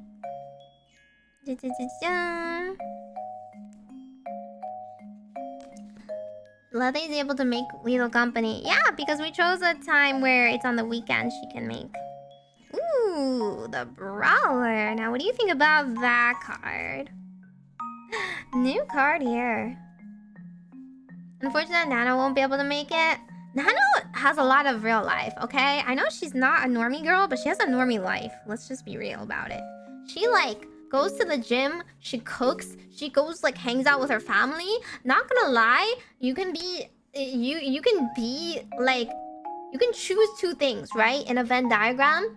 You can either, like, spend a lot of time and effort on streaming or have a life.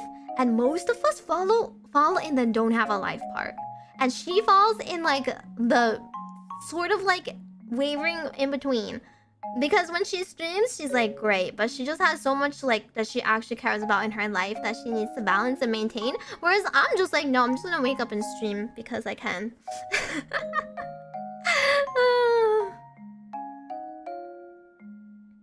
There you go.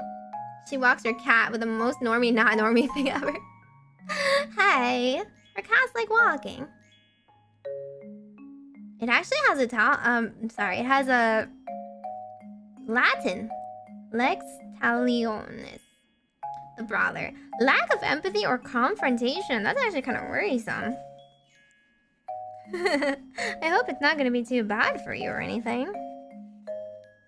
122. It's 2 already? Oh my god, see, you can either choose to watch streamers or have a good sleep schedule, but you can't have both. That's okay. Have a good night. Thanks for dropping by for this late. I'm gonna try my best to get through everybody that's in the queue right now. Lex Luthor, no! That's my problem, eh? Yeah, pretty much. 5 AM maybe post? Yeah, okay.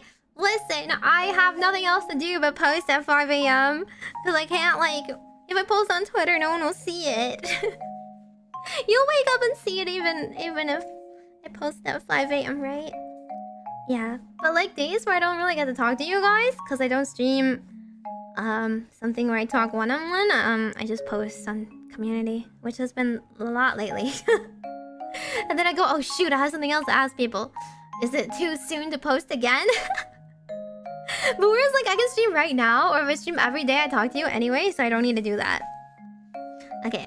Night falls thick and dark across the streets, but not all are sleeping. The doors of the music hall pour light and warmth into the courtyard, and revelers tumble, drunk and rowdy, after them. A spilled drink, a sharp word, and a fight breaks out. And the brawler is once again standing with fists raised, ready to fight their corner. Set on showing the whole world that they don't care what people think of them, the brawler invites confrontations wherever they go. Quick with a brash retort and ready fist, their bull-headed manner makes only enemies, never friends. This is saying you won't be able to move forward until a current conflict is resolved. Whether you're in the right or not, take a moment to step back and consider things from an alternative point of view. Entering a situation with your fist raised won't resolve things. Exercise a little empathy. Plan out a way to address the matter on neutral ground. Accept this chance to improve yourself without carrying forward any malice towards others. Okay, so it's saying there is some sort of underlying tension or issue that might get you a little, like, hot-headed, and you're gonna have to watch yourself and resolve it all before you can proceed. I don't know if this is true about research. Maybe there's something in the way or some frustrating thing. But you can't find success until you are able to handle everything calmly. I always end up streaming late. I do. It's already 1 a.m. We hit the 1 a.m. How long have I been streaming? I started late today though, so 1 a.m. is not indicative of anything. Chronic Meimi posting? Yeah, but I talk so much today. I don't think I need to post anything, do I? Do I? You know what? That's not true. I need to make a poll for tier 3s. Hit me with the ideas still. Yeah, I don't know. Tookie's not here to explain himself, so don't throw things at him. But one more card for him then. The Runaway. Oh my god, this card is beautiful. Oh my god, this one has red colors in it. It's like crazy. The flower is growing outside of the cage. Very beautiful metaphor. There's a key on top. I love this one. I've never seen it before, actually. Secrets running from problems. Wow. Okay. Run away from research, I know. I don't know what research this is. It's starting to sound kind of dangerous. 138. There we go. The streets are busier than usual. The number of people and voices clamoring in this market is overwhelming. But even among them, one person stands out, dressed in clothes that look a little too foreign. A map in their hands and a look of uncertainty on their face. The runaway has lived in a cage their entire life, protected, yet stifled by wealth and a good family. The runaway longed for new experiences but was unable to break free. Now that they've finally made their escape, however, they've realized the world outside is too vast, and they fear that they can't ask for help, lest someone send them back home again. It's normal to want to run from your problems rather than facing them, but you'll soon find that this won't resolve anything. Your problems will simply follow you until you're overwhelmed by everything you've been avoiding. It's time to start admitting to yourself what you're running from and address it. Alrighty. Don't run when the going gets hard, I guess. That's pretty straightforward. That's exactly what this card sounded like, and that's what Oracle decks are, you know, about. It sounds like what it should be. Alrighty, we got some slightly confusing advice. I hope that is still helpful for you for your research. It does not say, you know, success, yes or no. It's mostly a deck about, like, think about the different paths before you and take the right one. A lot of it is just hard work getting into trouble. It looks like there's a couple of different points there that is going to be testing you. Maybe people, maybe procedures. But either way, don't let it stop you. What kinds of research is doing? That's what I'm wondering too. Sounds rough though. When you get one card full, you didn't ask the question that like needed further clarification though. Do you want to follow up on that? Do you want to follow up? Like, why... what else you should be doing in life? Or what will cause you? If you ask a yes or no question, then one card is enough for a yes or no, pretty much. Confusing research, it really is. But Con Steve, you didn't get to your turn. You asked like 3 different questions and none of them are like... none of them in the queue have like popped up with any need for a reading yet. Think of it as sleep causing more problems than just lack of sleep. Okay, in that case, let me pull another card for you. Let's see. Let's try this one then. Bam! The Catalyst! Oh, okay. This one's pretty good. Look at that. There's like runes on it. A piece of obsidian or something like that. There's a little fly on it too, actually. It looks like there's something approaching it. I can't really tell what this is. Maybe a lighter? Or a bottle? It looks like that's approaching it. The Catalyst. Radical changes in taking control. Okay. So, let's see. The first one you got was about feeling helpless and like kind of letting yourself go and kind of learned helplessness, you know? So maybe this one is saying you need some sort of catalyst to jumpstart yourself into changing, and it's telling you to do a lot of change. Artifacts lay scattered across the table. A diviner might be able to decipher their meaning, but to the catalyst, they are just a frustrating jumble of clutter. Wherever they go, they seem to be the inciter of change, whether they intended to or not. They have toppled empires and ended the reigns of kings. And though something has always grown from the rebel, they're always left wondering, what calamity comes next? Life does not exist in a state of stasis, and meaningful development only comes with change. To resist it is to resist growth. You must become the catalyst that shakes the very foundations of life. You are the hurricane that blows the cobwebs from the corners. You are the bolt of lightning that topples the tower. You may not know what form this change will take, but change has to happen. Through upheaval, chaos, and destruction, you will be able to start anew. Oh!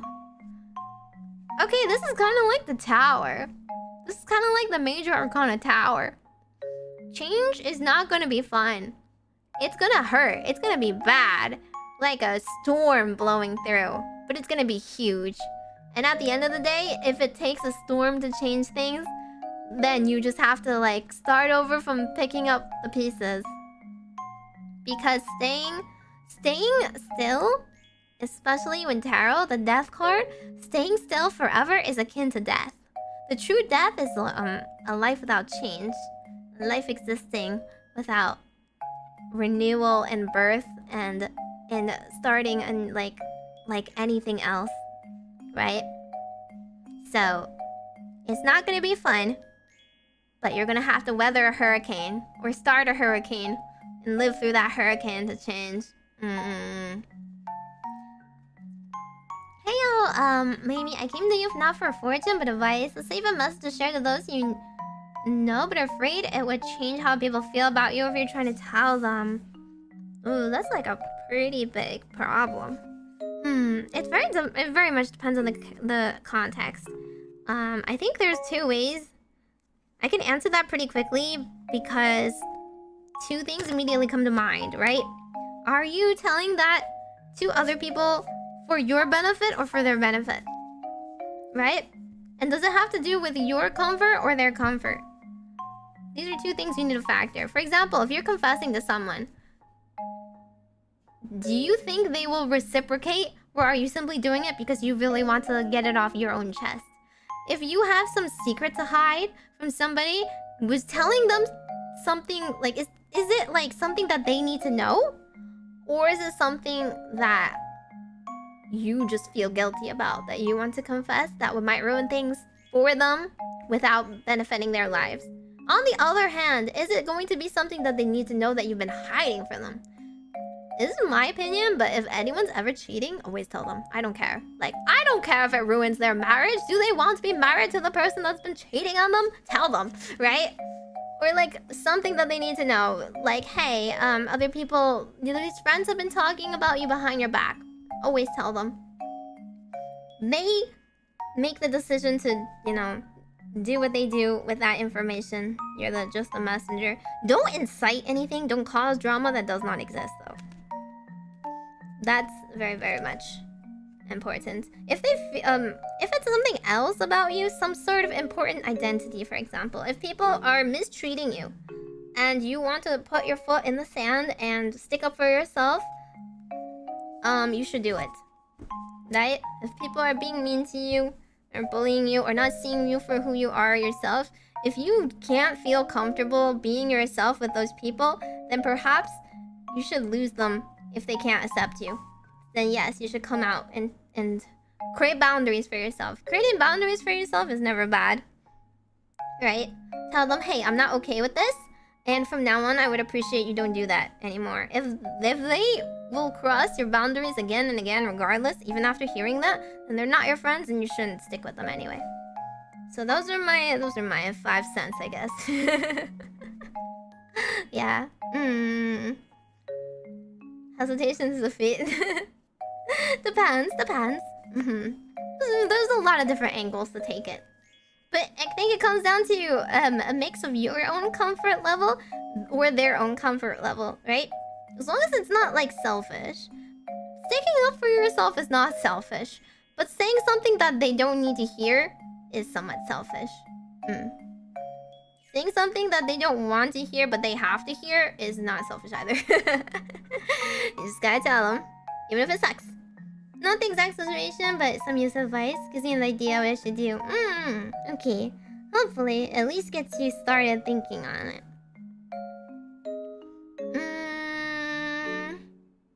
Let me see. What's the next question? Okay, this one's the one Halo Slayer asked. Will I ever find a job and someone who accepts me? Like, those are 2 separate questions. I can only answer one of them. Personally, I think someone who accepts you for who you are and not your family background, it's a pretty complex question. I don't think it has to do with cards. I don't think you need advice from like a yes or no from cards. Like, what are you gonna do if the cards say no, right? You're just gonna give up?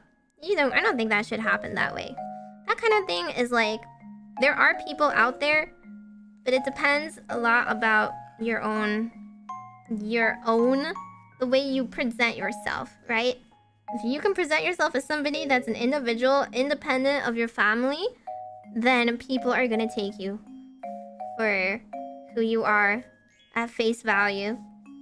But if you're gonna be somebody whose life, in your life, you're always going to be affected by your family, you're always gonna let your family either walk over you or take precedence over you or make important life decisions for you, then people are never going to forget that you come with your family attached, you know? I don't think like family should be a determining factor in like seeing anybody, but if they end up letting that affect their life, then it's really hard to separate the two, is all. But I can do a really quick one for your job. I think that one's pretty tarot appropriate. Anything important I need to know now? Hello? Anything I need to report? I don't know.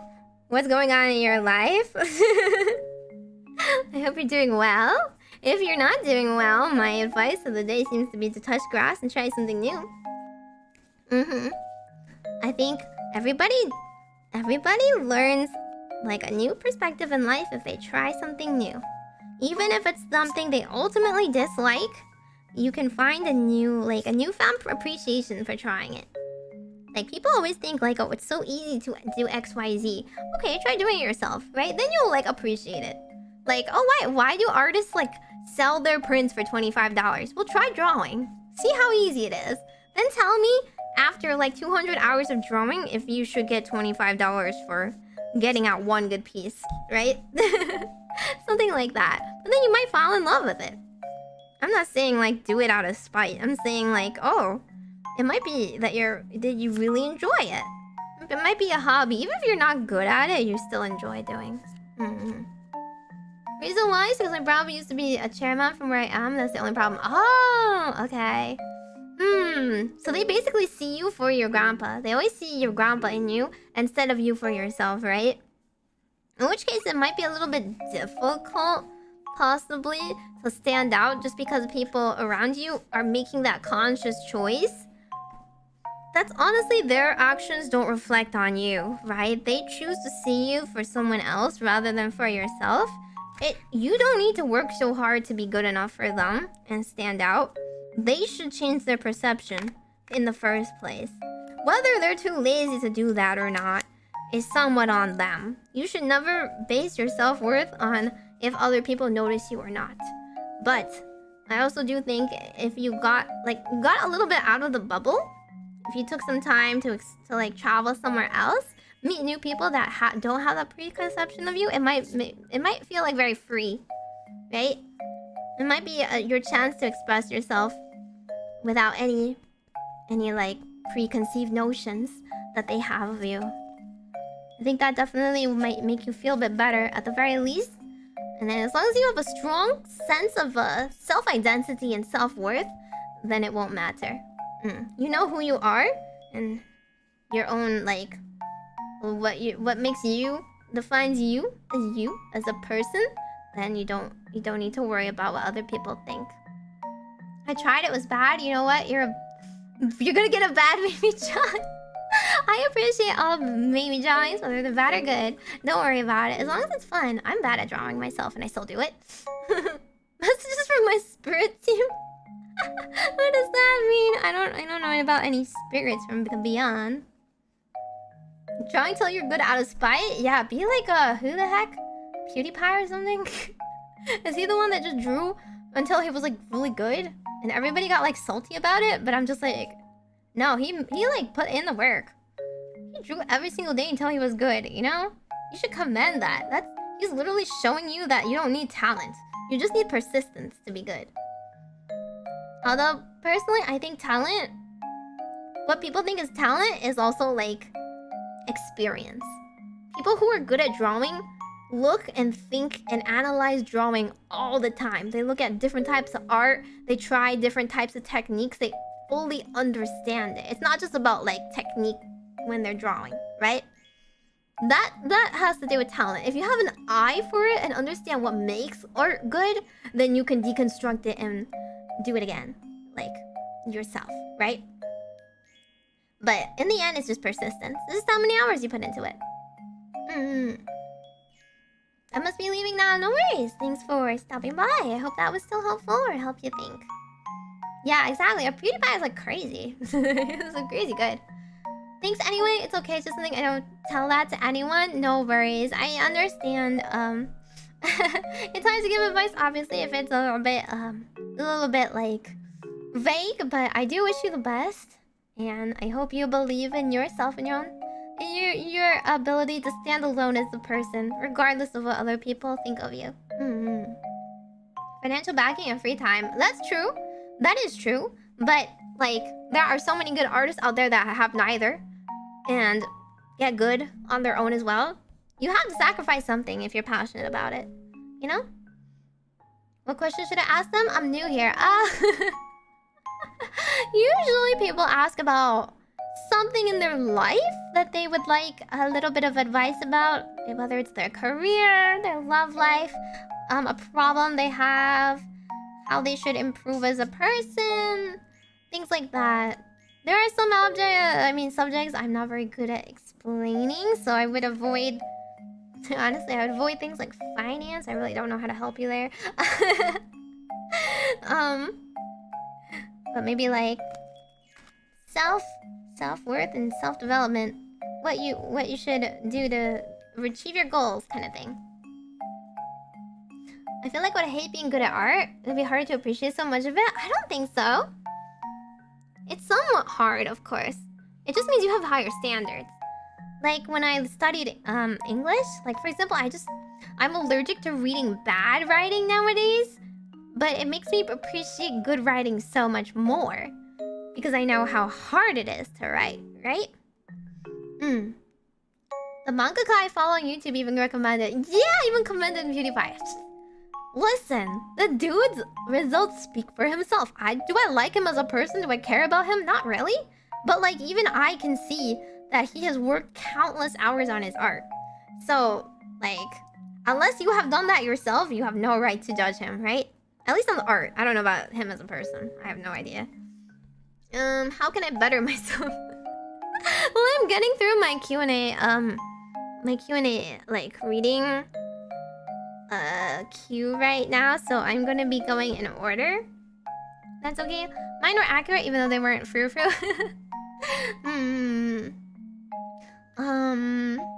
One thing I'm doing is learning how to cook. Okay, yeah. See, I don't really like cooking, but I am learning for the sake of doing things I may not like, but are good for improving my life. I am... and for entertainment purposes. I'm learning how to cook and bake. Okay, hang on. I'm going to try and do Hakuros. When will my love come? Okay. Okay, I'll try.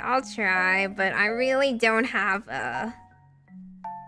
I don't think I can have an indefinite one. Are you sure this wasn't just a joke one? Because I said you can't ask for when your love is gonna come. I'm gonna draw a card. And it's going to be... it's gonna be on some sort of page number. And that page number... Actually, no. I'll draw one of the normal tarot cards. It's gonna have a number. And we're going to divide the number together. Okay, guys? Let's go. Cooking gunpla? Okay, actually though, maybe I should do like that sort of thing. I'm sad Ron was the only one building gunpla. Should I build something for you guys? Would that be fun? Should I do arts and crafts? I'm not good at building things though. Maybe like a miniature set or something. Okay, here's the numbers. The first one for Hakuro is... This is like the Powerball lottery. Today's first number of the day is... And it's a... XI. It's a 9. No, it's 11! Sorry. I read that upside down when I was flipping it. It is 11! Okay, we got a high number right off the bat. It's 11. And the next card we're going to draw is... It's a 7.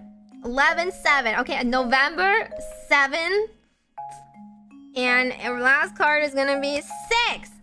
November 7, 2026. Kakuro, you're gonna meet somebody. Whether or not you're gonna stay in that love is not part of the question, okay? But you're gonna fall in love in 2026. November 7th, 2026. There we go. Never asked me for anything ever again. Oh, 7-Eleven counter. Yeah, you know, they could be in the wrong order, true. A blue eyes white dragon gunpla? Is it hard to make? I've never made a big gunpla before. I've only put together Nendroids. How expensive is it though? Aren't gunplas expensive? I don't really particularly love blue eyes though. I like the cuter cards, but I don't really mind. Yeah, I like that mini coffee shop, but you don't actually have to build it. You just put it together. Like, it's already pre-built, you know? It's not like you glue anything. You just assemble it. Okay, next card. Question. Mang the Great? I like one on how I can seek motivation. Okay, so motivation honestly requires this card. We're gonna use this one because I haven't been using it enough. This one is the Brace Yourself This Oracle Has attitude. The Rebel deck. This one will yell at you until you do the right thing to improve your life. Not too expensive until you go into the rabbit hole. I need to buy one of those, like... You know how, like, everybody was using the Detolf from IKEA, but it's, like... It's discontinued. So what am I supposed to buy instead of the Detolf, guys? I don't have a display cabinet and I really need one. My Nendroids are just sitting in, like, a shoebox right now. It's really sad. What kind of display case can I buy? It was nice because the IKEA one was like not that expensive, but it was exactly what you're looking for. Why would they discontinue it? I almost burned bread once. I have no idea how I managed to do that. Burn bread like in a toaster oven, or like how are you doing that? Making bread is really hard. I don't understand like people that are like, oh yeah, just make bread. Like, you guys know how bread is made, right? You have to like make the sourdough starter thing, make it yeast and feed the yeast and let it rise for like hours and hours and days, and then finally use like a proper bread making oven thing to bake it properly. Otherwise you get some pretty sad looking thing. Make a new one, but it's not as nice. No, I haven't seen any. I've seen like more expensive, worse versions. Making bread from scratch is a learning curve, but once you get it, isn't bad. But I don't like bread enough to make it. I'll just buy it occasionally. Okay, we're going to pull. How do we seek motivation? Oh my god, this is actually hilarious. What kind of card is this? Okay. Okay, well, I don't know if this first one... I don't know if the first one is really the correct answer, but the next one is. Drop the ego. And then, vulnerability is hot as... What does that mean, though? I don't know about motivation, but I think in general, yeah, maybe you feel unmotivated because either you believe everything is beneath you or you believe you're not good enough. There's either one way or the other, right? You believe you're too good for something or you believe you're not good enough for something. And it says be more vulnerable. Basically, why isn't it focusing? Hello. Hello. There you go.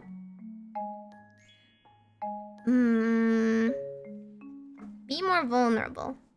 I do think people being real is a lot better than people being pretentious. People are very pretentious, then nobody likes hanging out with them. IKEA Blide? The $80 one? Is that one smaller, or am I just losing it? Okay, but the next one... Stop sleeping so much. Stop sleeping so much. Wake up, you're missing some cool stuff. There you go.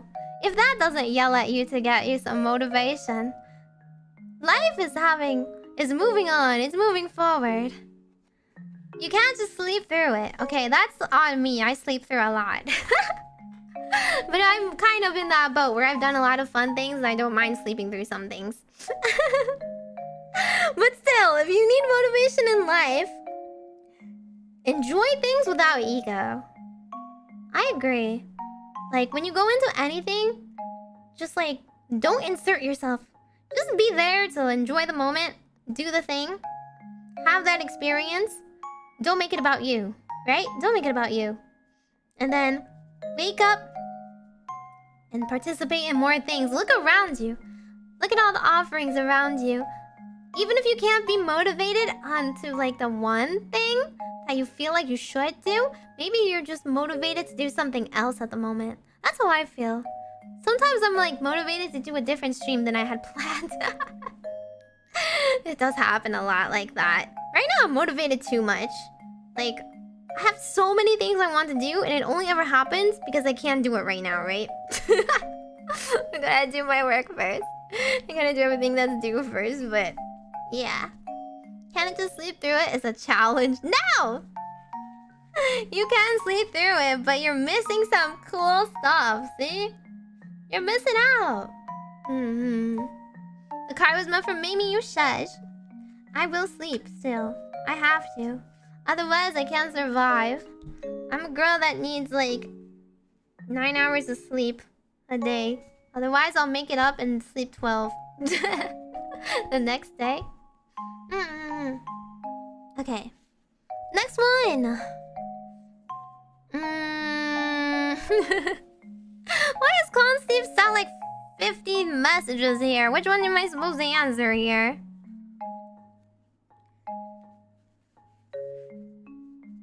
Should we do one for heavens though? I haven't changed the measurement. It looks around the same size. Does it? Really? Okay, maybe I'm just blind. I'll double check it then. I thought I found like a smaller one. Would it be a good idea to go back and finish college?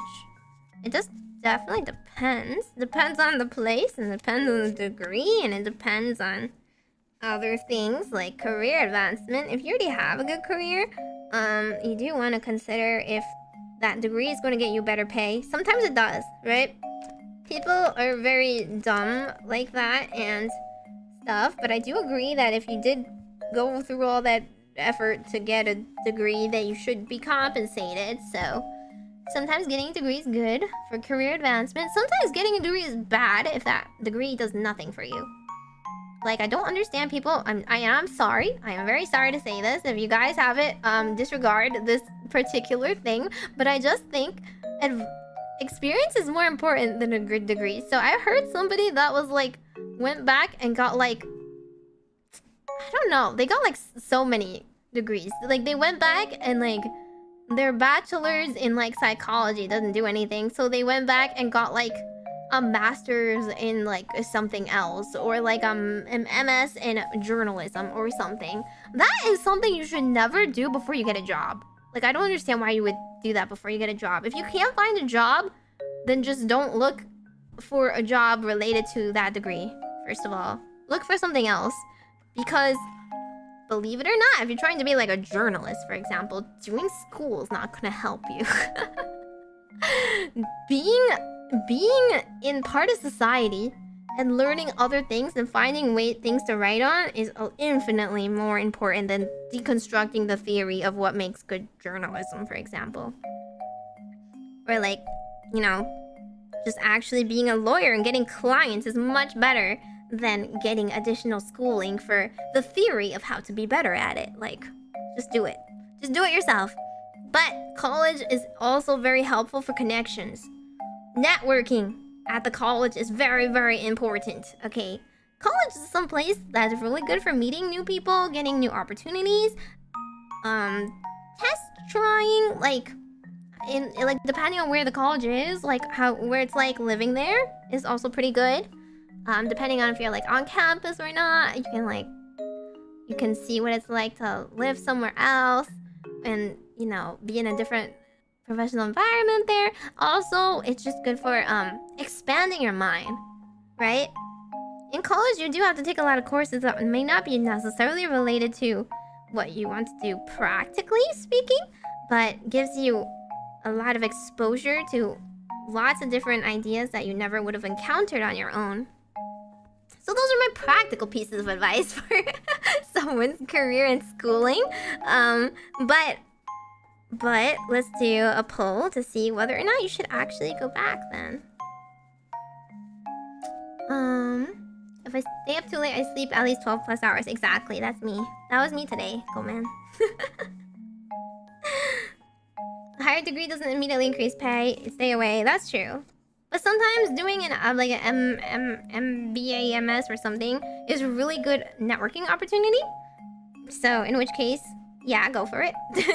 But only if they have like documented leads. Like, oh, we bring you, like, we give you internships, or like you get to meet people who are hiring directly from this pool of students. In which case, that's great, right? Go forth.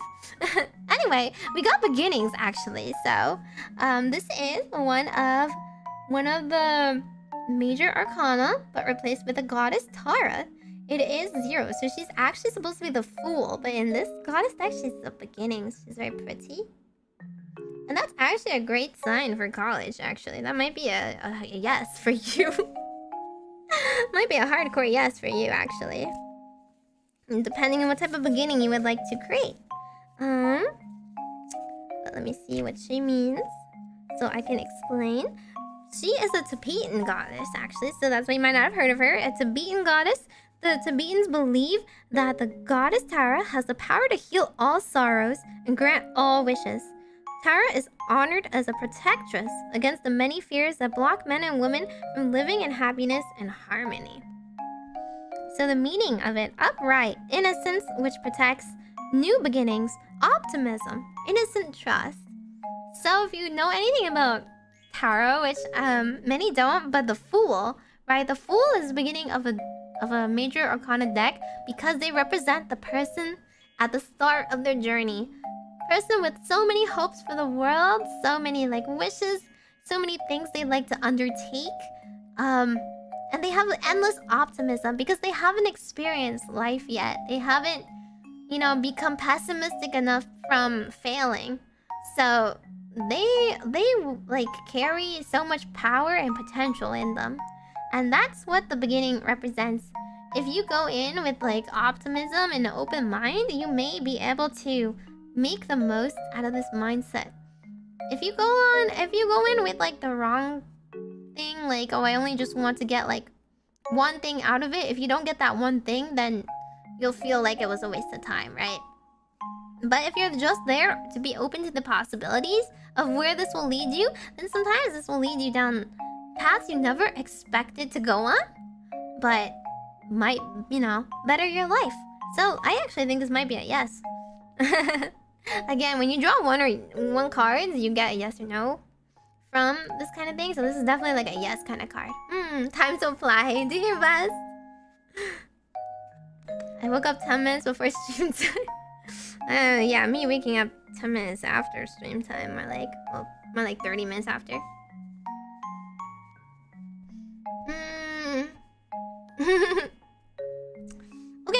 Okay, you guys learn that I'm not bullying Constantine. I just genuinely have no idea what he's asking for. Okay? His first thing he asked was... He asked do I take off work for a certain cool birthday party tomorrow? Right? And then he was like, don't look at that one. Look at the next one. So his next one is, I want to better show my appreciation for those around me. How do I better appreciate all the cool stuff and people around me while balancing out fires? And I answered that because I said, I don't know what the cards are going to tell you, but I'll tell you to just put yourself out there and think about others first and appreciate them while they're there. Appreciate them in many different ways, right? And then he sent, how make Meimi not hate? And then he sent, what is the current obstacle towards further personal growth? So I guess I can answer the last one, even if it's very vague. We can do a 3-card reading about personal growth. Danger nap prediction was correct. You need to stop saying I'm gonna danger nap before every single stream, okay? I'm literally like setting up and I don't have time to be like doing stuff. Just so you feel whether or not your prediction was right or not.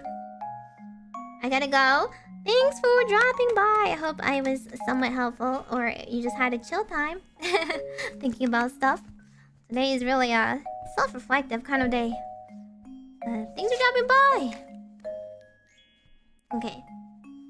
I'm sleeping. I don't have time for your assassin. True. I've been working all day, and then I take a nap because I'm exhausted.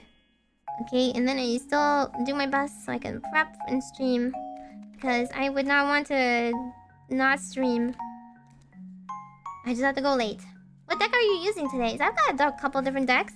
This deck is the Goddess Tarot. It's just a normal tarot deck, the Rider White, except instead of major arcana, it has goddesses from different mythologies, and it replaces... It's basically a matriarchy, and it replaces the kings with the queens and stuff like that, princesses with knights. I've got this one, which is very funny. This one is called the Rebel deck, and it basically just tells you like hard truth. Just it's silly. And then the last one is the Citadel Oracle deck. This one. And it's very pretty. Here it is. And this one is an Oracle deck that's based off of like different RPG archetypes and different like fantasy settings.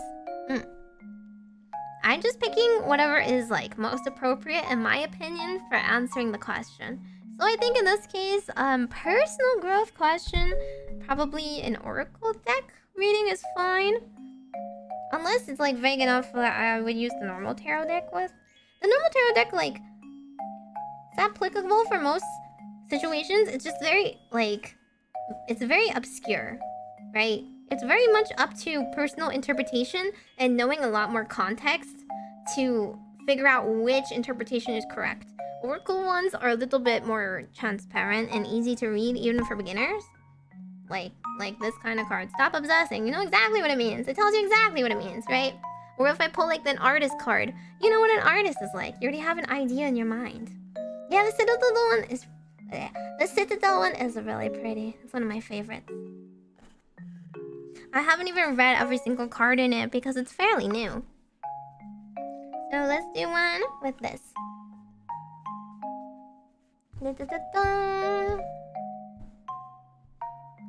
Well, there aren't any more, actually. There aren't any more questions. So I think we're good.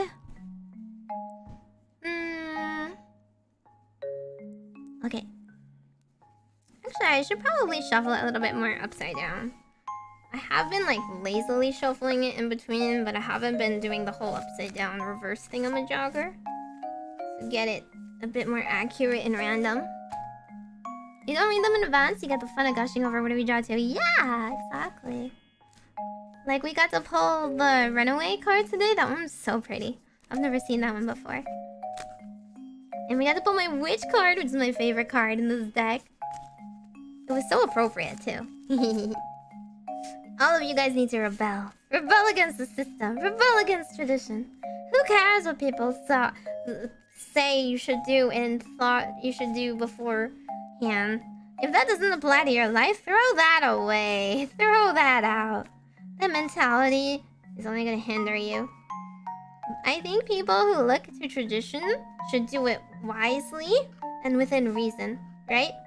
Of course, there's a lot of benefit to knowing why people did the things the way they did, right? But you should question it. You should appreciate why and then like question why, right? If it doesn't like apply well to your life, then you don't have to do it. Other people can still do it, of course. It seems to be working for them, then that's great. But if it doesn't work for you, then don't let other people judge you for taking another path. Sets fire to the world. Oh, that's me every time. Okay, let me gather them all up. At least for me. I don't think I live a very conventional life. But I don't do anything crazy either. I guess being a VTuber is pretty crazy, actually. There's that. Low-hanging fruit right there? What is? What's low-hanging fruit? Set fire to the rain. Watch the burn as I touch your face. Screaming out your name. Your name. Really good to take. We can't be stuck by other people's opinions and beliefs. Yeah. I feel like a lot of people give up because they feel rejected by society. Which is so stupid. Like, why should society dictate how you feel, right? I think everybody, if they were comfortable being their individual selves instead of like sticking to a mold, they would have so much more to contribute to society. But like, there's always some sort of perceived flaw in each person because we're all judging and comparing ourselves to each other. When it's like, in reality, like, I think everybody can find success in what they do. They just have to measure it for themselves. They don't know I'm a VTuber. Sip soda in a corner of a party. No! No! I mean, my friends kind of already know, so it's whatever. Okay. Bam! The Pilgrim! The Pilgrim! About opportunities and growth. This is a pretty card as well. He's holding a lantern and a flower. You can see it. Right there. The lantern, of course, is a little bit foil and sparkly. The lines are a little bit sparkly as well, but there's a lot of glare. Okay.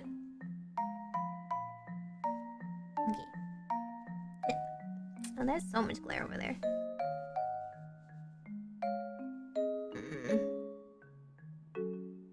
Oops. I bonked it a little bit. Maybe here? Okay, yeah. Okay, you can see it better there. Anyway, let's look at up. Social media era, that's true. I mean, I think things have been bad before in society, and we just didn't document it, you know? People just suffered in silence. So, in some ways, like... What the?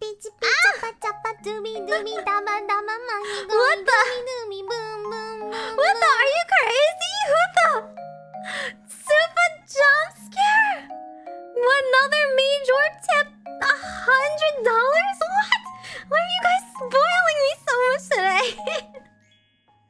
Who is it? Okay, brave Anon who does not wish to give out their name. Thank you so much for spoiling me. Okay, I will do lots of squats just for you guys. And okay, we need to do more than Yu-Gi-Oh packs now. What should we do? What do you guys want me to do? I don't know. Okay, let's do a free voice pack. You guys want to vote on a free voice pack? Just throw out ideas and I'll put a vote up later. I'll do a free voice pack, okay? I'm not gonna have a Patreon for a while. There's like certain rules in order to set up a Patreon. So you have to meet those conditions first within Kawaii, which I think is totally fair. But I think you guys deserve something for this, so I think you guys deserve a treat. So let's do one. I just did one in case you haven't watched my stream on how to write a voice pack. If you don't know what a voice pack is like, I also timestamped with the points in which I read the voice pack part, so you can go back and listen to that sometime if you want. I did my best for a free one anyway that I wrote on the spot. But as you can tell, it took like 4 hours for me to write. Well, no, it took like 3 hours, but that's because we were trying to decide what we were gonna write first. House choice? Yeah, well, you guys throw out the ideas and then I'll put a poll later, okay? You can double check the poll. I'll open it to everybody, so it... should I do members only? Like, all members, maybe? Because I don't want, like, people who have never seen my channel before to vote for it. But I do feel bad because I don't necessarily want only the members to enjoy it because it's gonna be public. It'll be public anyway. Tyree streams are very nice. You totally deserve it. Thank you! Voice pack's a scenario, not ASMR. Yeah, not ASMR. Just a general voice pack, in case people don't like ASMR. I'm gonna be doing ASMR, and I want the ASMR scenarios to be like a full-fledged, like, thing. This is only gonna be like around 3 minutes or so, but you know. So I don't want it to be like... I mean, what's the point of 3 minutes of ASMR? I don't understand. Use one of the other ideas in that stream? All members is fair? All members. All channel members? That would be okay, right? Just so like 50 people from outside of my channel just vote for it because it sounded kind of funny. Everyone can get a voice pack, maybe tier 1 to 3 for scenario, so not full crazy suggestions. Well, I'm gonna put my favorite suggestions. If I don't like the suggestion, I won't do it. It won't even be on the poll. But there's like pretty much room for like 4 things on the poll anyway. Okay, I'm gonna read this pilgrim one. A lantern swings in the darkness, shedding light along the path. Footsteps tread the cobbles, slow and steady, and as a figure passes, you catch a glimpse of a wizened face and a tired smile. The pilgrim has been walking for so long, they no longer remember where they are headed or where they have come from. Their road is long and yields many lessons and exciting discoveries. At the same time, they never stop long enough to appreciate them. It's kind of questionable. Like the pilgrim, you've been so busy focusing on your destination that you're missing out on the journey itself. Learn to enjoy not just the finish line, but also the process of the growth that comes with the journey. and celebrate the smaller achievements along the way. Have you been too busy? I think this is a pretty insightful card. I think this is a good like reminder for every single person. If you are just a pilgrim that doesn't get to appreciate the journey, sometimes you're just like on the train day in and day out and you never look outside the window, right? Maybe it's hard to focus on anything, right? If you keep thinking I'm never ending up at my final destination. But sometimes there's a lot of little pit stops that you need to notice you've hit before you get to the final destination. It's literally like, you know, climbing the cliff and you don't look back and see how far you've come even though you're not at the top yet. Pretty good card. Okay, next card. Ooh, the Alchemist but in reverse. I like this card. I want to be something of an alchemist, but I don't do science, so I just do magic. It's also got some Latin on it. Some crystals, some ingredients, a quill. I do love making potions. The alchemist means balance, invention, and destruction. Destruction. Okay, so let me find. Let me see. Alchemist 58. I remember pulling it quite a few times before. So it's usually always like some things need to be used up in order to create new things, you know? You can't have your ingredient and also have the end result at the same time. And I can't turn this page because of my gloves. Please. Just turn the page. I'm stuck. Look, I'm stuck. No.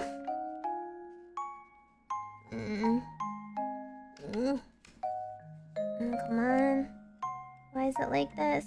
Okay, fine. I'm gonna do something unsavory. I'm gonna use my mouth. Don't judge me. Don't judge me.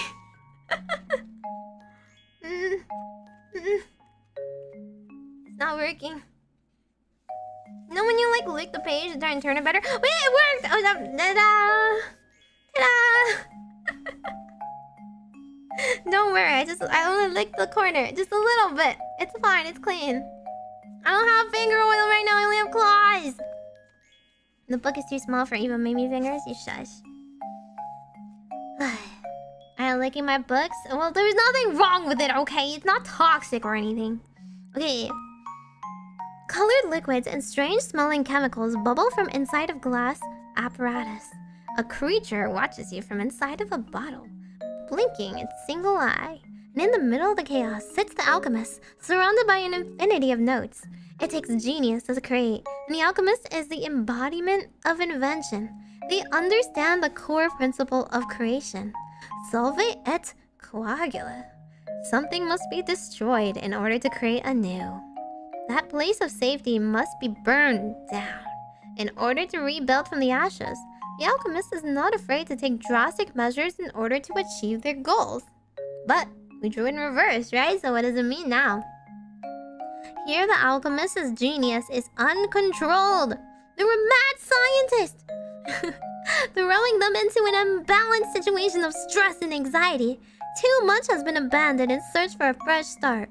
Rather than burning every bridge you have, reassess and accept a middle ground. Dang.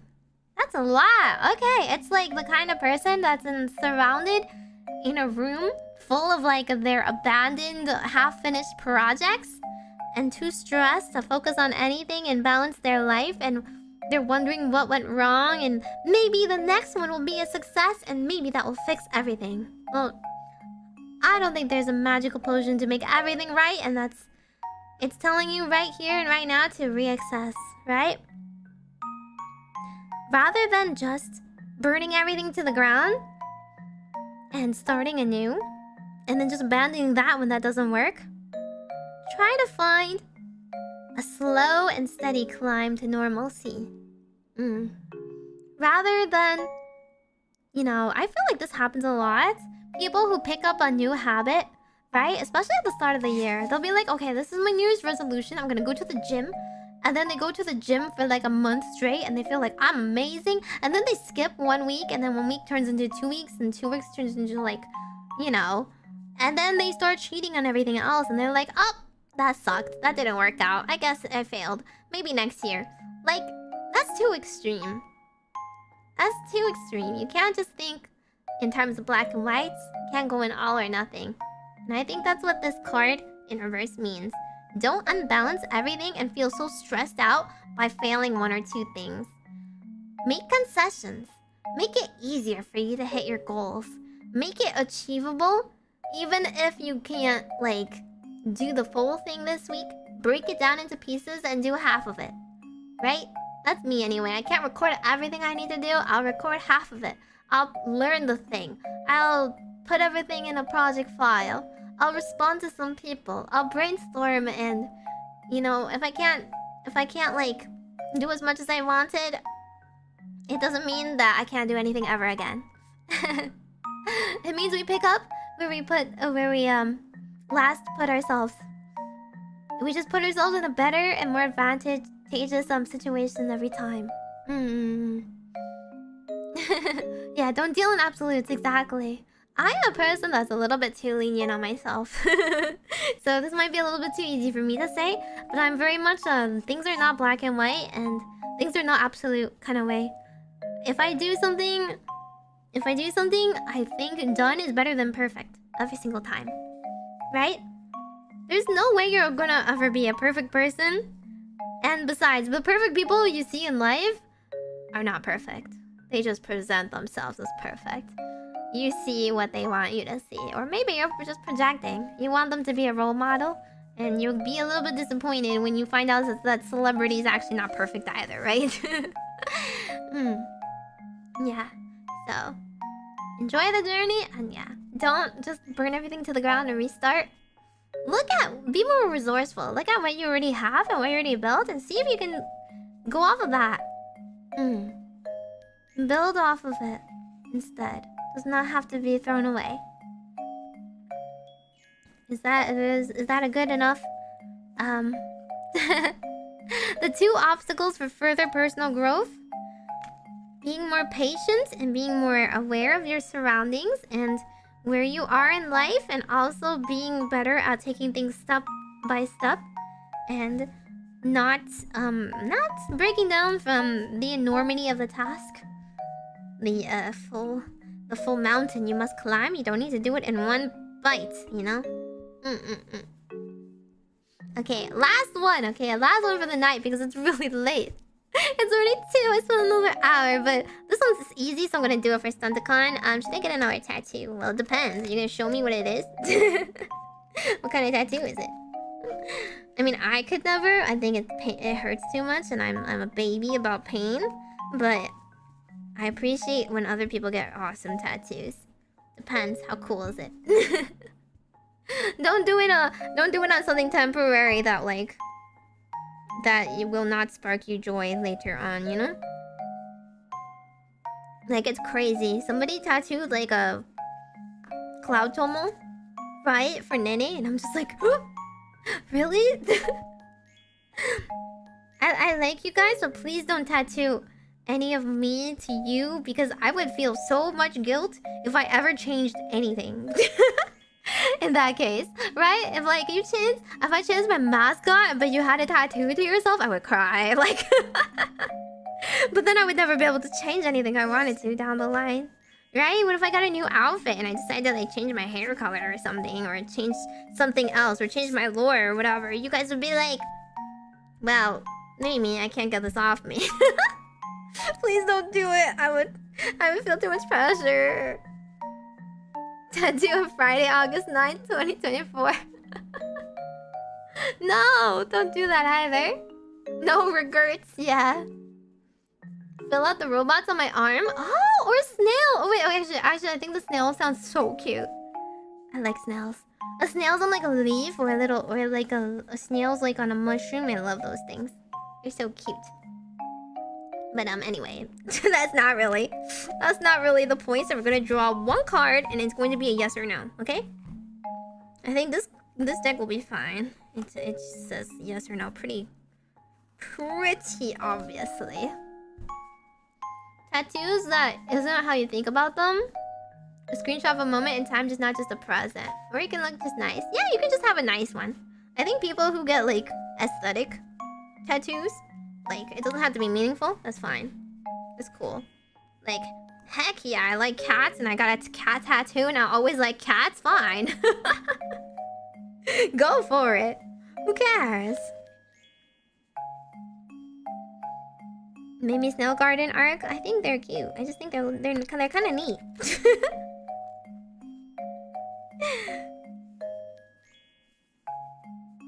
Okay. There we go. Cut and bam. Oh, this is so funny. It's a lightning bolt. It's a lightning bolt. Okay, you gotta get a Harry Potter lightning bolt tattoo to your forehead. Right now, just kidding. Okay, it has something out here. It says, figure it out on your own. So technically, this card means like, figure it out. Whether, you know, it's ultimately up to you. Don't make other people figure it out yourself. But I think a lightning bolt tattoo is like... I think this means a tattoo. I don't know about you. Doesn't that mean tattoo? Snail terrarium? I don't want to own any snails. I would accidentally kill them. I would be so paranoid about killing them. But anyway, I think that's a yes. In my eyes. I prefer to be untattooed, but I like tattoos on other people. Yeah, I personally don't... I don't like it if it's like... so in your face. Like, sleeves and stuff are a little bit too much for me to look at. But I appreciate when it, like, enhances the person. Right? If you get, like, a little tattoo, I really appreciate the kind that's kind of, like, a little bit of flowers on the collarbone. Or a little bit of a curlicue on your arm or something. Or hand. Like, it's not intrusive. It's just like you added a little bit of an accessory to the body, right? But I would never do it myself. Again, I'm a baby. I would cry through the entire thing. And I'm too indecisive. I don't think I could ever permanently want anything. I would just have to like cover it up with makeup all the time if I wanted a different look. Because I wear so many different styles of fashion. And, tattoos don't really go with them all. I mean, you know, there's people like out there that wear tattoos and Lolita and stuff, but I'm kind of a purist and I don't want to. Anyway, that was all for today. Pachi. Meimi, thanks for coming for my long time no tarot stream. I hope I answered some questions and we just chatted. We just zatsued and hang out, and if it helped you at least start thinking about the path you wanted, then I call it as a win. Right? Tarot in my eyes is never about predicting the future. It's about different paths you can walk down. And if you get a significant reaction, or like you get some spark of intuition, that is so much more important than what the card says. If like, for example, it's like when you flip a coin, and then you get like, then like the result, you don't like it. Then you now know that you don't want to do it, right? Whereas if before you said you like told yourself you could have done either. So if the result was something like, I'm not like that, I don't want to do that, then there you go. That's already telling you some direction that you didn't think of before. Get some sleep. Post randomly in the middle of the night. I talked of everything I could have except for okay, to be fair, you're right. I need to put out my voice pack scenario options. You guys can just tell me right now. Let me put a vote up. Wait a second, this is not fitting in the box. What did I do wrong? What did I do wrong? Are the cards supposed to be there? Huh? Voice pack and whatever the tier 3. The tier 3 was just gonna be a vote. Did you guys finish suggesting everything you wanted? Because then I can put up the votes too. It doesn't fit! Okay. Aisha. Make a Twitter meme? Made me a Twitter meme. Oh, thank you. I'll check it out. I like how I don't... You know, I have other, like... I have, like, a clip hashtag, but like, people don't usually clip it. They just usually put it under the meme one. And you know what? Like, that's fair. Whenever I'm getting clipped, it is a meme anyway. Okay, I did it properly. It fits this time. Look how pretty this box is. I love it. I don't get to use it enough. There we go. Yeah, ASMR soon. Hopefully, if I have time tomorrow, I'll record some. But I will be waking up at 6 a.m. in 4 hours to be on Roro's stream to say hi. Cries. I'll do my best.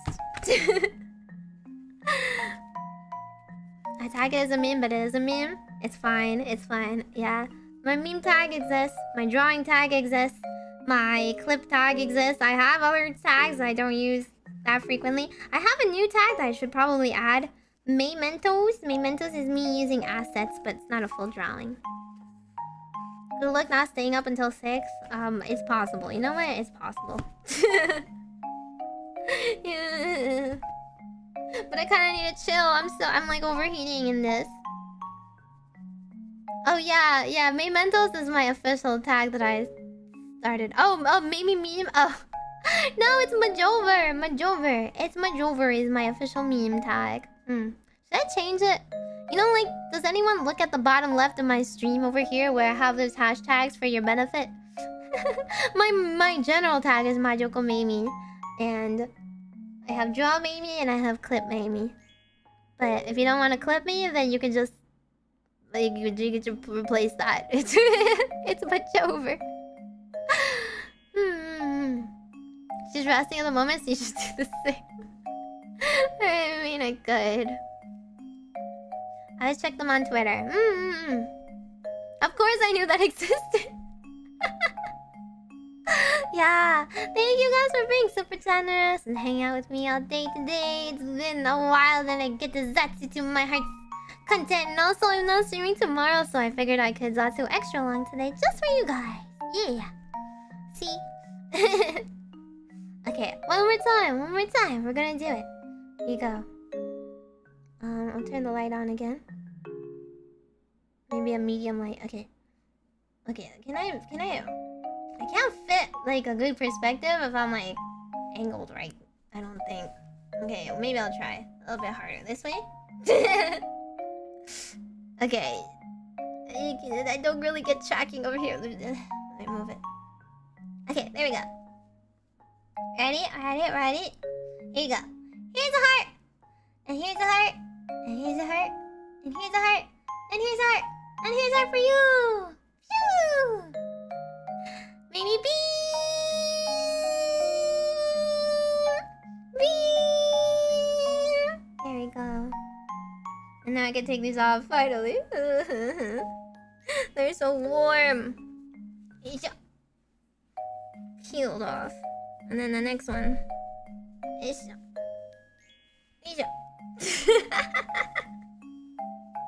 Meimi-pa's abandoned. Alrighty. Okay. Free. I'm free. Okay. Bye-bye. Wait, I need to choose who to read first. Let me do that quickly. Just shave my paws.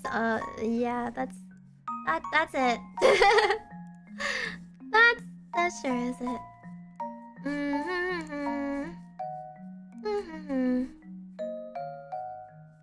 Okay. Is it okay for you guys if I keep on subscriber-only chats for some things? I feel like I haven't been hit by any bots though, so maybe I can turn it off. It's just that the other people have told me that they've gotten some pretty bad bots. And I don't want to work. I don't want to work my mods overtime for it or anything.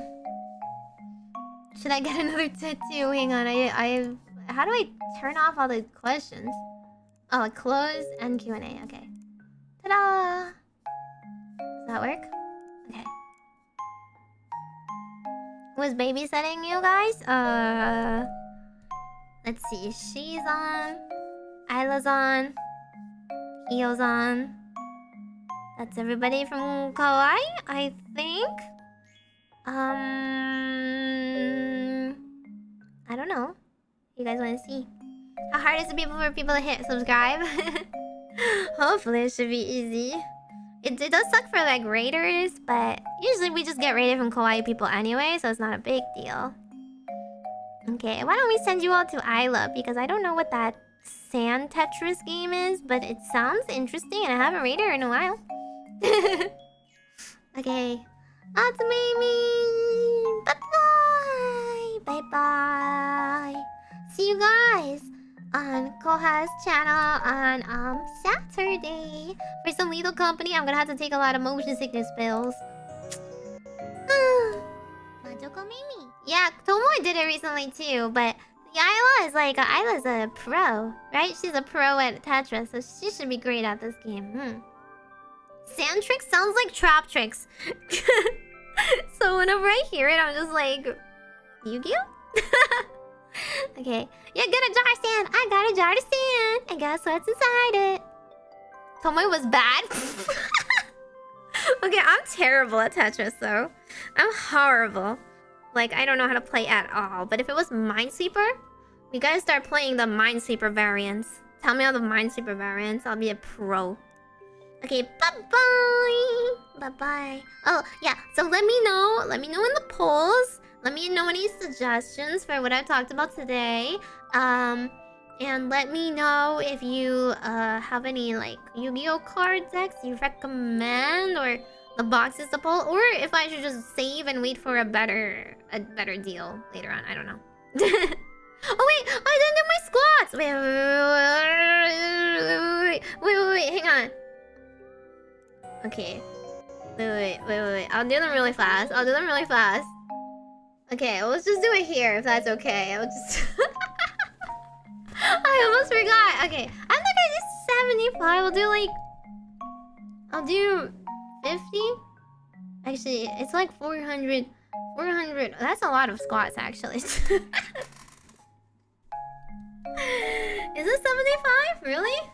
I also haven't fixed the scene yet. I haven't changed the text box, so please ignore. Mega squats.